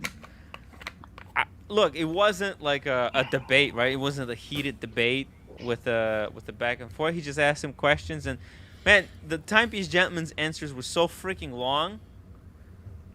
I kind of got bored somewhere in the middle and lost track of time. I forgot what the question was half the time. Yeah, that's the problem. We could have had that fake funeral that Marco laughed about, and still been listening to TPG's answer. Kurt Antonini, $5, just threw my G-Shock across the room in protest. There you go, nice. I can appreciate that. Now, the beautiful thing about the G-Shock, it can withstand that. That's what it was designed for. For you to release that negative energy by being able to throw it. Got ABC. But do you guys know? Excuse me. Yes. For the other guys who are just watching and are no YouTubers, Tim, yeah, they want the drama. But yes. On the other hand, I think many will be happy when Anthony will come back because it's a big show, you know. And it's filling a place. That's part of the reason I want Anthony on my live stream. It's gonna drive traffic. It's about the clicks, the clout. No. But look, it's a balancing act at the end of the day, right? Like, nobody want like. I do think Paul Thorpe has more kind of relationship with Anthony. They probably spoke to each other more than we know. Obviously, right? Because they had their phone numbers, each other. Anthony, I mean, you might not like it, but he did have his YouTube channel was pretty significant in the wristwatch community, and I think collaborating with him could probably, people who collaborate with him can benefit a lot from that symbiosis, so to speak. ABC, £2. Charities will get 5% of the profits from the. Oh, it's only 5%. Oh, I thought it was the sale of the whole watch. That's what I thought too. I thought the 5% was just monthly. Dude, what the hell? What the hell? No way. I thought it was the sale of the whole watch. That was my interpretation as well, Tim. The 5% thing, my interpretation of that, correct me if I'm wrong, guys, was so there was 5% of monthly profits that was going to be split up between all the charities. Yeah. Happy to be proven wrong. Jesus. Okay. Well, 5% is not that big of a deal. Although closing a shop for a week, you lose thousands of dollars in sales. That's why it's a stupid idea on so many levels. Yeah, you will create a buzz around your business. But then you're holding your business closed for so long, you're losing thousands of dollars. Is that marketing worth it? I don't think so. But to be real, Tim, do you think Anthony will go on and will be maybe not that successful like before, but will be very successful? I mean, he's already quite successful. Look, compared to me, right? Like, let's be honest. He is more successful than I am. So, I would say, like, he's already doing pretty well. I wish I was doing that well. Well, and Tim, you don't even have a job. Yeah, right. Exactly. I'm unemployed. So, obviously this YouTube thing, even though like you can see like with that few subscribers, it can still actually survive. Basic necessities. That just goes to show how 100,000 subscribers can do for a content creator. But then again, it wasn't him who was making the content. He had the idea and he had a guy filming him. It's a little bit different beast because you're paying someone full-time salary to film you and then edit and do all that stuff. So, anyways, it's a little bit different. But still, I would love to get to that point. The interview was a joke. Kinda. Hello, Krahan. Hey, good evening, guys. Hey. Hello. Yeah, man. So, been watching your show for a while. Great stuff. Love all you guys. Thank you for joining. Been a Thank you, watch brother. collector for a while now. Started out with some cheaper watches. What you're bought my wearing right first, now? Omega. So this is my first luxury watch, I should say. Right, bought it out. The of correct Walmart. answer was nothing because I'm protesting the timepiece gentleman. I guess you agree with him. No. No, I don't. Hey, look. I don't agree with him. I don't agree with him. Let's go on the record. Guys, come on, for just that. play along. Can you Just please give it a- play along? All right, yeah, So sorry. Please go on. No, I was This is gonna all say. part of the script. Yes, I forgot. Oh, I was gonna say Paul was a bit of. I thought Paul threw a lot of softball questions. Of course, my personal opinion. I think. Well, he I don't gave think it Anthony was more of so much of a platform. softball question. Hold on, I don't think they were like so much softball questions, but he let Anthony go on for really a little bit too long, and kind of make the question a little bit the answer a little bit too long, and then he should have interrupted him, like I interrupted you, right? When I at the point that I disagree, I just stop you right there. And right, so it wasn't so a lot of people were expecting more of a debate style, but we got like No, question well, and the thing answers. is, Paul Thorpe already said that he was just going to ask him questions. It wasn't Yeah. going to be a debate Yeah, or it anything. was So not going to be he- hostile. he made it. He just wanted Anthony to explain himself, Yes. and yeah, he fucked it up. Yeah, and What- I was hoping for debate so we could hear good old days of they're going to pack the court. I think we got kind of exactly what Paul Thorpe promised. Yeah, I think yeah. let's be honest. Everybody put way too much expectation into this. Way too much. But we got 2 super chats. That's how I paid the bills. Now that I'm unemployed. Daniel Katz, thank you so much. $5.50 Canadian. 100% of only one of each color OP. Oh no! So he's saying 100% of each. So like one. that's what I thought. Like the OPs will be auctioned off, and 100%. That's what it was supposed to be like. Maybe he changed it by now, but it was supposed to be the sale of each OP. 100% of the proceeds should have went to the charity, and then the 5%. That's how I initially thought, but That was it's my possible that he interpretation too. rephrased it now. Maybe he said Was it it- wrong over there. Maybe he said it's hard to say. Was- Tim S. $5. Interesting interview. Paul asked good questions, and we got juicy information from Anthony. Police call. 1 week of no pay to staff. Yeah, that was brutal. 1 week no pay staff. Jeez. And $2,000 refunds. And also that he can't refund everybody at the same time, so people have to be patient. So Tim, did Yes. did anyone give any explanation or clarification what happened with the donations that were on the live stream or the video at the time? Because that video was then removed, but there were donations on that video yet. Did that ever get to the charities?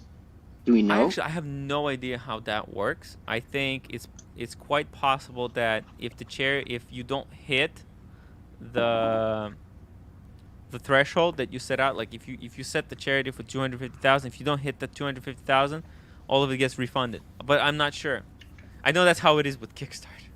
So I'm just assuming. If somebody can Google it right now and come back with an answer, that'd be great. Do you guys think Marco will say something, or is he still in the team? I think it's very weak. Okay, Anthony's the boss, but I think it's like Marco is hiding. Right. So one of my questions was like, when are we gonna hear from Marco? Why isn't Marco talking? Right. We found out that it was kind of both of their ideas, right? First, it was Marco who came up with this thing, and then Anthony was carried it forward, even kind of against the advice that they should stop, because he thought, like, once we start this thing, there's no way back. And I'm surprised that he is still going forward with this idea, because like he's not apologizing. He's still thinking like, well, we don't think that people got hurt. We don't think that what we did was wrong. And it's just like, I don't know. I think there was a lot wrong. And yeah, I wanted to see them say like, yeah, we're gonna change. We're a little bit different. We're gonna go about different. And there wasn't clear answers. Like, they need a guy who's designated to tell them that this is a bad idea and why. Somebody should be a designated like oppositionist, right? Like me on the Archie channel, right? Whenever people say something, I oppose it. Like, that's why our channels were doing so well. Don't you agree, guys? I was watching the Kerry Pack of the Tax episode the other day again, Tim. that was gold. It was amazing. I swear I'm gonna put that in a little clip, on my stream. Like, Archie Luxury, the greatest stream moment ever. Yeah. Look at this. Debbie Skirtup needs a Mr. No. Exactly. They need a guy who's gonna tell them. A designated. Like how when people go drinking, there's a designated driver. Same thing with this kind of ideas business. Do you saw the episode where they first wanted to rent the new shop, and this arrogant designer guy was showing the shop, and Anthony was talking about a fish tank here with the sharks and something like that. Did you see all the episode? I think I remember something like that with the fish tank. This guy, I think. He was 1 second before telling him that this is not a good idea. Right. Yep. Oh my god. A wall-to-ceiling fish tank. It's a great. Mr. M, $5. $400,000 investor wired to bank for immediate need, used by this so-called booming business, not discussed. Red flags, needing funds so desperately. And that's the thing. Like, this whole YouTube viral video situation, it's easy to make videos that get a lot of views if your budget is huge. Like, if you just have $20,000 to buy a dinner, right? It's gonna cost $20,000. You buy the dinner, you put that on YouTube, people will watch it. You'll get 100,000 clicks because that's an exciting title. But is that video going to generate enough revenue to pay back for itself? And that's the kind of problem that they fell into. They were making these videos, they were getting the clicks, but not enough clicks to pay back for the cost of producing that video. And that's kind of how I think they went wrong. Like, it wasn't. Here's the thing: it wasn't the ideas that got them the views. It was the amount of money they were blowing. You know what I mean? You look at like Mr. Beast videos, right? He'll be like, whoever lets go of the Ferrari will get a Ferrari, right? It's like, ooh, that's a cool idea, right? But then they don't reveal that it's like a used Ferrari, like a cheap, like the cheapest Ferrari they can buy. Yeah, obviously they'll rent the Ferrari. They'll have people holding on to like a really expensive $500,000 one. But then when you won, it's like, oh yeah, we'll give you cash. So but then that video will get 50 million views. So it'll pay for itself.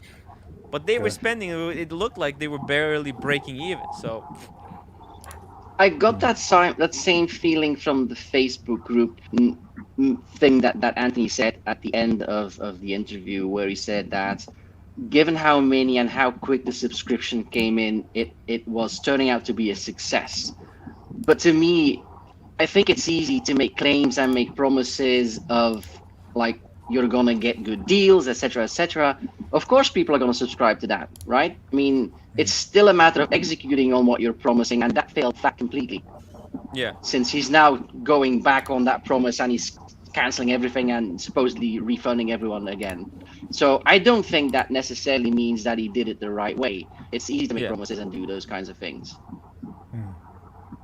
Yeah, yeah. And by the way, guys, we might have Paul Thorpe joining us for a post-interview analysis. Oh, it's wow. quite possible. It's quite possible. Fingers crossed. Okay. Fingers crossed. Well, maybe then Anthony too. That'd be a very interesting episode. Okay.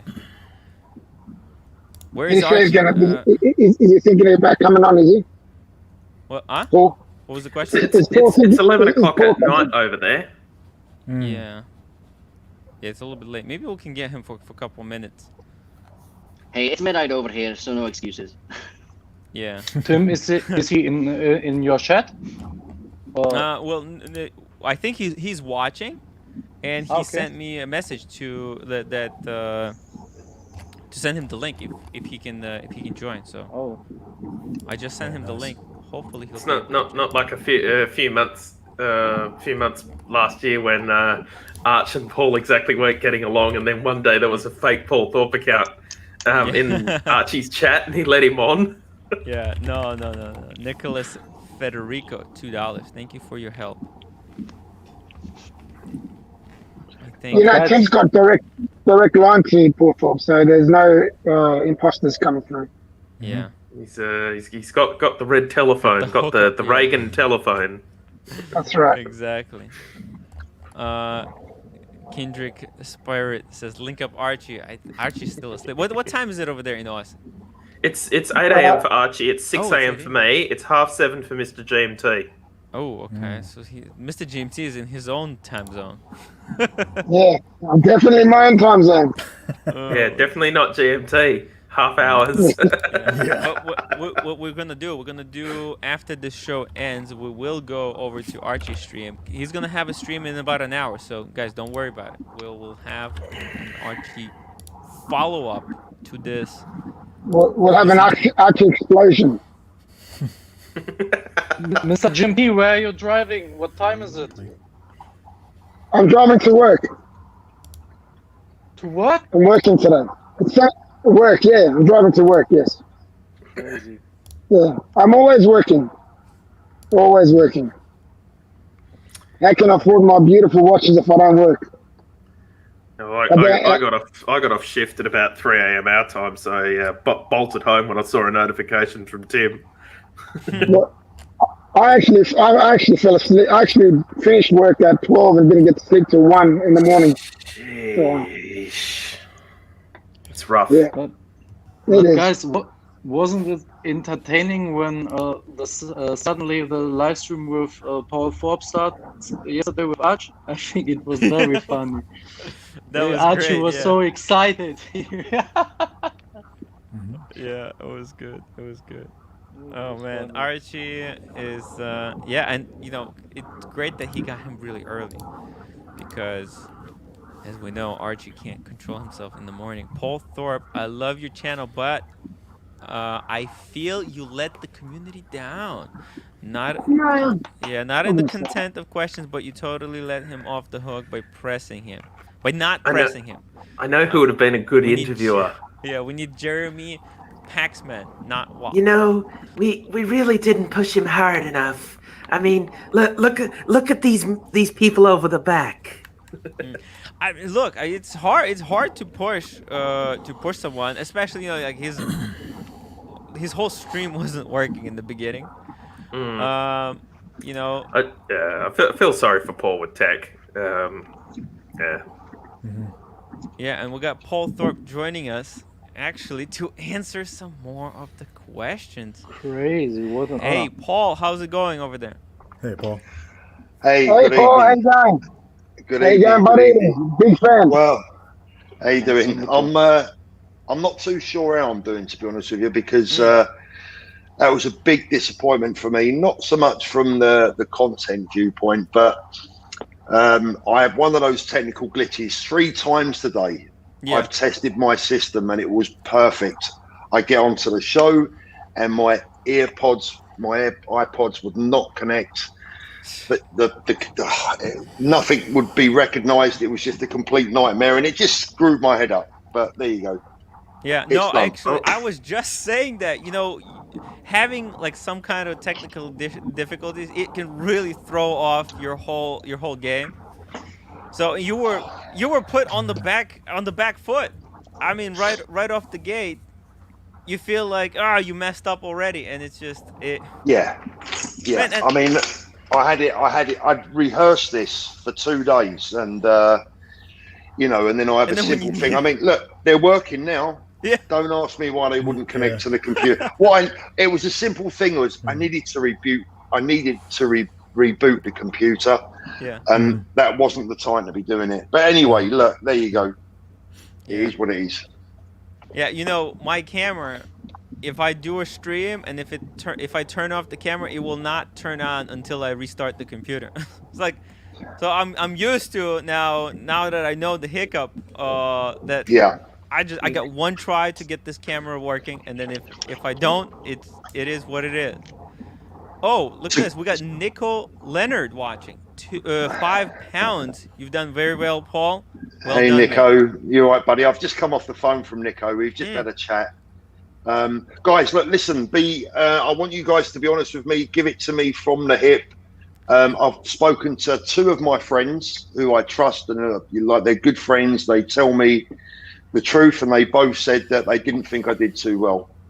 Yeah, I ran a poll about how people thought you did. I'm gonna do one a little bit later as well, a follow-up poll, because in my analysis, I think a lot of people had a little bit. They were expecting a different kind of a show, but you did exactly what you were saying that you were going to do. It wasn't like a fiery debate, cutting off when Anthony was going. I think the biggest problem was Anthony's questions were a little bit. Anthony's answers were a little bit too long, and he got to say so much that there's a lot of room for interpretation on his end. Yeah, this was the plan, just so that everyone knows, and maybe, hopefully, when I explain this, maybe everyone will know I took the route that I took. I decided that this was Anthony's chance to either redeem himself in many people's eyes, or to completely blow his cover. Yeah. Now, it wasn't my job to do either. It wasn't my job to try and blow his cover. It wasn't my job to redeem him. What I wanted to do was ask the questions and let him answer. Now, I actually took some advice I watched some YouTube videos about how to interview people, and the general consensus of opinion from the experts was to, if someone is under pressure, let them speak, let them either talk themselves further into the mire or out of it. Because I'd realised very early on that if I went back to him with one question after another, like question A, if I went back to question A and then asked him 5 more questions relating to question A, we might have only got through question A and B. Right. So I had to ask the set of questions that were basically taken from the vast majority of questions that I was asked. I didn't include the one about when's he going to stop wearing skinny jeans, because I didn't think it was. I didn't think it was relevant.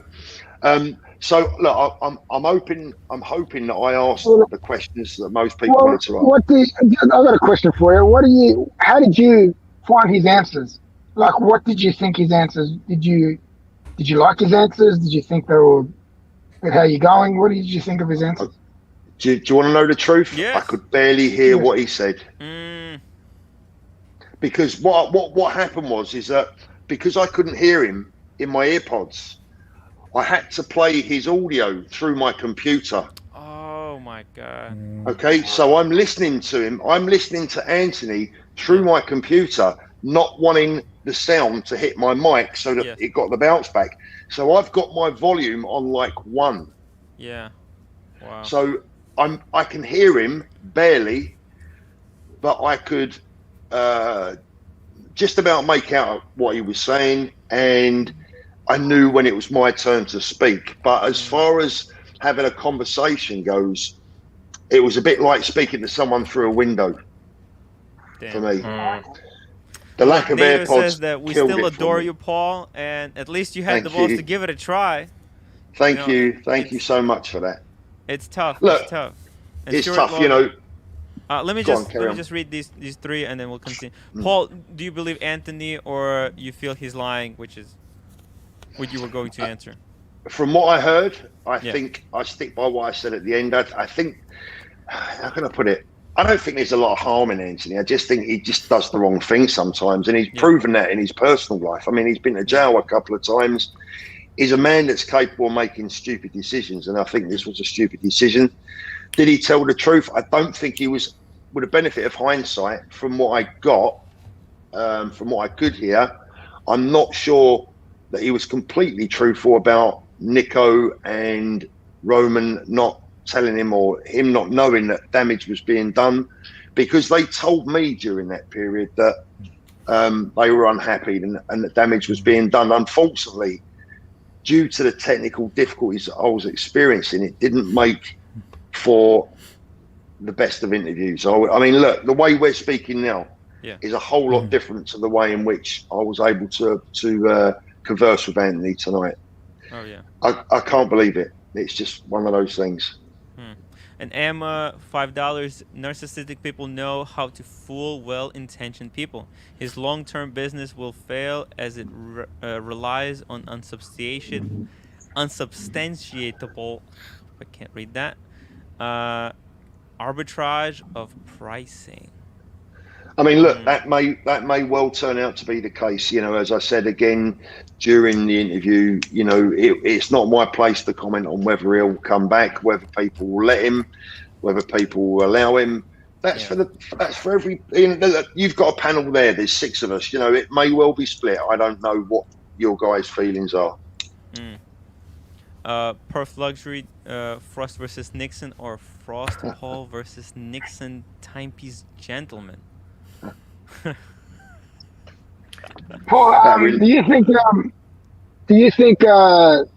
other dealers like Roman and Nico and all the rest of them have actually forgiven him and are happy to still deal with him and go on their way?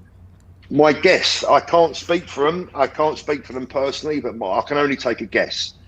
My guess is that they're fed up. You know, they're peed off with him, but he hasn't actually taken both feet outside of that trusted circle. He certainly put one foot outside of it, but he hasn't stolen any of their money. He hasn't not paid them for a watch.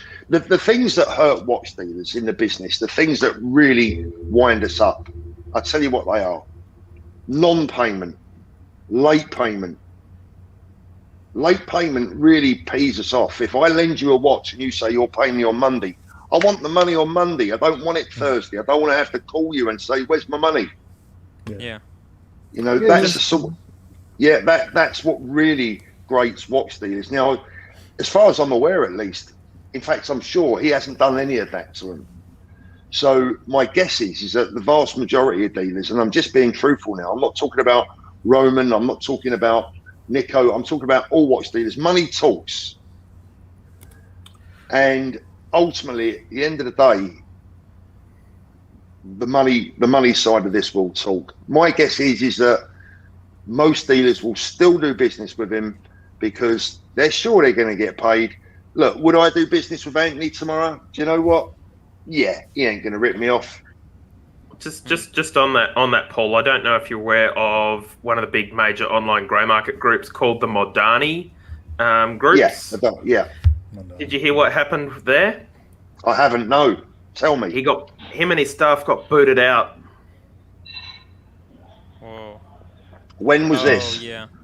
This was at the height of the blackout. I don't know if they've been Right. posted back in. What was he but I've buried heard out that for? from Do you know? multiple sources. Do you know what he was buried out for? The whole going dark thing. Yeah. I mean, look, you know, I can understand that they've got a reputation and they want to keep it.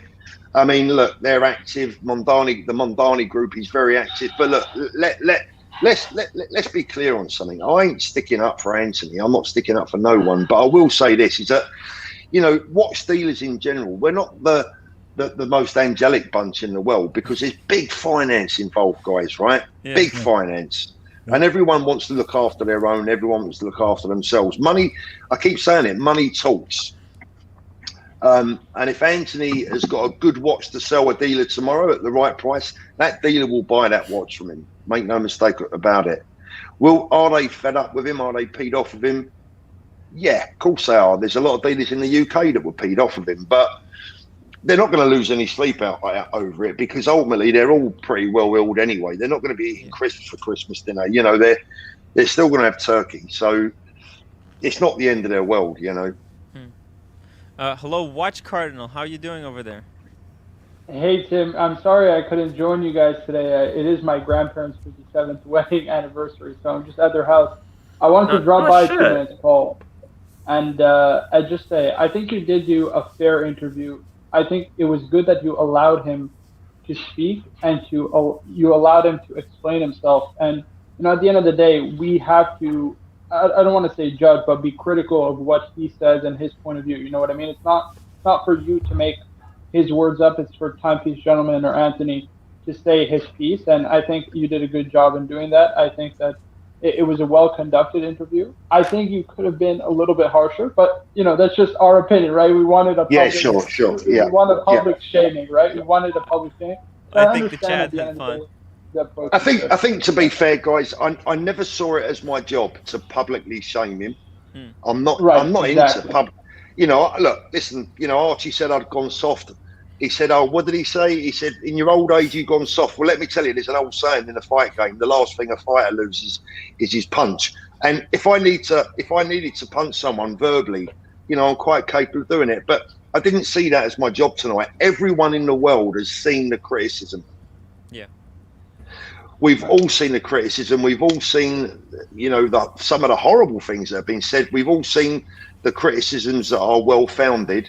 There was no point in me really harping on at them. The point was to let him speak and give everyone an explanation. Exactly. Yeah. And I think you did that. Your job as an interview is to allow him to say his piece, right? You got your set up questions. And at the end of the day, you just have to let him say his piece, and you know, we have to ultimately, I guess, take his statements for what they are. But I just want to say good job on the interview, but I do have to go because I have to go back to dinner. Take care. Thank you very much. And guys, listen, if any of you guys out there want to hammer me, fire away. I'm not going to be offended. I'll take it on the chin. Honestly, you know, I mean, I don't mind. So, Paul, let's go through these questions. Paul, sorry, before you continue, I've got to go. Thank you for coming on, brother. Really nice talking to you. My pleasure. Thank you, man. Thank you. My pleasure. I can see Nico in the chat just quickly. Watch Cardinal's account was actually spoofed. Yes. JBI probably wasn't the real one. Expectations were too high. Anthony wasn't going to capitulate. Didn't follow the open-ended questions with narrow focus questions. Funnel approach takes years to teach it to young lawyers. Of course, I mean, Paul, like you mentioned, you're not a professional trained interviewer. You just you know, you had opportunity to do interview. You checked online how to do these kind of things, and I'm a former watch dealer. We did. You're lucky you didn't become a lawyer, Paul. How are you? My God. How are you? I'm good, thank you. Yeah. Excellent. Stuart Logan, Paul, stop answering questions. Watch the replay. If you weren't able to hear after you watch, you'll be able to comment. Think you'll have a different opinion. Yeah, I need to listen to it because honestly, in my defence, I seriously, if you asked me to repeat what Anthony said, I couldn't tell you. And that's what spoiled it for me because I would have debated with him further. the interview would have been stronger, but I couldn't hear him. I had my volume on 1. Otherwise, everyone was going to get the bounce back through this mic. Nato says Archie's 250th installment. And DC, okay, I'll take back my Paul Thorpe throws like a girl comment from earlier, kind of. Fair enough. Hey, look, we are a forgiving kind. Anthony Wells, Paul, what did you think when he showed his bank account? There wasn't a lot in there for a watch dealer, but I think that was the account that he was showing that was holding the funds of the $2,000 group. Yeah, and I will say this. I think this is important, guys. I'll give you. You know, I'm on here to tell you little bits and pieces, hopefully that you might enjoy. I said during the show that I'd had a few people contact me that saying they were having problems with Anthony. And I reached out to every single one of them and said, look, if you've got a problem, please tell me what it is, because I will personally speak to Anthony on your behalf. Only one came back to me. Only one. Now, these are people who are claiming to have been owed $2,000. I don't know about you guys, but if someone owed me $2,000 and someone offered to help, I would take that opportunity. 5 of them disappeared, so I just can't come to any other conclusion other than they were lying and trying to cause trouble. The one that did come back to me gave me his telephone number. He's in Canada. I called him. I spoke to him, not WhatsApp, not email. I gave the guy a call. We spoke personally. There'd been a bit of confusion between Anthony and the guy. I'm not going to mention his name. Anthony wanted to pay him back by PayPal. The gentleman doesn't have a PayPal account, but Anthony has been in touch with him, and he has told him that he will definitely have his money on Monday, and I am going to follow that up to make sure that he does get his money back. So my major concern was, and the question that I did ask, and I don't know particularly what his answer was how many people want their money back, and when are they going to get it? Now, I say I didn't hear his answer. I did hear him say that they're going to give everyone their money back. Is that right? Yeah, everyone who wants it. Everyone who wants it, yeah. And I will follow that up, you know, I will follow that up on their behalf. The only other person that contacted me was a gentleman who wanted his money back and had it. He had a refund. Yeah. What we all have to be aware of right now, and I'm sorry for rattling on. I know there's 6 of us on here. I don't want to keep speaking. It's okay. No, it's okay. It's okay. Gonna be don't feel bad, man. After you leave. You're the star of the show, Paul. Yeah. No, not at all. But honestly, listen, right? Honestly, people can believe this or believe it's not. My heart's in the right place. The thing is that there's a lot of people out there at the moment that are just enjoying being artificially offended. Yeah. Yeah. It is kind of thing that people like to be on the internet. It's just, and it's okay to be offended, but it's not okay when people start to lie. Exactly. There's a limit to everything. You can't just go full on turning it to 11. And I think part of the thing that I wanted to do here is to quell some of the super heated people. Just like, guys, we need to step back. Let's see how this develops, because I think the big danger is. Yeah. Sorry, Tim. Sorry. I think the big danger is, look, listen. Me and you could fall out, and I think we've only spoken to each other 2 or 3 times, but I think we're developing quite a good little relationship, right? But listen, I mean, how would it be tonight if I went on the message board tonight and told the world that you were a car thief? Yeah. I mean, it's just wrong. Yeah. It's just wrong. But the problem is, mud sticks, and if you throw enough of it, before you know where you are, Tim's a car thief. Yeah, exactly. Yeah. And that is the problem I was having. I was having a problem separating the truth from people who are just wanting to throw confusion into the whole thing, which actually isn't helping the genuine people that really want their money back. Yeah, it's exactly the outright, like, the hostility. A lot of people, they can say certain things today, and then they can 2 weeks later, they'll realize that, wait a minute, I was saying things in the heat of the moment, and there's some drama right now you're missing in the chat. Yeah, exactly. And it's I kind of see we're kind of struggling to get to it, but hopefully we'll get to it. David H says what the interview showed is that Paul is of higher caliber, one that doesn't see TPG attaining. I think I'm just older. Yeah, maybe. I think I'm just older and wiser. Some wisdom with age. Older and wiser. Older and wiser. It happens. Nico Leonard. Finally, we got to what everybody wanted to see. It's like, there is quite a feud between the Watch Cardinal. Why did you wish me to die? Call me everything under the sun, even though I have no idea who you are. Saying it to my face. I think that was a fake account, though. Look, there is a fake account that comments on behalf of the Watch Cardinal out there, and I think Paul Thorpe, he was in your previous.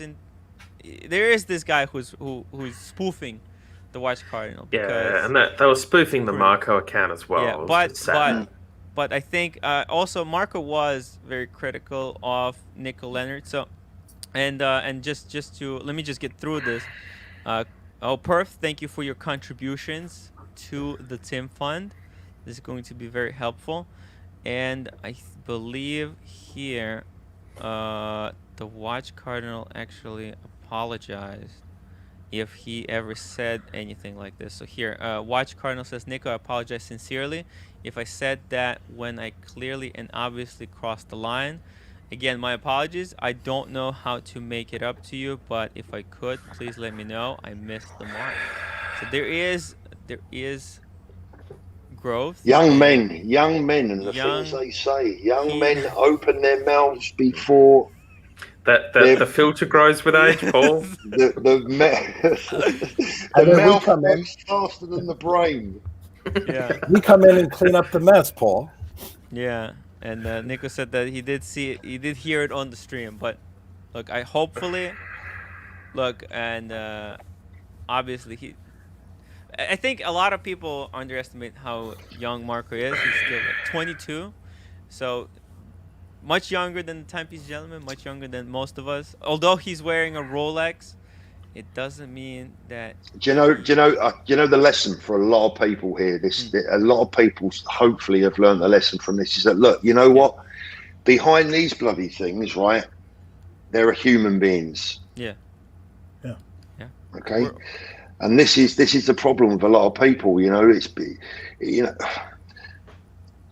It's a problem. It's a problem. And I just wish that those that write some of this stuff and say some of this stuff would consider their actions, because behind that keyboard there is a human being.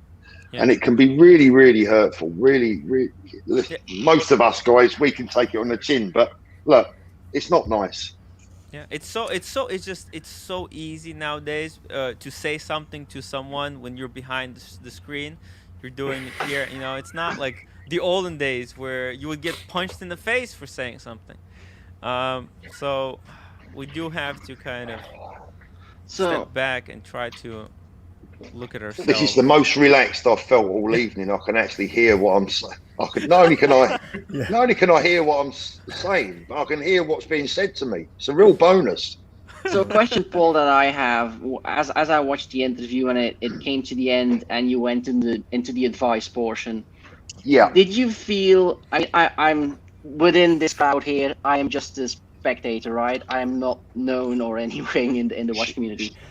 But from that perspective, did you feel that the advice portion took a bit of away from the hard-hitting aspect that you had intended for the interview? Did you feel like you softened things up by adding it to the end, even though it was well-intentioned? Possibly, but it wasn't intended that way. But what I did say, and I've actually got it in front of me here right now, I started off by saying, Anthony, I wish you'd have asked me about all this before it happened, because that's what most younger watch dealers do. And that's what we're for. Now, David Khalil, I don't know if you watch David's channel, but David Khalil is a perfect example of a younger watch dealer that has been brought up around older watch dealers. Beyond his years. Yeah, vastly beyond his years. Excellent content as well.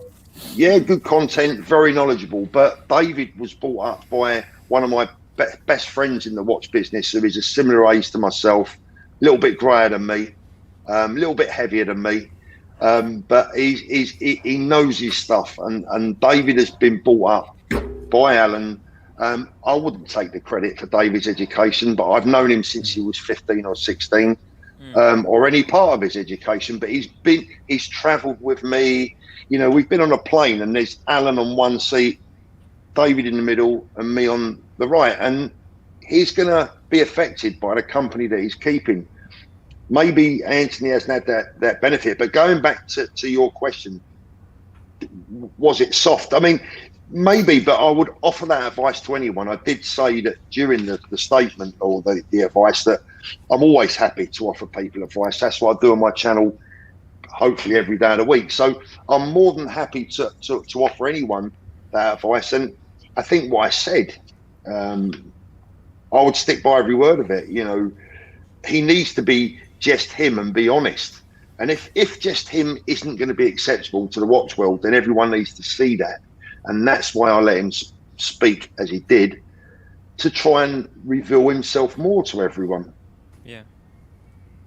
Yeah. I think, look, having the interview is always better than no interview. And a lot of people doubted that he would even show up. So it was, I thought he was doing himself the service by even having by the end, because of how, I think, how well the videos that they created. But I look, we'll see it. We'll see how it goes from here. We have a few more questions from the audience. The real question: who's his mentor? And if there's one, why didn't the mentor stop the stunt before it even started?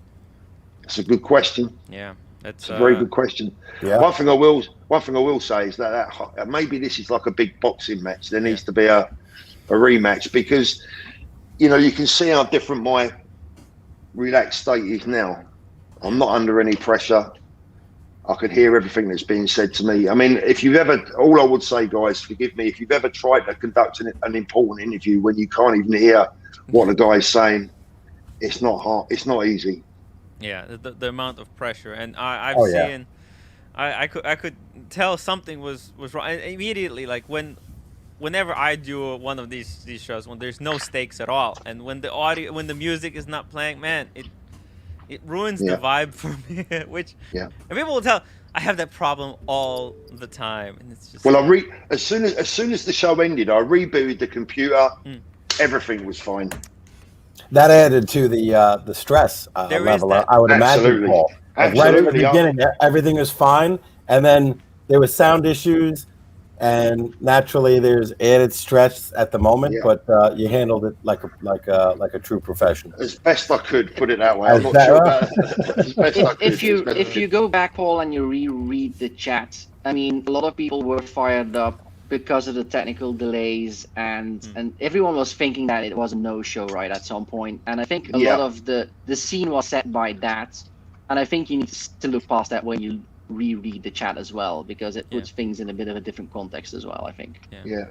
I mean, the chat is always like quite scary to read, because there's going to be so much abuse in there, you know, and you know, I tend to sort of like, you know, I want to read the sensible stuff, but I don't want to waste my brain power reading, you know, some you know, look, the issue with the headphones was the last thing on my mind.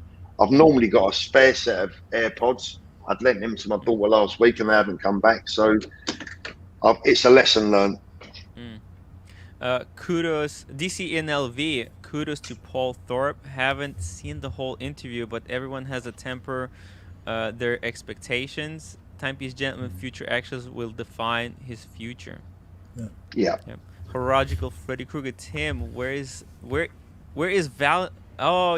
Valentina's money? Pay up, Marco. Now, a lot of people, that question is very close to, because we're still confused, and the reason people are confused because Timepiece gentleman, Marco, or was it Anthony? They were sending out kind of fake leads to, you know, bring up more fire to the scandal. They sent Archie some lawyers send a picture. There was a lady who sent out like that they got the rights to the timepiece gentleman name, so they were stirring things up in the background. Yeah. So we don't know. I still don't know. Was the lady, was Valentina real, or was she Anthony's plant? Is this supposed to be his ex-girlfriend or something? Yes. Okay. I mean, as I said the other night, Tim, you know, I mean, like, I had a lot of questions to ask Anthony tonight, and to be honest with you, Marco's personal life and his ex-girlfriends weren't really going to play a role in it. I mean, yes, if there's a problem there and it's a genuine problem, it can reflect on someone's character. But, oh, blimey, I mean, look, if we start delving into people's girlfriends and their personal lives, I think we're a watch channel, and we need to remember that. So I think I'll. This is why I was asking. I mean, anyways, Nico Leonard, age is no excuse. I'm a normal, hardworking guy. You just don't say this kind of stuff. My family could have seen that. That's painful.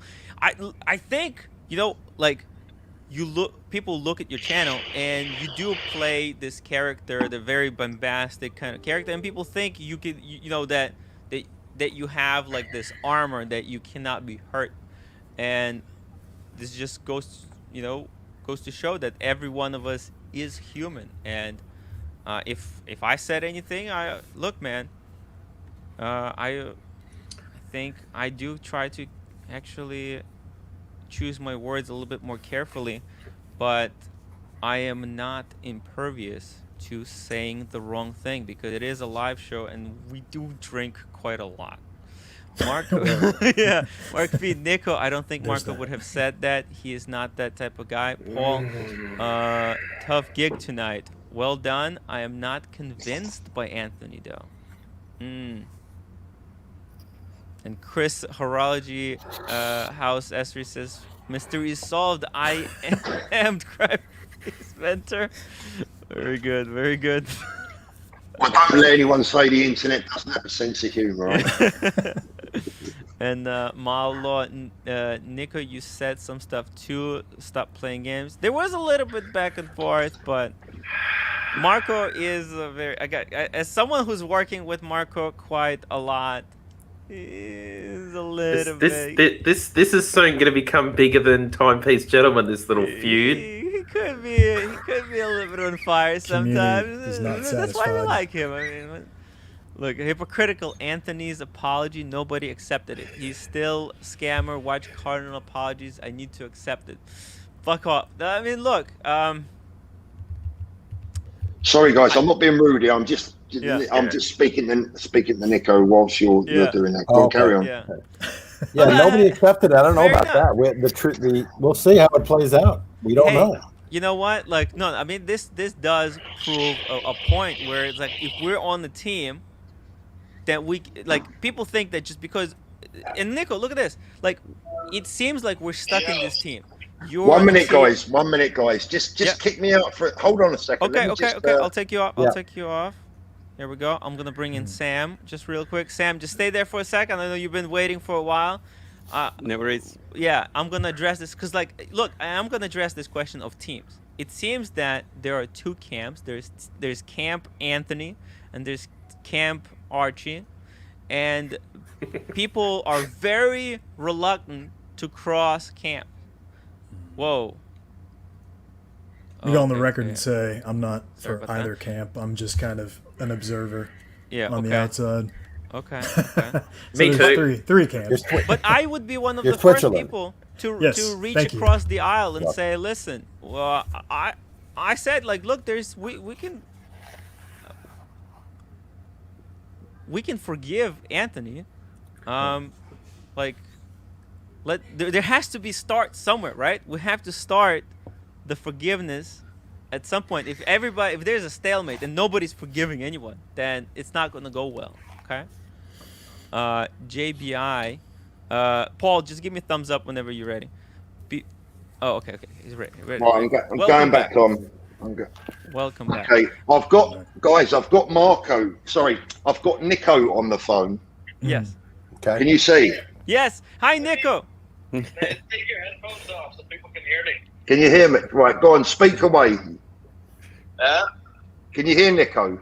So switch off your headphones so people can hear me, because I want to be very clear about this. Right, we can hear him. Yeah, they can hear you. Yep.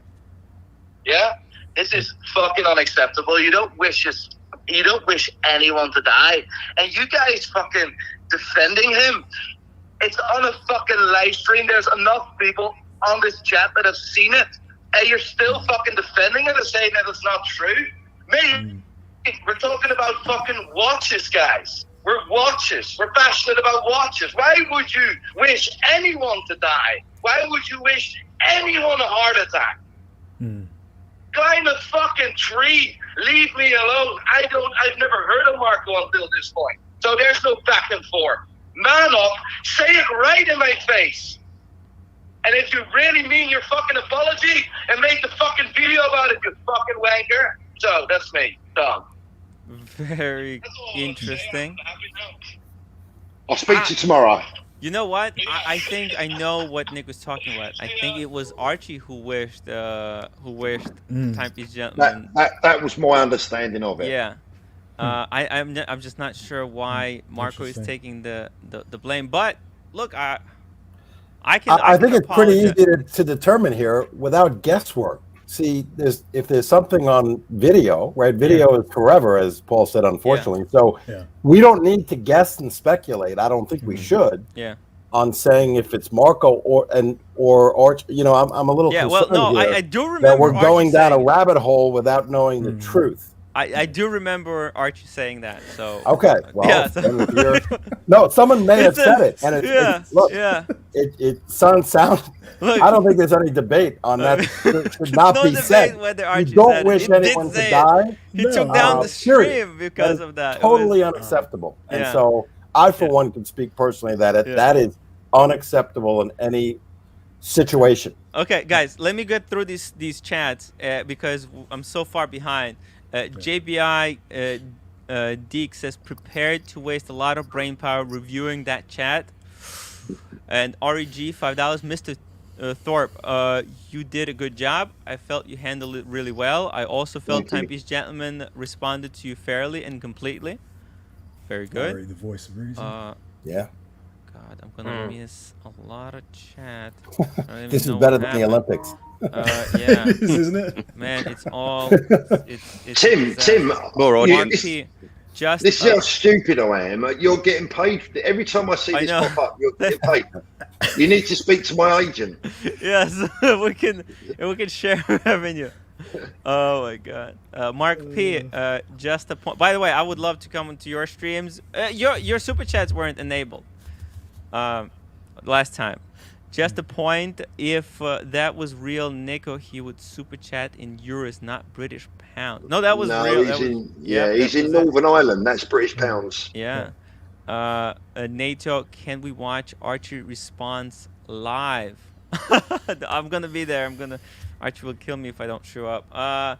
Nico, quit being a D-bag and trying to cover for your buddy. Have a problem with Marco? Email him and sort it out. Well, I think we had the answer to that.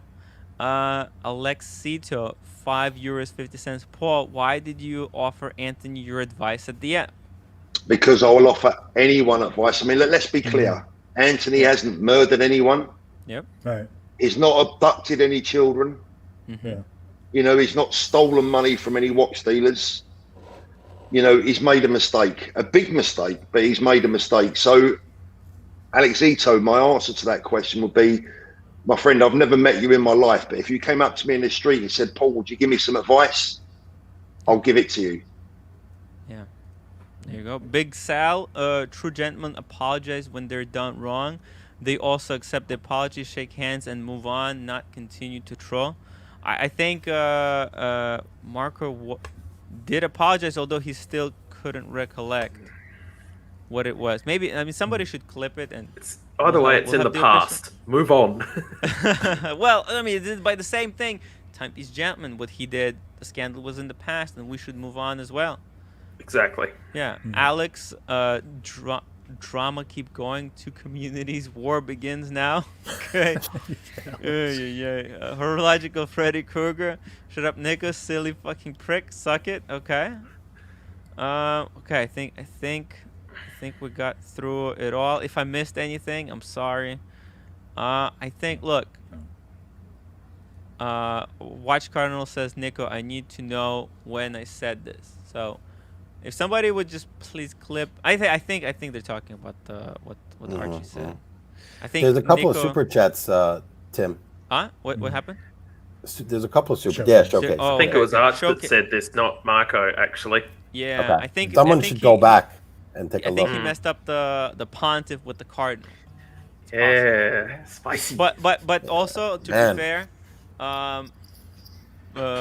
Nico did ban Marco live on air because he asked Nico to apologize to Archers. Like, and, yeah, it was the whole thing. It was the whole story. It's like, man, it's crazy. Showcase 2 pounds. If Marco said it, it's not out of character for him, right? No, he said it's out of character. Oh, it's out of character. Okay. Which I totally agree with that. Yeah, I totally agree.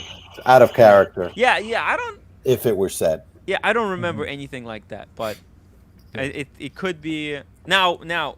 If Nico is wrong, I think we should expect an apology. And Sam, do you have a question for Paul? Yeah, guys, I know you like to keep this to welcome. 6 people. Paul, I know I emailed you earlier in the week. It's Sam from Casual Watch Reviews. I thought you did a good job, mate, honestly. I watched the whole thing.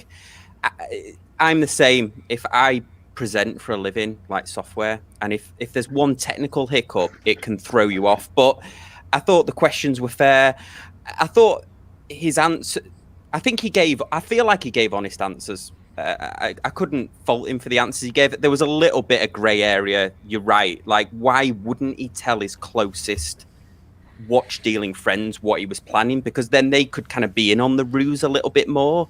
I don't understand why.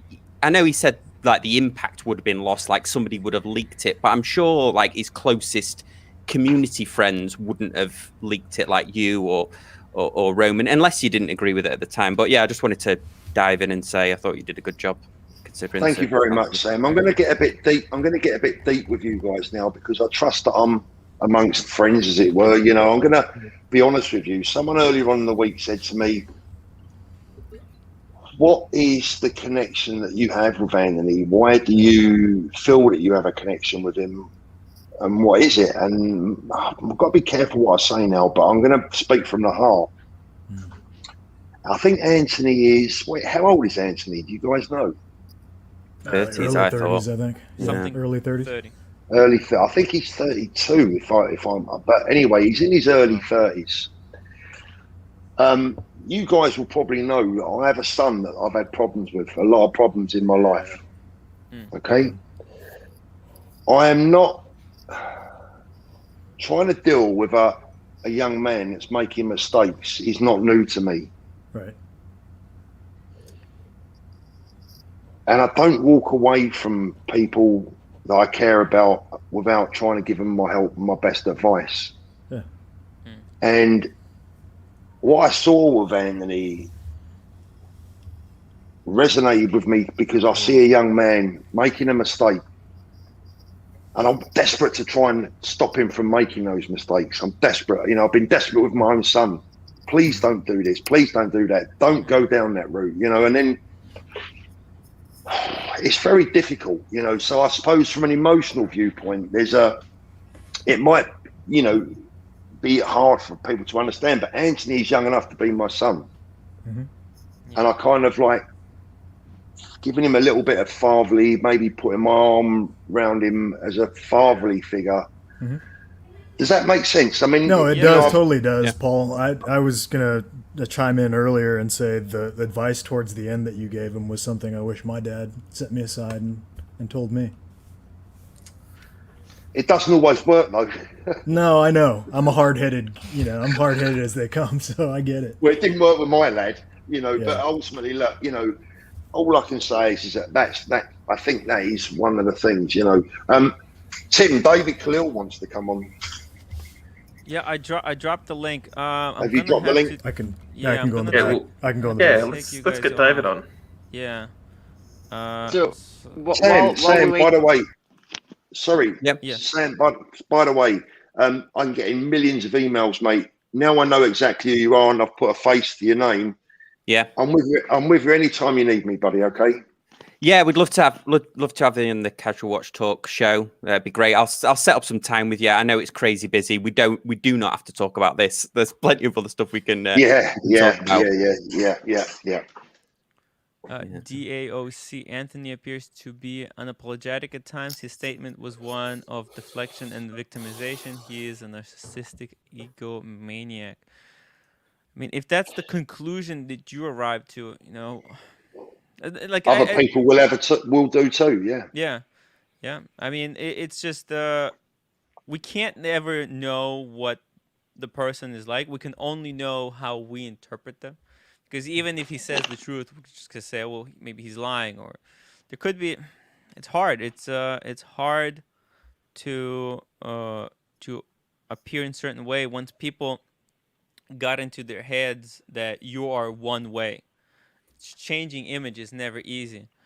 I'm not sure. And that kind of makes me wonder what do some people want to get out of this? What is the end goal for some of the people that are reacting in these negative ways? I don't agree with Anthony, right? That's my perspective. I don't agree with what he's saying necessarily, but yeah, what do people want from this? Do they want to have Timepiece Gentlemen go away completely? Does it have to end? Does it have to stop? Do the videos have to be taken down all and then they'll be happy? Or what can be done? At what point will they be satisfied? That's what I'm wondering at this point. If that's you, can you turn on your camera for just like a second if you don't want your face to be? Because we do have some people who join and they're not who they are. That's a great point, by the way, that you just said there. Yeah, it's a very good point. Because somebody could have trust but verify.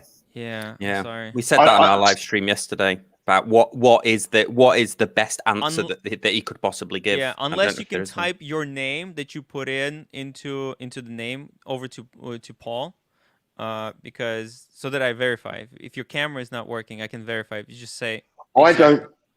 Or does he have your number? He can text you the name that he put into like this section. I don't think there is an end game for some of these people. I just think they live off hate. I don't think there is an end game. I think, I said to Anthony when we was WhatsApping earlier on in the week, look, what you got to understand is that there are a certain element of people out there. It doesn't matter if you sent them $1,000 each; they're probably still going to hate you. There'll always be someone lining up to throw something. Of course, of course. On that membership thing, I know you guys were discussing it before I joined. I think he said he was going to shut the whole thing down and everybody was going to get a refund. That's what I thought heard. He said that. That's what I thought I heard. Yeah. That's what I understood as well. Yeah. Okay, so people are saying that it's 100% Yeah, Nico. I've heard a few folks. I'll try to. So he's saying where can I join? Use this link. Click on the button and follow the directions, Nico. And I have the Marco, the Watch Cardinal, as well. I'm gonna have to take a few of you guys off because Marco's on the phone. Guys, if you've had want me to drop Tim? No, Paul, I want you to stay. No, Paul stays. You want me to drop Tim? Archer's on in about 7 minutes. Do we want to do this on an after show, maybe?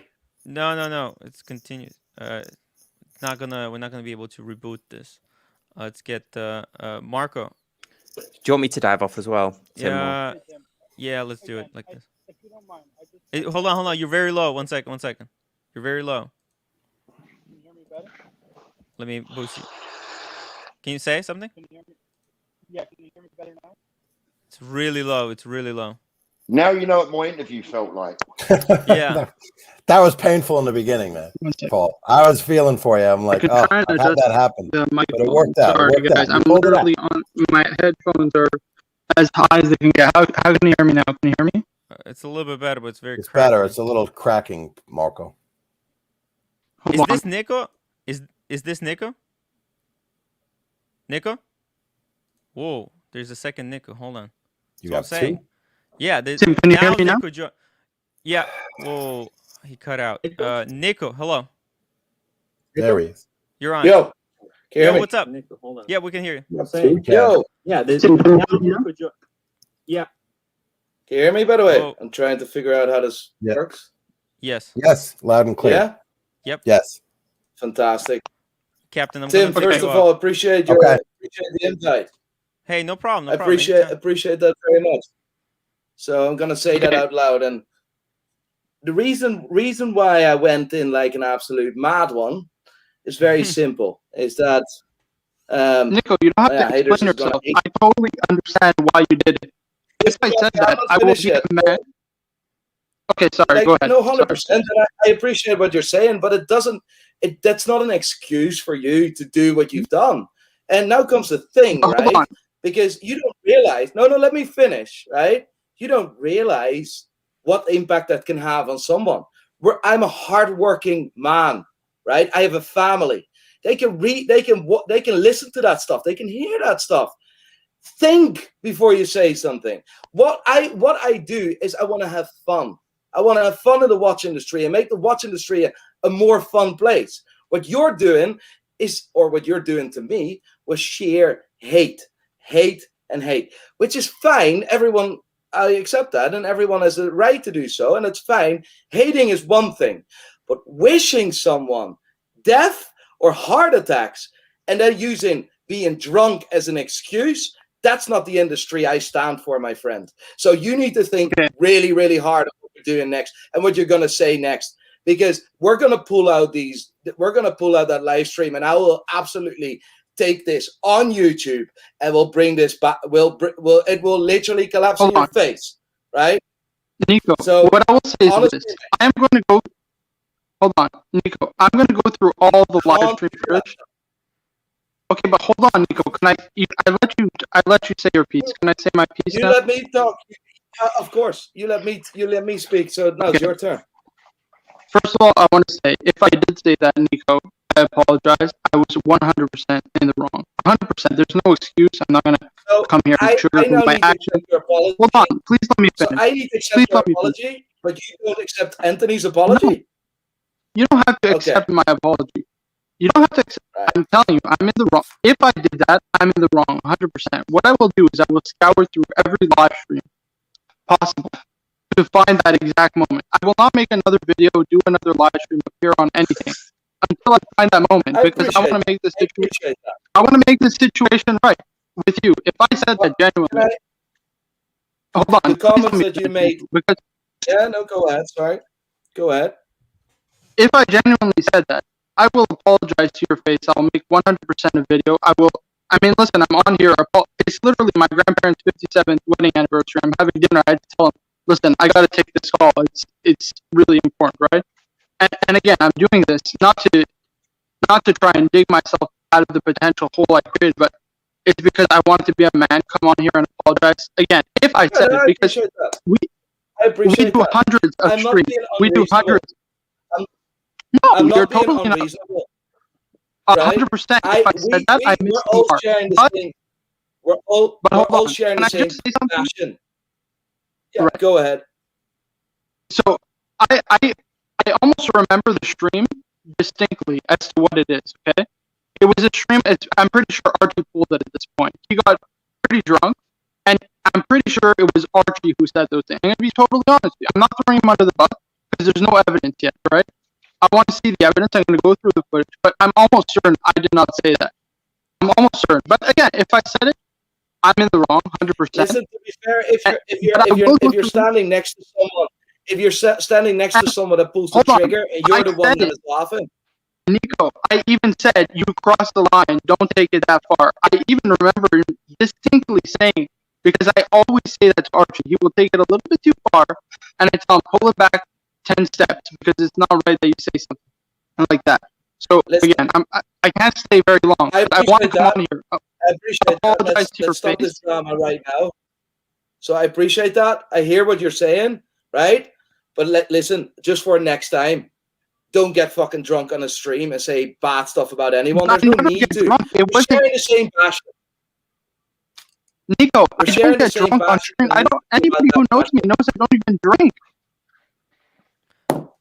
So why is alcohol I don't even look? I think Marco. I think we have to let Marco go, and look, we'll go through the stuff, and we will apologize for what we did wrong. And look, I was there on that same stream. You did.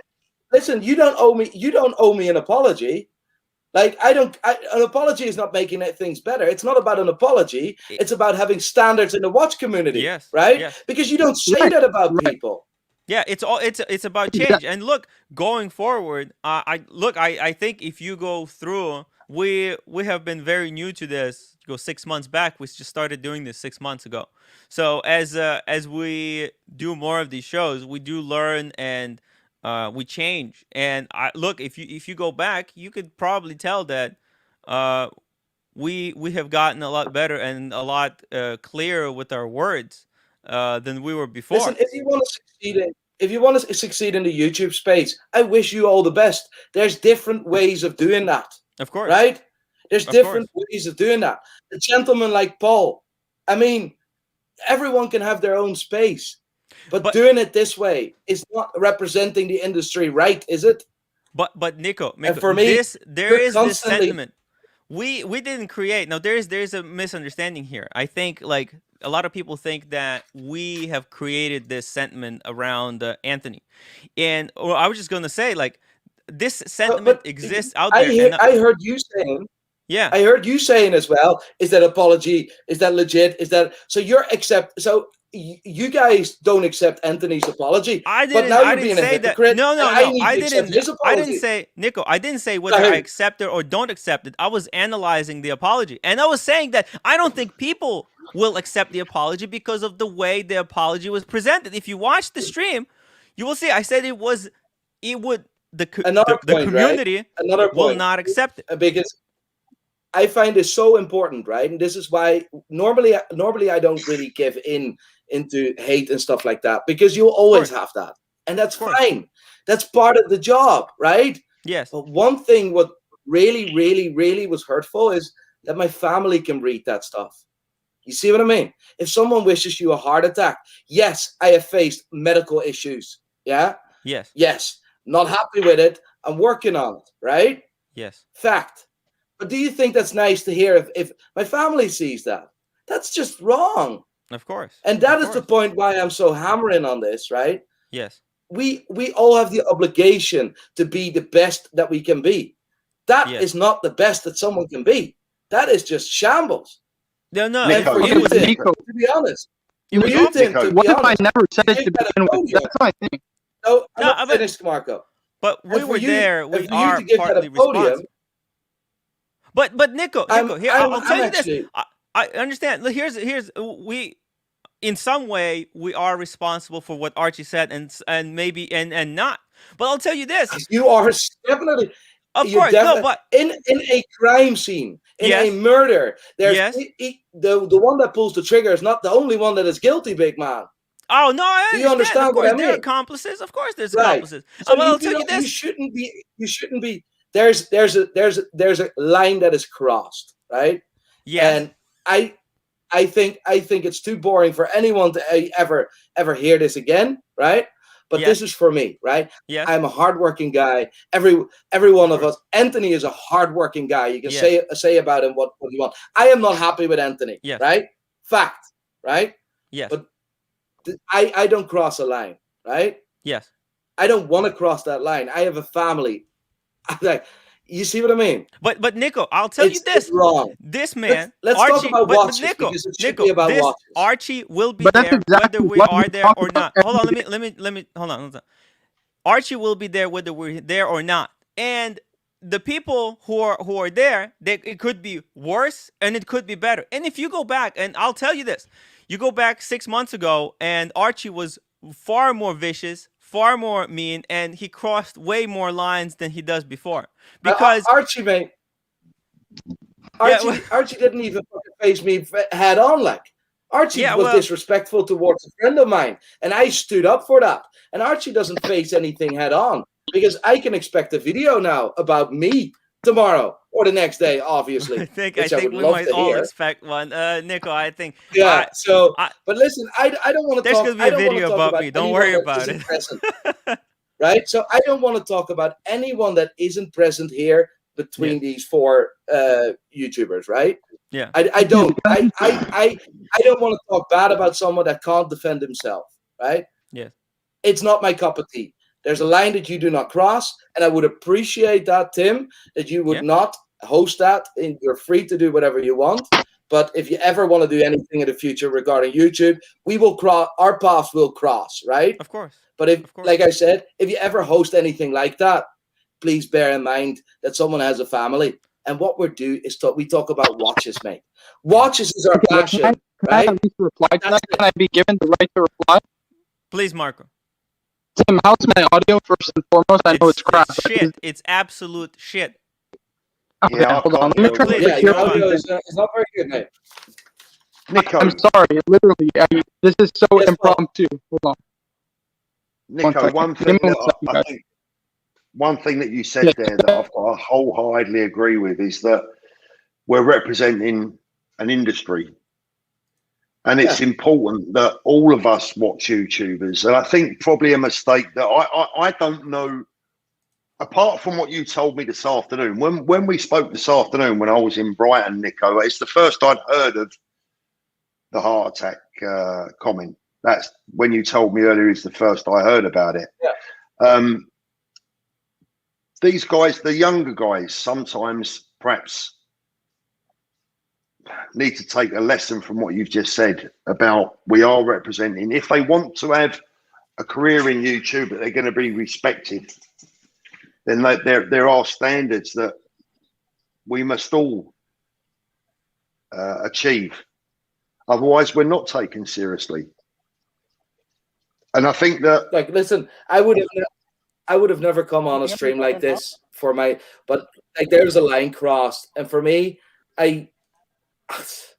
that's a line you do not cross. Let's talk about watches, not about drama. And yes, I like to fix things head on, right? Yes. I like to fix things head on. So that's how I do business, head on, right?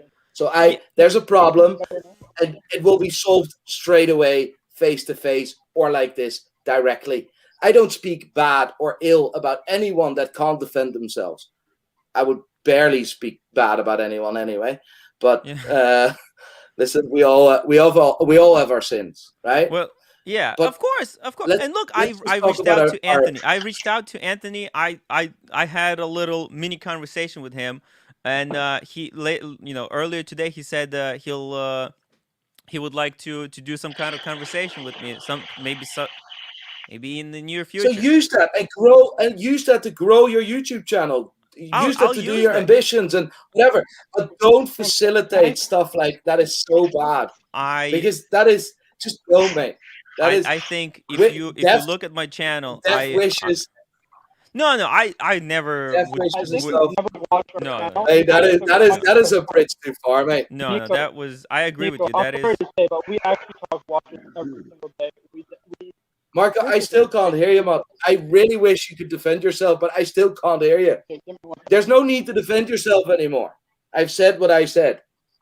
Yeah, I think, now it's your turn to say something as well, but it needs to be. We need to be able to hear you.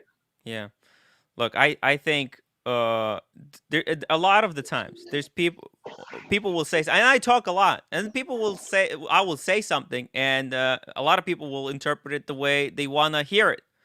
And when I'm critical of Anthony, it's not so much that I'm criticizing him or attacking him. I'm trying to analyze how people are interpreting what he's saying.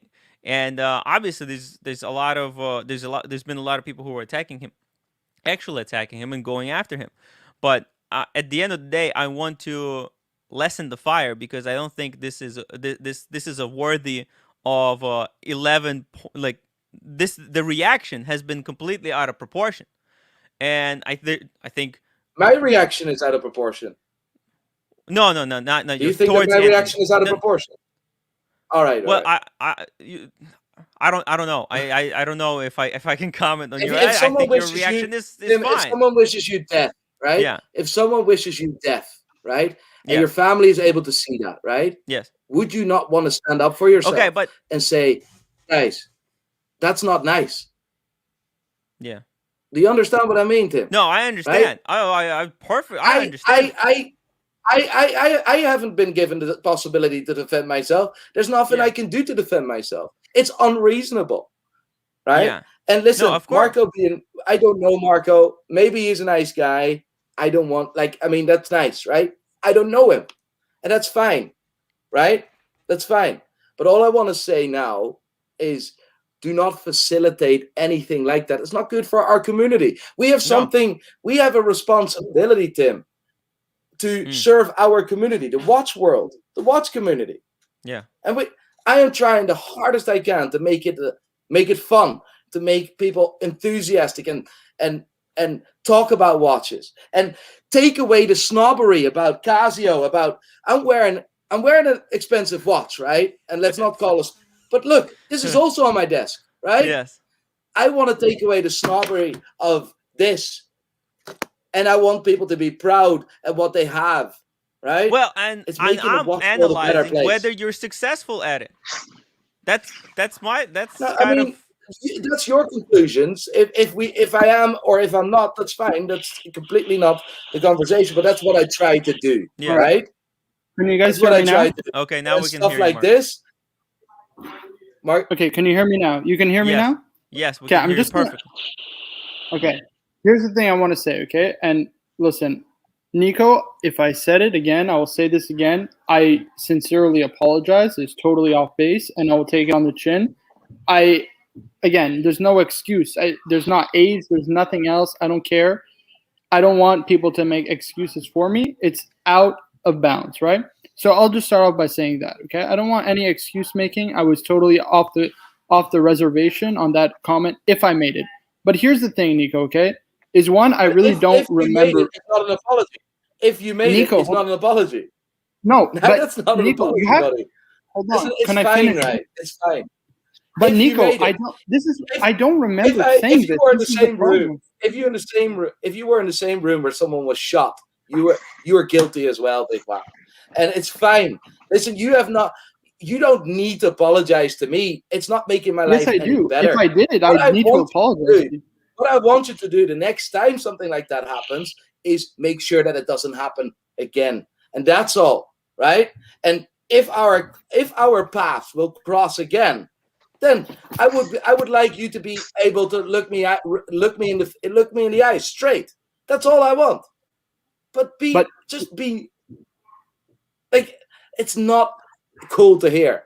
I'm not disagreeing with you. It's not cool to hear. Nico, I'm not disagreeing with you 100%. I told you this. If I said this, it's totally off the reservation. But Nico, I can't just corroborate that I said something without evidence. I mean, seriously, you know what I mean? Like, I need to see the footage. So I told you. So you hold on. Apologize to me if you Nico, do not know if you've done it. Let me finish. No, but then you should apologize. I won't come on another live stream or I won't do another video on my channel, Tim's, Archie's, until the situation's resolved. I'm going to go through all. Listen, I have access to all. For me, what you need to do, Marco, is build up your YouTube channel a different way. And don't worry about me. I'm not saying that you shouldn't do it. Like, for me, this situation is already resolved. It's already done. Please don't do this again. Done. No, but Nico, It's constructive. There's no point, and there's no need, and there's no reason why we now need to look back. I have said what I wanted to say, right? And you can shake your head, but you shouldn't apologize for something that you feel that you don't know if you've done it. Then your apology is not sincere, right? But I am being sincere. I just don't know if I've done it. I don't think it's unreasonable for me to say I apologize for something I don't remember doing. I mean, why did you apologize? Because if I said it, then I told you I'm totally off base, and I apologize to your face. You said you wanted me to confront you man to man. I'm doing this right now. Again, I'm taking. I shouldn't. We're having. I'm sorry. So can we draw a line under it? I can't hear you. The only thing I don't need an apology. The only thing I need is that you draw a line under it, that it's gone, that's over, and the next time something like that happens, you will not allow it to happen. Done. Okay, but Nico, I'm telling you, I almost remember identically the stream where this happened. Hold on. I almost remember identically where the stream happened. It was the stream with Archie. It's now deleted, right? It's not deleted, but it's privated. I can access that privated stream because I have kind of access to Archie's channel, or the live streaming channel at least, okay? So I will go through the footage again. I almost remember that it was Archie who said it. He was drunk. There's no excuse still. But I remember distinctly saying, Archie, you take it too far. That was too far. You shouldn't say that. I can almost put my hand on fire that I didn't say that, because I would never say that. I don't see a scenario where I would ever allow myself to say that. But if you're with two people, in a room and one has a gun and one shoots one person dead, so you need to be with 3 people in a room. By the way, bad example. and if Tim, you can see from the number of super chats, there's a number of viewers who are saying, I never said this. It was Archie. And again, listen, I can't control what another man says, Nico. Just like you can't control another man's actions. That's a terrible analogy. I'm sorry to say. You can't control somebody saying something. It's not a terrible analogy. It makes you guilty. And you have laughed about it because I have seen it. I remember, because that was the first time I ever come across your face. Hold on. Whoa. I remember that. Laughed. That's the first time I ever come across your face. We have to be careful here, because comments that you posted earlier. These are heavy-handed accusations, Tim. Marco, like, I mean, I can. What's this? Well, that could be a spoof account. Yeah, I mean, come on, you're going to believe people on YouTube? Like, have you read any Timepiece Gentleman comments? There's people who are actually pretending to be Marco in the chat. So there's a lot of copycats who are coming after. I find it such a weak excuse, mate. No, it's true. It's true. It's well known. It's well known. Nico, it's well known that there are people who are copying Marco in the chat. So I wouldn't necessarily go for really by the chats. Yeah, but here's the thing. Can we now have a constructive approach? Marco, could you make sure that this doesn't happen again? I will put my hand to God, swear to God, I'm religious. It will never happen again. Yeah. Again. I appreciate that. And that's the only thing I want to know. Nico, we talk watches every day. Me and Tim, Nico, me and Tim talk watches every day. That's all we talk about is just watches. We'll go off the wagon occasionally, talk politics and silly topics to have fun, but we almost always talk watches. That's all we talk about. So to have a moment like that, it would grossly shock me. And again, and look, Tim S. just super chat. I remember this. Marco condemned Archie's comment. You had Van Lux, who also put a super chat. I mean, there's a bunch of people who said that I did not say. Again, I'm going to go through all the footage, and I promise I will make this right, because it's the only way that this can be resolved properly. Because I don't. No, it's already resolved. Marco, you have nothing. For me, it's already resolved. You've said what you wanted to say. You have said as well that this won't happen again. Problem solved. That's all. The one thing I will say, Nico, I will say this. And again, I can man up and say this. I remember playing a video on Archie's stream. Remember, Tim? It was from a deleted live stream of yours where I told you, apologize to Archie. And you ended up banning me in the channel. And we just brought it up laughing at the situation. Like, because you said, have you ever defended a friend before? I was like, well, yeah, I'm defending my friend Archie here in this occasion. But that was the only time that I remember ever laughing at that. So I wasn't allowed to defend my friend Anthony, but you were allowed to defend your friend Archie. It's a bit hypocritical. No, we admit it. I'm not gonna lie.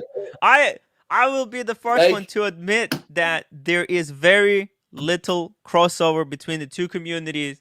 And it's there. Listen, if there's a statement, if nobody wants to apologize to each other, then we're just gonna be at this forever. But Tim, I'm saying it. I'm saying it. No. I've come on the stream to apologize to his face. Talking about it. What are you wearing? Let's talk about watches there, for fuck's sake. What are you wearing? Nico, you know the story of this watch right here? Explorer 2. Nice. Bad girl.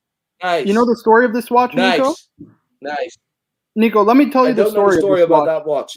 Okay, so I was doing a live stream on my birthday, okay? And people started, saying, how can we send you money, to say happy birthday, okay? And that night, between that night and the next day, people sent in a little over 20,000 Canadian dollars, and a viewer of the channel actually sold me this at retail price. Now, Nico, let me ask you something. For somebody who would wish death to somebody's family, you think that would allow, and I'm not using this to defend my character, but I try to be, and Tim can vouch for me. Stop talking about it now. No, because it's actually bugging me, because these are heavy-handed accusations. Right. The community is exceptional, Nico. It's an amazing watch community. We all know what we're talking about. It's an amazing watch community. Exactly. And that is Exactly. That's what I wanted to say. So you don't have to bring it up again, right? Yeah. Done. No, I we do draw a feel line the under it. because It's I need to constructive defend approach, myself on this. right? These are heavy-handed accusations. You're saying you're going to bring it up and try to tear me down. I mean, those are heavy accusations, Nico. No, I'm not. I'm not saying that like that. I said, listen, like you can't do this. You just simply can't do this, right? And I wish you all the best in YouTube. And I want you to achieve everything you want to achieve. And I will always support everyone that would want something. But you don't talk ill about someone that can't defend themselves. And you don't know me. And being in a room where something like that, so off the charts, so unacceptable is being mentioned. I mean, I would literally say, like that. Like even if someone says that about my worst enemy, I would have grabbed someone by the, not like virtually by the throat. I would literally correct someone. That's just not nice. But Marco, we've drawn a line under it. And honestly, I want you to achieve everything you can in YouTube. If you ever need help, questions, you're more than welcome. Making the watch world a better place. The YouTube space a better place. Please. Now, Nico, that's all I'm asking. Nico, let me just say one thing. My email, it's watchcardinal99@gmail.com if ever you want to reach out. And again, I'm going to look for that specific live stream because I'm pretty sure... Drop me a DM. Drop me a DM on Instagram. I'll give you my phone number and we'll talk about this in person. Okay, well, let's wait till the 100%. after show. Here, you see there's a private chat. Tim, is there anyone backstage? Just because I don't want to drop my number with people backstage. No, there's just our friends. Okay, perfect. I'll literally drop my number. I dropped you in that private chat. And I would always help everyone in the watch world as much as I can, but like making the watch world a better place, please. That's all I'm asking. Exactly. You see what I mean? Listen, Can I jump in here a minute? Yes, guys. I tell you what, Marco. I tell you what I think Nico's saying to you in a roundabout way is that there are two, probably more than two, sections in the YouTube world. And ultimately, you're going to have to decide which arena you want to sit in. If you want to ever move into that, we talk about a trusted circle. Now, no disrespect to you, but you're never going to walk into the circle that Nico and I sit in because we're dealers. We're different. We're a little bit different. But you can walk into that outer circle and be trusted in the group that has respect for each other. And I think what Nico's saying is if that's the group that he would prefer that you was going to be sitting in, you know, where we can all get on, we can trust each other and have respect for each other. Would you say that's right, Nico? Is that what you were saying? Yeah, that's correct. That's correct. You know, because there's another section of YouTube that if you get too embroiled in, you get dragged down with them. And if you get dragged down to a level that it's going to be, you know, that's the brush that you'll get tarnished with. And listen, that's 100% fair criticism. And you know, if Marco, that's go ahead. Like I said, I want you to do very well in YouTube and same for Tim, and that you guys absolutely achieve everything you want to achieve. Right? You're wearing a fucking incredible watch. You're a lucky bastard because 99% of the people can't afford that watch, right? You've done that probably with hard work and because of the community, right? Let's be very grateful for that, right? But like, all I just want is a standard, and that is just you just don't fucking do. I'm with you 100%. And but listen, Nico, and now we can close this off. Yeah. For me, that is done. I appreciate your time. I appreciate that you're a man. You man up. You say this straight in my face. In the private chat, I gave you my phone number. Yeah, I'm going to text you on WhatsApp now. Give me a call. Right? And the same for you, Tim. My phone number is there. If you ever want to talk, I'm there. I'm easy accessible for everyone. Right? So let's make the watch world a better place. That's all I want. It's awesome. Thank you so much, Nico. I think Marco took a little bit too much because I was there as well, and I think I'm quite as guilty as Marco. And look, I want to say I'm sorry as well, and I joined this community in order to make it better, and it's not easy. Half the time I don't know what I'm doing. It's tough, mate. Yeah, but it's look, a tough game. It's tough. It's tough because you're on air. You're always talking. People are choosing to interpret you one way or reinterpret you. There's no winning. There's two communities, and bringing people together it's hard. It's hard work, and we get blamed for a lot of things. We also say a lot of stupid things, and sometimes we say something smart. And look, I think we have worked hard for the past 6 months, and look, having you on the stream with us. Who are we? And it's honor, I think. And No, look, there's Paul, no need to be an honor. guys, I'm a normal guy. Yeah. I'm a normal guy. 10 months show you ago, a WhatsApp, 10 months ago, I didn't had a YouTube channel. Yeah. Right. So for me, everything excelled as well. I'm a normal guy, right? And my dream is to have a successful business, right? And to being able to do something good for the industry, right? And add value every day, right? With the industry. And YouTube happened, and I'm very grateful for that. But it's an incredible journey, and I hope that you guys, both of you, are going to walk that same journey as I did, because it's an incredible journey.